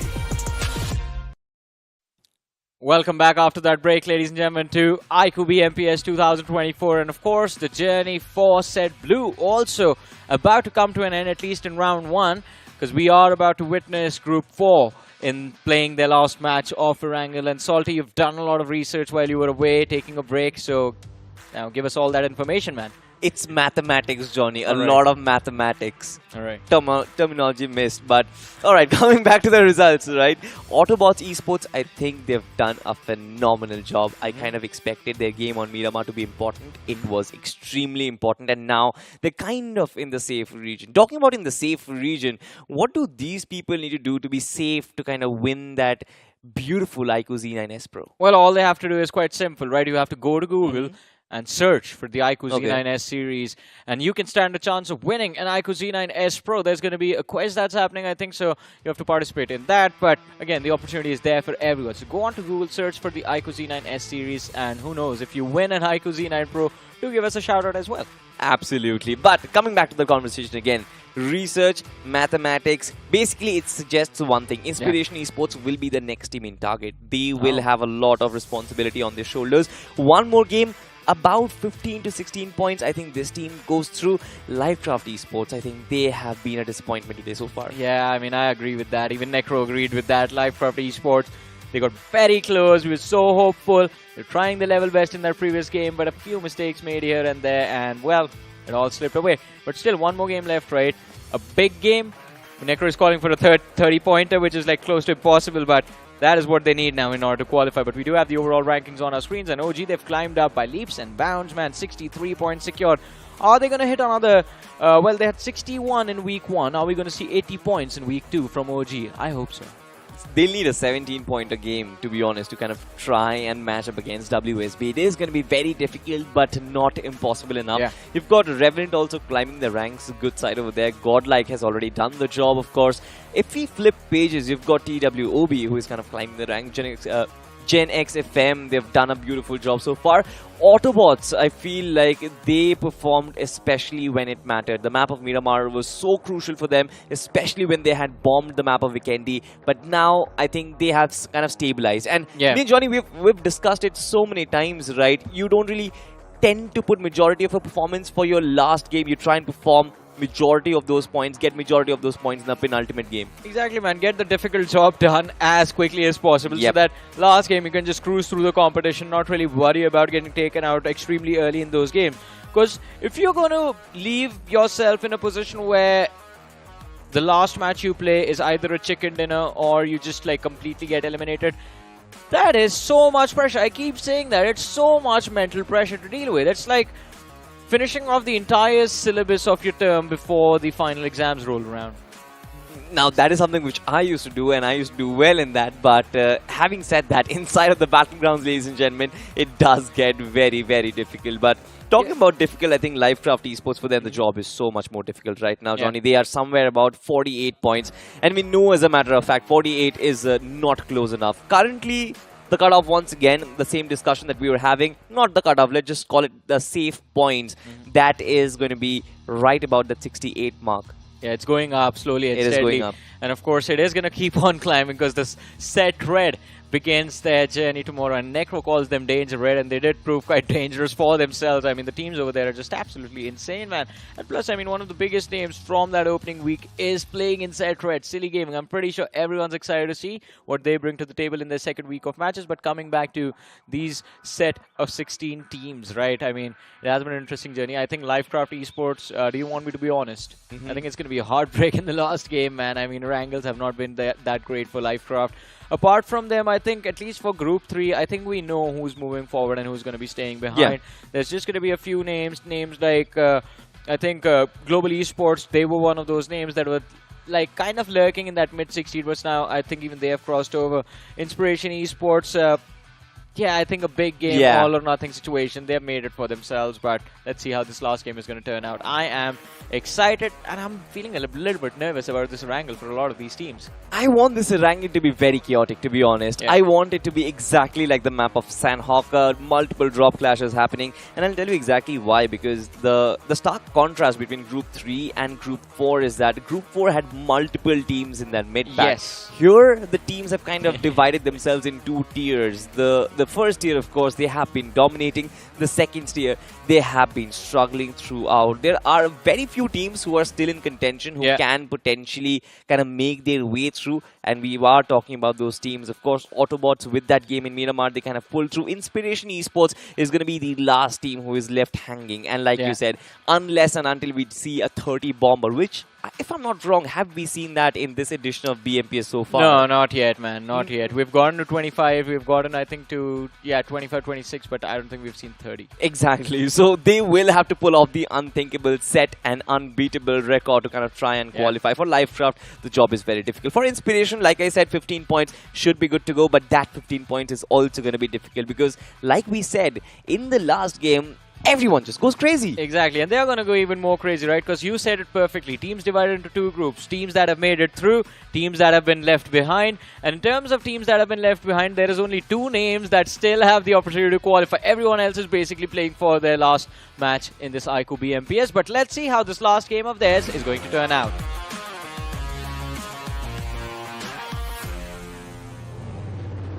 The last game for the blue set is back in action, and ladies and gentlemen, this time we're going to see a flight path which is going to favor all the teams who love to drop in the southern part of the map. Where does it start from? Starts up from Milta Power, ends towards Primorsk, and this is a fairy tale flight path for those who want to drop in the military base, Novorupnoy, Milta, but an absolute nightmare if you want to go towards Georgia Pole or anything beyond that. Yeah, everyone's aware of Nightmare on M Street, but this one's going to be Nightmare in Shelter. I mean, majority of the drop clashes, that is where I'm expecting them to be, towards Shelter, Prison, Lipovka, Milta, Farm. There's all of those roadways, a lot of vehicle spawns over there.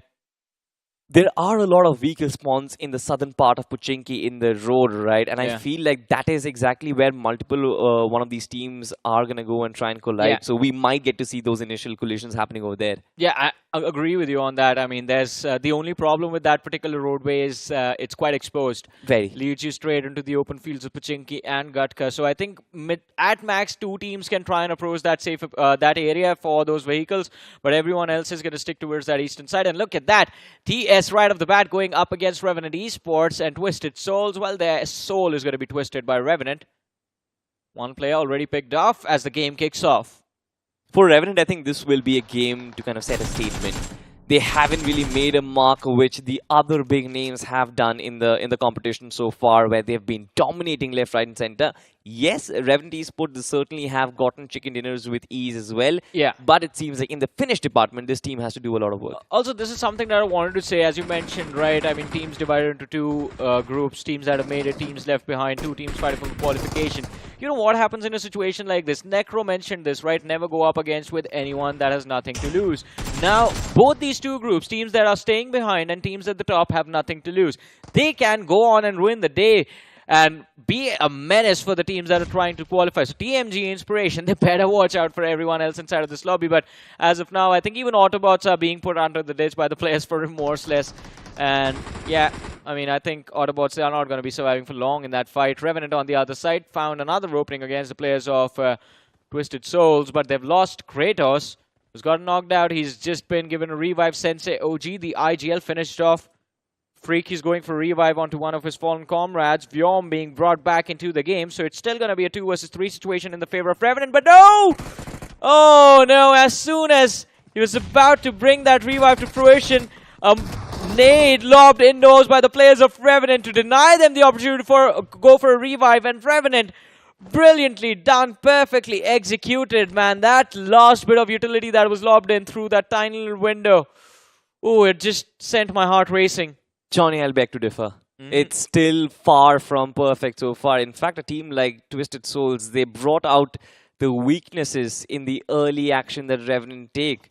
I mean, the loss of the IGL in your home turf is not really expected, especially in a situation where they almost lost Kratos in that early fight ahead. And now look at this. Now it's going to be Team TWOB. This is going to be revenge arc for Revenant Esports. And Flock does it in style. Gets Sarvit, but now needs to get Prince OG as well. He was the one who actually got he was the one who actually got Flock in that initial engagement. I want to see how is that response coming in from this young lad. Yeah, let's see. Chance for revenge, and he's tracking those footsteps. Oh no. Salty, here's the problem. No ammunition, yeah, in the AKM. Prince OG is going for a revive, but Saifi shows up as a distraction from the other side. They just do not want to let them breathe. And Kratos, he finds the second knock as well. And Prince OG is cornered. He knows it as well with the shotgun. Tries to fight for his life. So many shots dodged. What is that? Flock! He had no ammunition. And yet, all he knew, he had to be the distraction for his teammates. And he played it out perfectly. That was a symphony of errors, man. But it's not over. Man, no one's going easy on Revenant. I feel bad for these guys. First it's TWOB, now Orangutan is closing in from the rear. How many fights can these players hold on to? They don't have any ammunition to work with as well. Yeah, I think this is it. Salty, we're going to call it. We're going to call it possibly Kratos. He had to be revived. Had it been a 3-4, there would have been a great opportunity. But once again, we get to see that same playing flow from Orangutan. AK still has been subbed. He's still not in the playing force so far. And WindGod, I think majority of the job will be on his response, on his shoulders. The nade being cooked in. There is high ground on RO as well. This almost seems to be impossible for Team Revenant. Yeah, it is. Or Sef can just do that. Secures the first, instantly falls to WindGod. Now it's Flock, the last man left standing. And we all know from the start of this fight, the man had no ammunition to work with. So yeah, Flock is just going to go in a corner. And why is he pre-firing? He has no bullets. Just falls to the nade, yeah.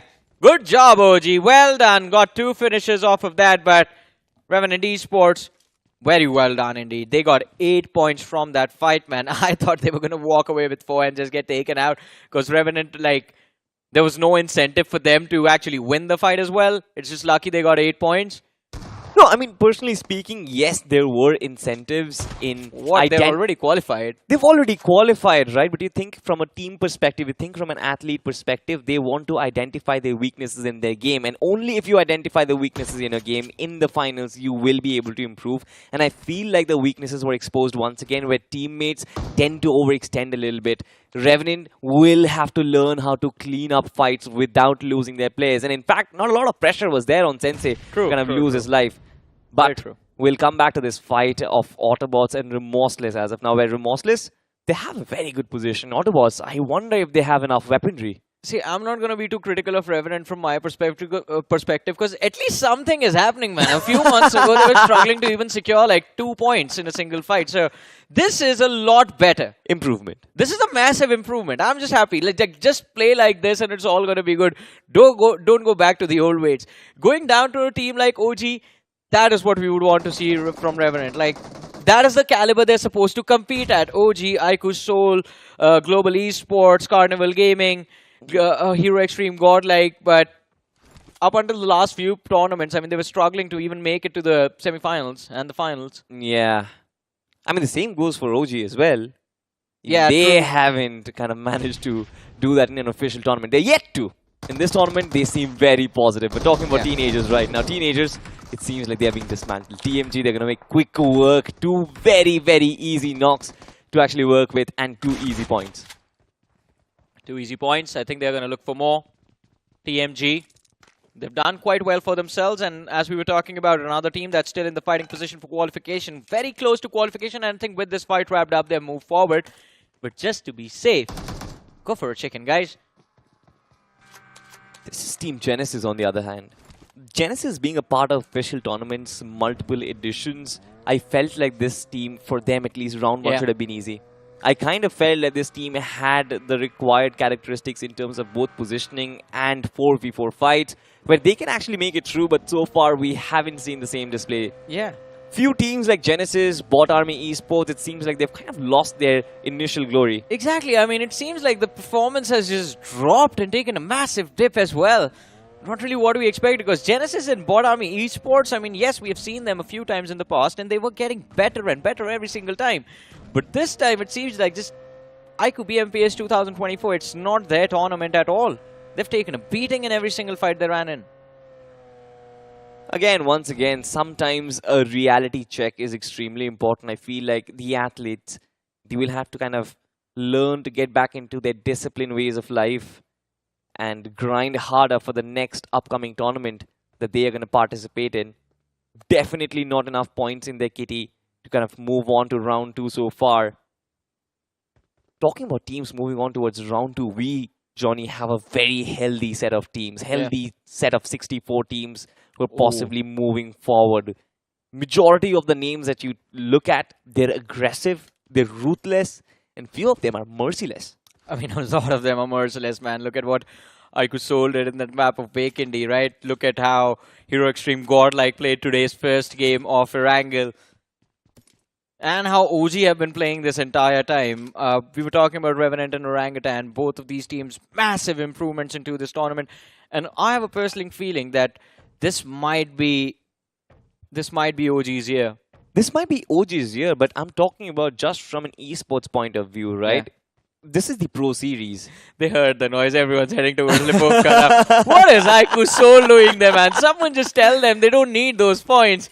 The circle is there just to be a third person. Yeah. He's not even participating. There's 3 teams in the circle. 2 of them they started from Primos, so they had to be there. And then inspiration wasn't Pochinki. In this lobby, as you said, either majority of the teams have made it through, majority of the teams are already eliminated, 2 teams fighting for their qualification, 1 of them is in the circle. So inspiration, this is your moment. Enjoy. Exactly right. I said this. Inspiration will be the only team who needs about 15 to 18 points to qualify. For TMG, the margin was minuscule. So for them, it is still fine if they take this fight in Lipovka. But coming back to that conversation, me and Anki were having a very nice conversation outside when we had our break, right? And I feel like since this is the Pro Series, all of a sudden, possibly for the first time in the history of an official event, all the pro teams are actually playing to the best of their capabilities. Not all of them. Not all of them, but majority of them, the bigger names. Majority of them are, to be honest, yes. I'm not going to name them letdowns, otherwise I'm going to get flamed. Are you giving out Salty's heavy talks everywhere now, Salty? I feel like there is a place and time for all of those heavy talks. Not right now. Not right now. We're going to keep it for later. Yeah, stay tuned to his socials for that. We're going to make a thing out of this. But iQOO, they showed up to make a quick work of TMG, and I think it wasn't quick enough because Manya got knocked out. Ronnie stuck in the blue. But as I was saying, iQOO, someone tell them to calm down. They just charge towards the players of TMG. Knuckle gets knocked out. Yeah, at this point, iQOO is just playing like whatever they want to. They know they have done enough. They know it's easy qualification. Not even qualification right now. At this point, they're just looking for people to beat down upon.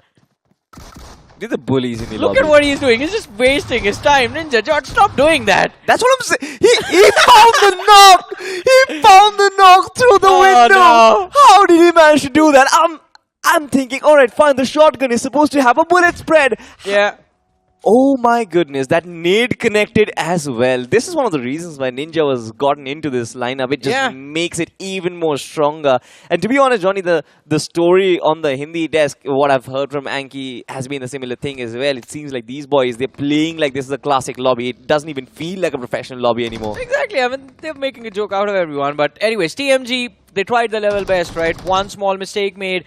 The man walked into Ninja George's trap. I think his intention was just to waste time and just get the revive in. But you see on the other side, they are getting beaten down by the players of Genesis. And Genesis, 4 points secured. But yeah, I think even if they win this fight, they have a long way to go for qualification. Genesis not really in the best of positions to qualify. You see Flash, one of the last few players remaining. His teammate right next to him. But they are being circled by Genesis like vultures, and here comes the buggy. Dodges, getting taken out, getting knocked out. Still the panic from Flash as those 2 vehicles are circling them again and again. But with all that damage taken by Adi from Genesis, they need to back off at least until the HP is back. Then move for the finish. Talking about finishes, it seems like Genesis doesn't even want to take this fight so far. They just want to distract their opposition and potentially move out of this place as well. Talking about the MVP from the last game, the iQOO MVP is of course going to be Revenant Saf with 4 finishes and 50% finish contribution himself. Genesis themselves have been completely cleaned up. It is Team UC who kind of trying to make amends for what happened on Vikendi, but it seems like now it's going to be too late. Yeah, I mean, it's a little too late for UC as well, so Again, either drop a 30 bomb, and even then, that's going to be a struggle. They've lost 2 players, 4 finishes from this match. Let's see how this last game turns out. This is the most interesting group in this week 2 by far. The Group 3? Yeah, Group 3, man. This is where the barrier was, right? A stark difference, as you mentioned, between the teams at the top and the bottom. And in this particular group, it was clearly visible as well. At least in the previous group, Group 4 was all about close competition. That was intense. I felt like Group 4 was the sweatiest group out of them all. Yeah. Majority of the teams were in that mid-pack and everyone was just trying to qualify, make it through. And ladies and gentlemen, if you also want to make it through in your gaming career, then the device you should start off with is our official smartphone partner, the iQOO Z9S. Starts off from 18,999. It's an amazing device, power-packed with features which is especially meant for gaming. But one good thing, it does click good pictures for your social media as well. Yeah, and it looks amazing as well. 100%. I mean, I love both these devices that are there on our panel, especially the orange. I love the white. Orange device that you see in the picture as well. So what our lovely viewers could not see in that picture is that this has a vegan leather back panel. It feels super premium. Damn. The white one is like the usual smartphones. It is glossy. The glass back? Yeah, the white one feels. It also feels premium, but in a different way. But my preference is that leather because I keep dropping my phone, and this one gives me a little bit of extra grip. My hands are sweaty, man. Your hands are sweaty, even in palms game. Are sweaty. Knees weak. Arms are heavy. Yeah. We're both Eminem fans. I think the audience understands that so far. And talking about finding a god, we definitely have a rap god. We have the BGMI gods, Global Esports themselves. They just walk in, get themselves one finish. They move about very comfortably so far. And we know, as a matter of fact, Global Esports, they aren't really gonna exert themselves.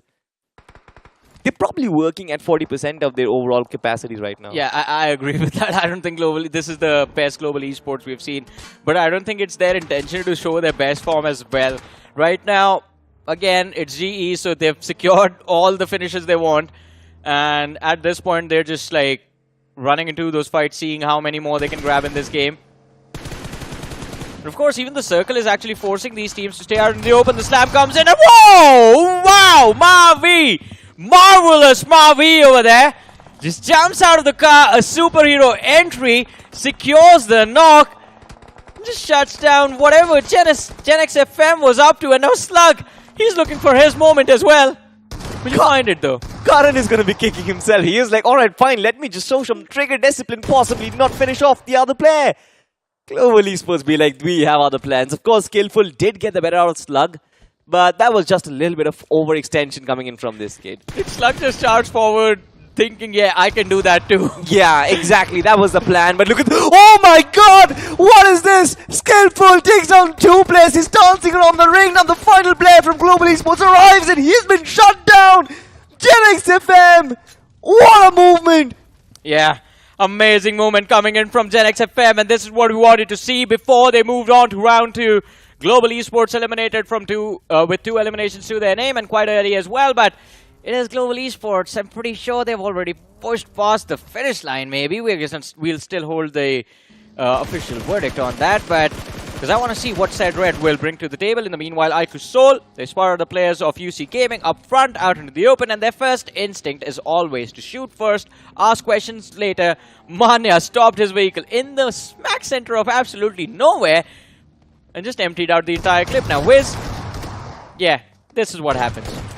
I mean, you get caught amongst 4 vehicles, you know it's iQOO Soul that is approaching. They have a typical gang war style, right? They will come in with 4 different vehicles. Yeah. They'll try and circle around you first, completely scramble your head, and then when they get out, you know you're going to be facing 4 different triggers at the same time. Did he just stop his own teammate from pushing forward? That's one way to do it, man.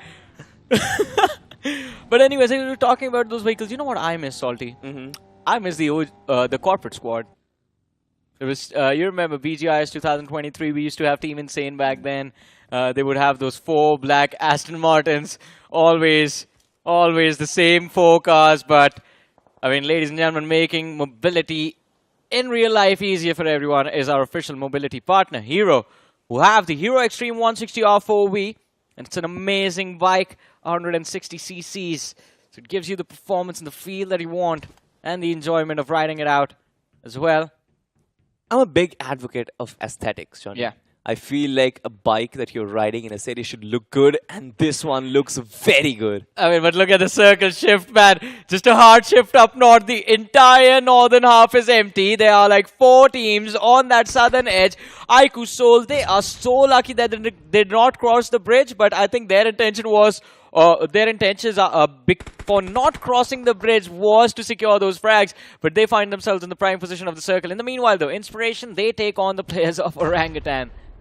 This is the most important fight of this match, Johnny, because Inspiration is the only team that is battling qualification at this point, and Orangutan, they are the table toppers of this team, of this entire group so far. Inspiration, they've done quick work. Arthinki and Veyron, both of them have been taken down, and a lot of responsibility on WindGod's lanky shoulders. The AKM has spotted him out. Of course, the red dot is there to kind of pull him through as well. But where are the rest of the players? Where is the rest of the support? There's the question, Johnny. Well, I think even the players of Orangutan are wondering that. WindGod, he's stuck in a corner with a sliver of HP, but Inspiration is completely ignorant position, or maybe not. OG, they come crumbling down in this match, and they get finished off by the players of Inspiration Esports. 3 eliminations secured on the board, but it is still a long way to go, man.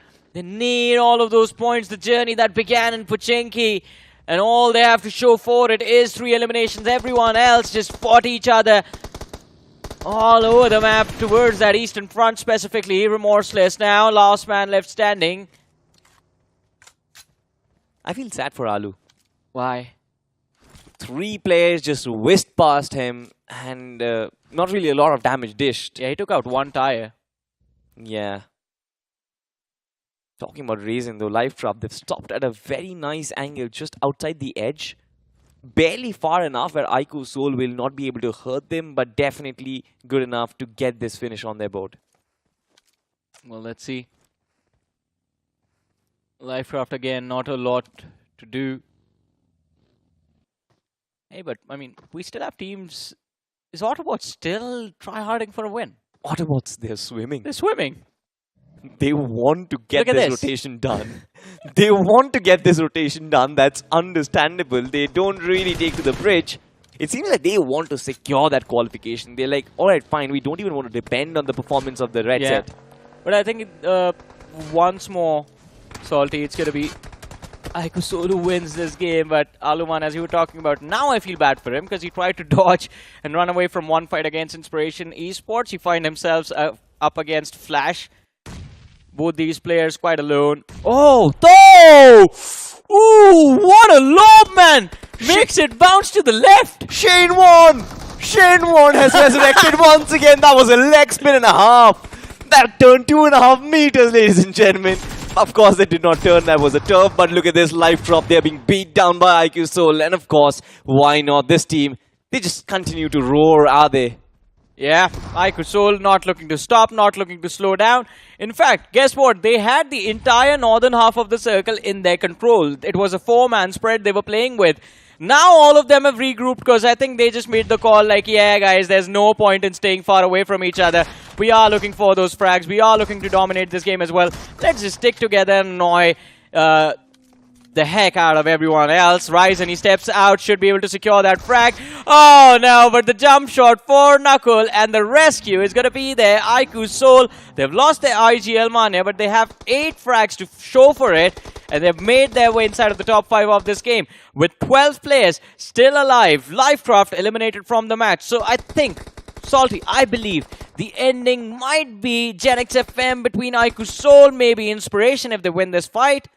But what about Autobotz who are still swimming? They're not in the circle, and nobody has any idea that this team is going to come in from the back line. So can be spoiled sport, and the result of this fight can actually mean a lot. GENxFM, talk about them. Their initial frontliner has been taken down, Skillful, who actually pulled off that moment of magic against Global Esports.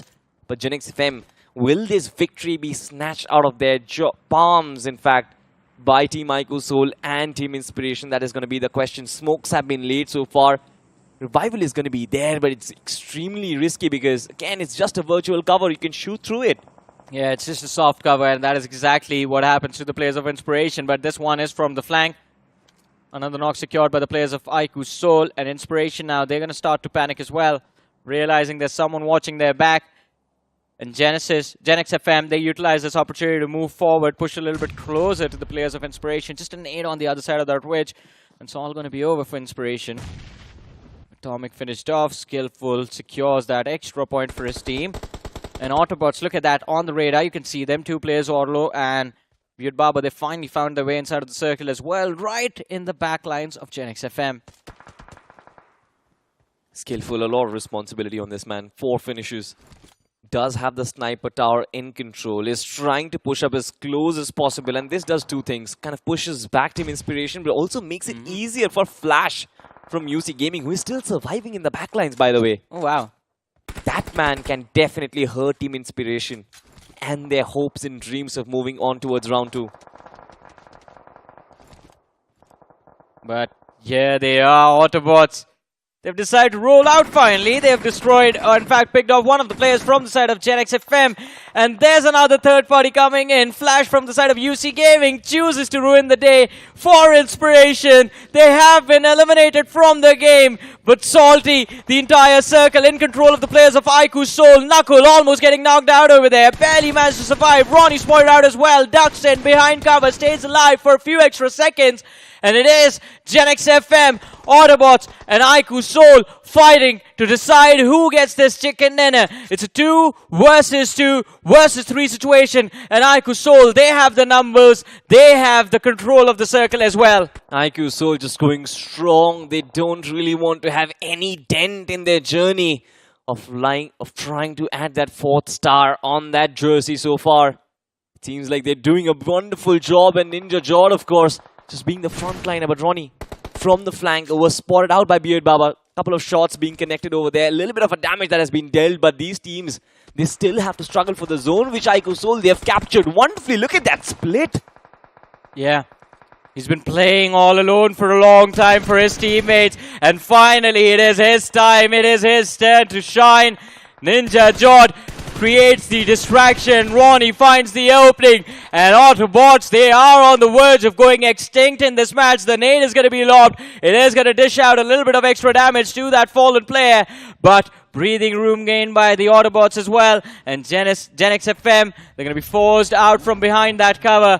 iQOO Soul set up for success. But Ninja Jod, the isolated man, he needs to stay alive. He needs to build the pressure along the roadside on the players of Autobotz. That's the only way that Ronnie and Knuckle can secure the win for the team. It's a sacrificial role, but that is how it is going to work out. But Autobotz, oh no, Salty, they're forced into the blue. And Beard Baba, this is the last first aid he has. So this is a big blunder. There's no way he enters the circle now.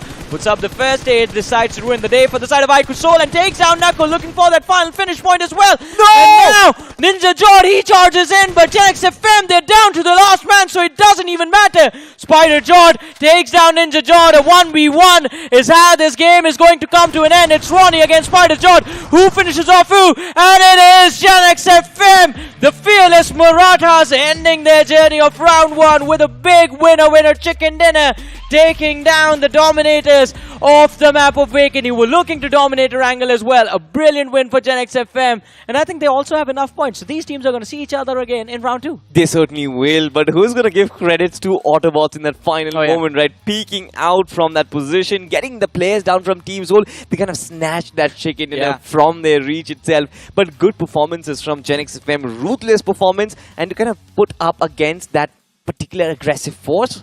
Ooh, teams iQOO Soul were an absolute force of nature in this game. Yeah, they're a force to be reckoned with. It's like a tornado just walks towards you and it just wraps everything up that is along its way, right?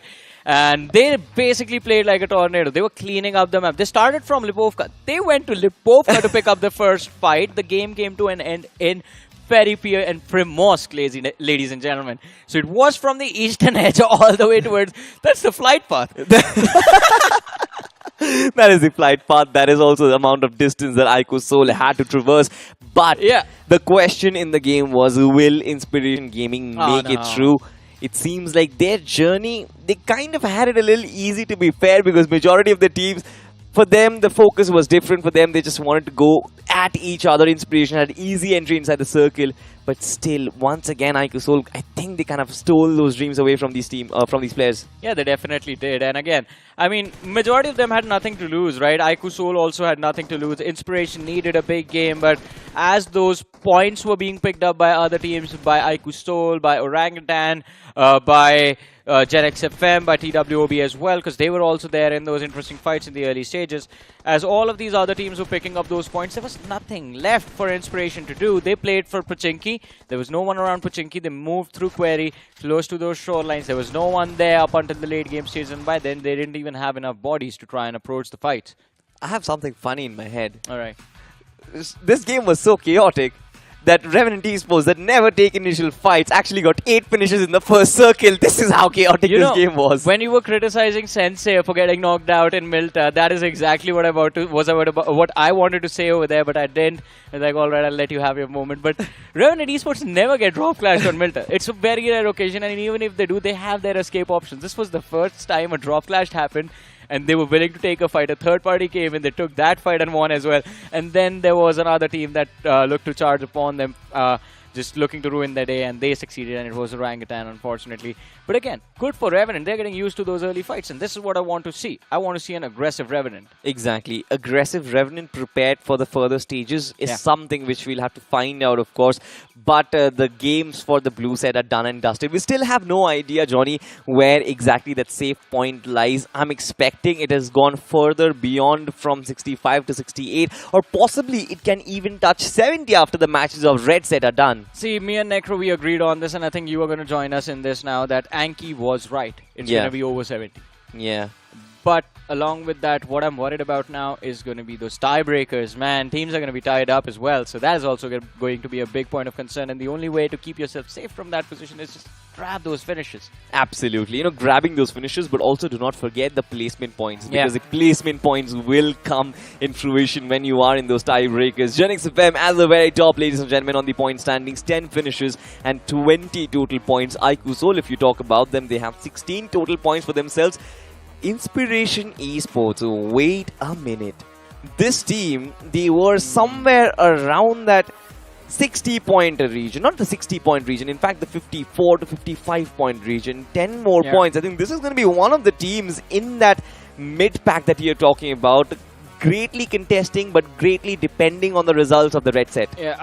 So one team I missed out on, TMG. I did not see how many points TMG walked away with from this match. My apologies, but Revenant, Inspiration and Autobotz, both the teams that TMG got 2 points. So TMG, I think for them it might be a struggle. For them it is still a position where they will have to wait. In fact, no, for all three of these teams, man, Autobotz, TMG and Inspiration, they're going to be right on that cutoff barrier.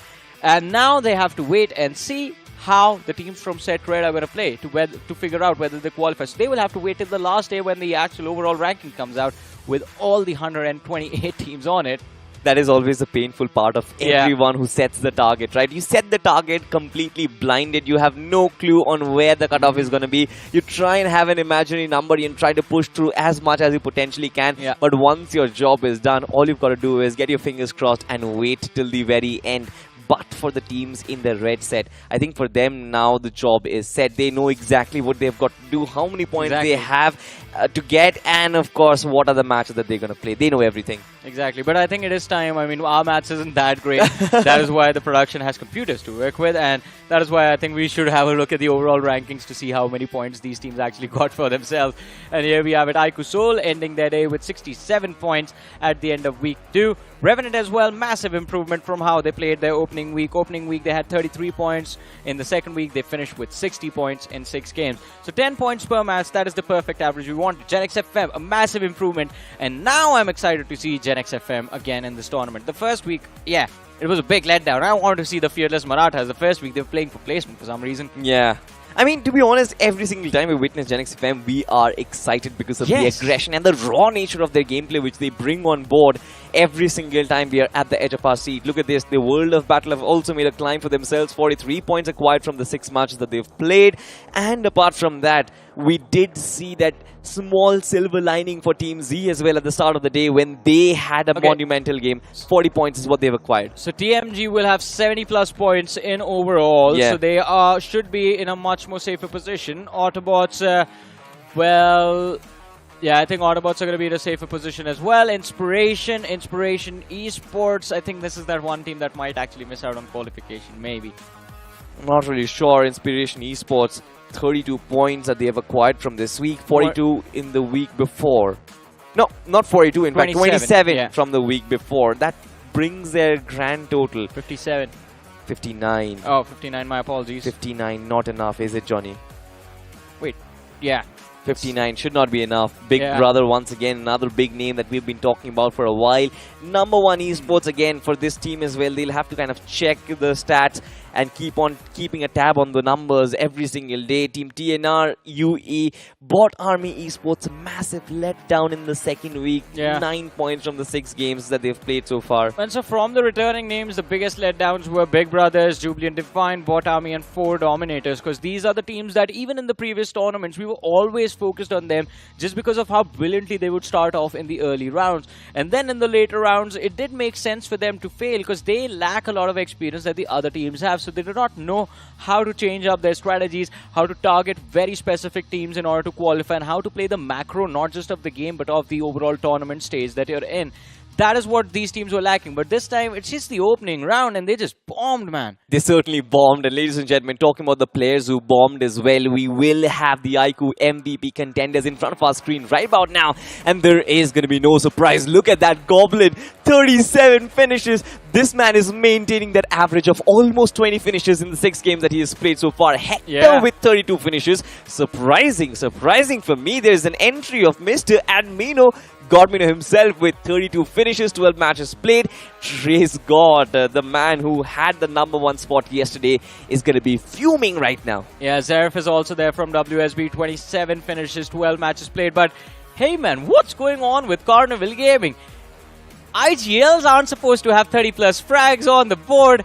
Hector is just amazing. I think he's playing the best BGMI of his life right now in this iQOO BMPS 2024. And again, Carnival Gaming for me right now with how they've played round 1, I think they're one of the top contender teams for the trophy in the grand finale. Absolutely. Carnival Gaming at the very top. You've got great contenders in the form of iQOO Soul as well.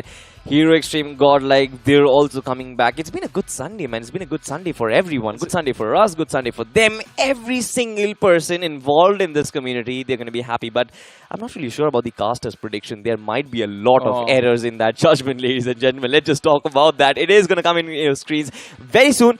My choice was Revenant Esports. And I know as a matter of fact, I'm going to take a step back. They only had 1 chicken dinner. They were far away from dominating, but they did decent. Exactly. I think with our predictions, we are satisfied today, right? My prediction isn't really my prediction. It's the prediction of the people.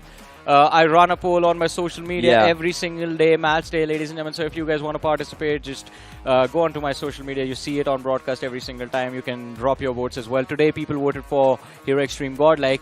And to be fair, yes, they might not have secured the most points throughout the day, but they played very well. I was happy with that first win. Everyone is extremely happy. In fact, Dragon Esports from Necro, I think they're the ones, yes, for them also the day wasn't really that great. They kind of bombed, but the average performance was there. Orangutan from Motion and Maisie kind of was a letdown. Ankybot was spot on with Carnival Gaming, and I think he couldn't have been better. He has been good in terms of judging things lately. The cutoff and then today's prediction. Anki's prediction and his maths both have picked up. It seems like all of those exams that he dropped in college, he's finally started to work on them. But again, his predictions, they have been absolutely amazing, absolutely phenomenal on point. He was the one man who predicted 8-bit to do well in the first day of the tournament, and they actually did. And now today, Carnival Gaming, I think all of us were on the same page. Everyone expected that Carnival Gaming, iQOO Soul, Revenant, OG, these teams are going to take a backseat and just chill. But no, I think they were still out for blood. So basically, your point of conversation is every single prediction Anki makes is right and every single prediction Maisie makes is wrong. Not anymore. I think so. Maisie has been making somewhere else. He has been making predictions on his social media somewhere else, and He's been getting those dice. I wonder why he doesn't put the same team here. I don't know, Nee. I mean, I have no clue either. But ladies and gentlemen, it was a fun Sunday. It was a super Sunday, to be honest. And I'm pretty sure with the action that you've just witnessed, you are going to be extremely happy. Of course, do check out our official smartphone partner, that is going to be iQOO, and of course, our official mobility partner, that's going to be Xtreme. We're going to be signing out right now, but we'll see you same place, same time tomorrow as well. Goodbye. Good night.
about stronger, quicker, faster. Slider, slider, gonna make way for the mega tasker. Fully loaded, go the ammo. Can't get it bigger, better, that's the plan, yo. Throw a challenge and you shall know. Tap, tap, tap, tap, slide of ammo. What's up? Who's winning?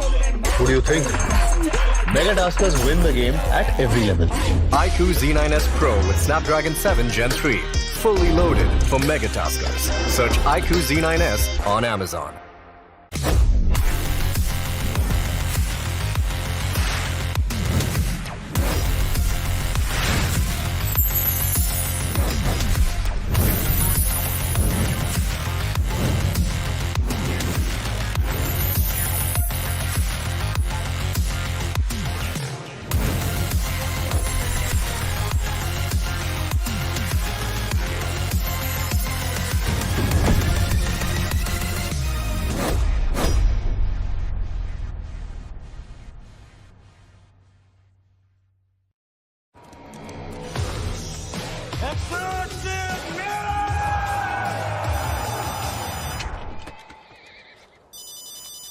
Mummy का phone है एक बेटा किसी और को बात करनी है क्या मम्मी से take 63 ouch I am not doing this 300 यार ये एक्सूट इतने कूल है लेकिन अगर शूट ही नहीं होगा तो दुनिया को कैसे पता चलेगा X-Suit's so stunning that even Dynamo won't let us tell you about it. X-Suits, a million reasons to keep everyone away.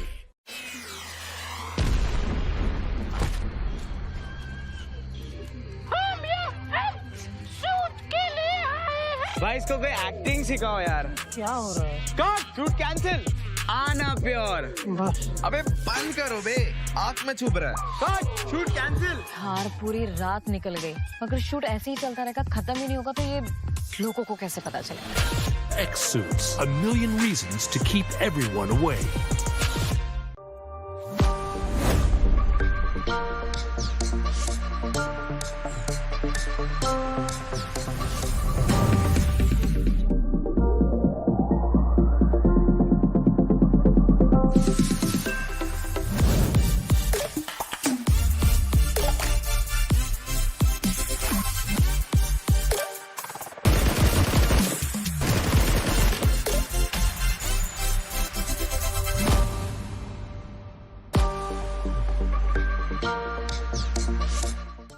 ये है बदनसीब लाल इसने अपना नसीब बदलने के लिए काफी टैक्टिक्स ट्राई किए कब चमकेगा मेरा नसीब पर नसीब चमकता ही नहीं क्योंकि हमेशा थर्ड पार्टी हो जाता है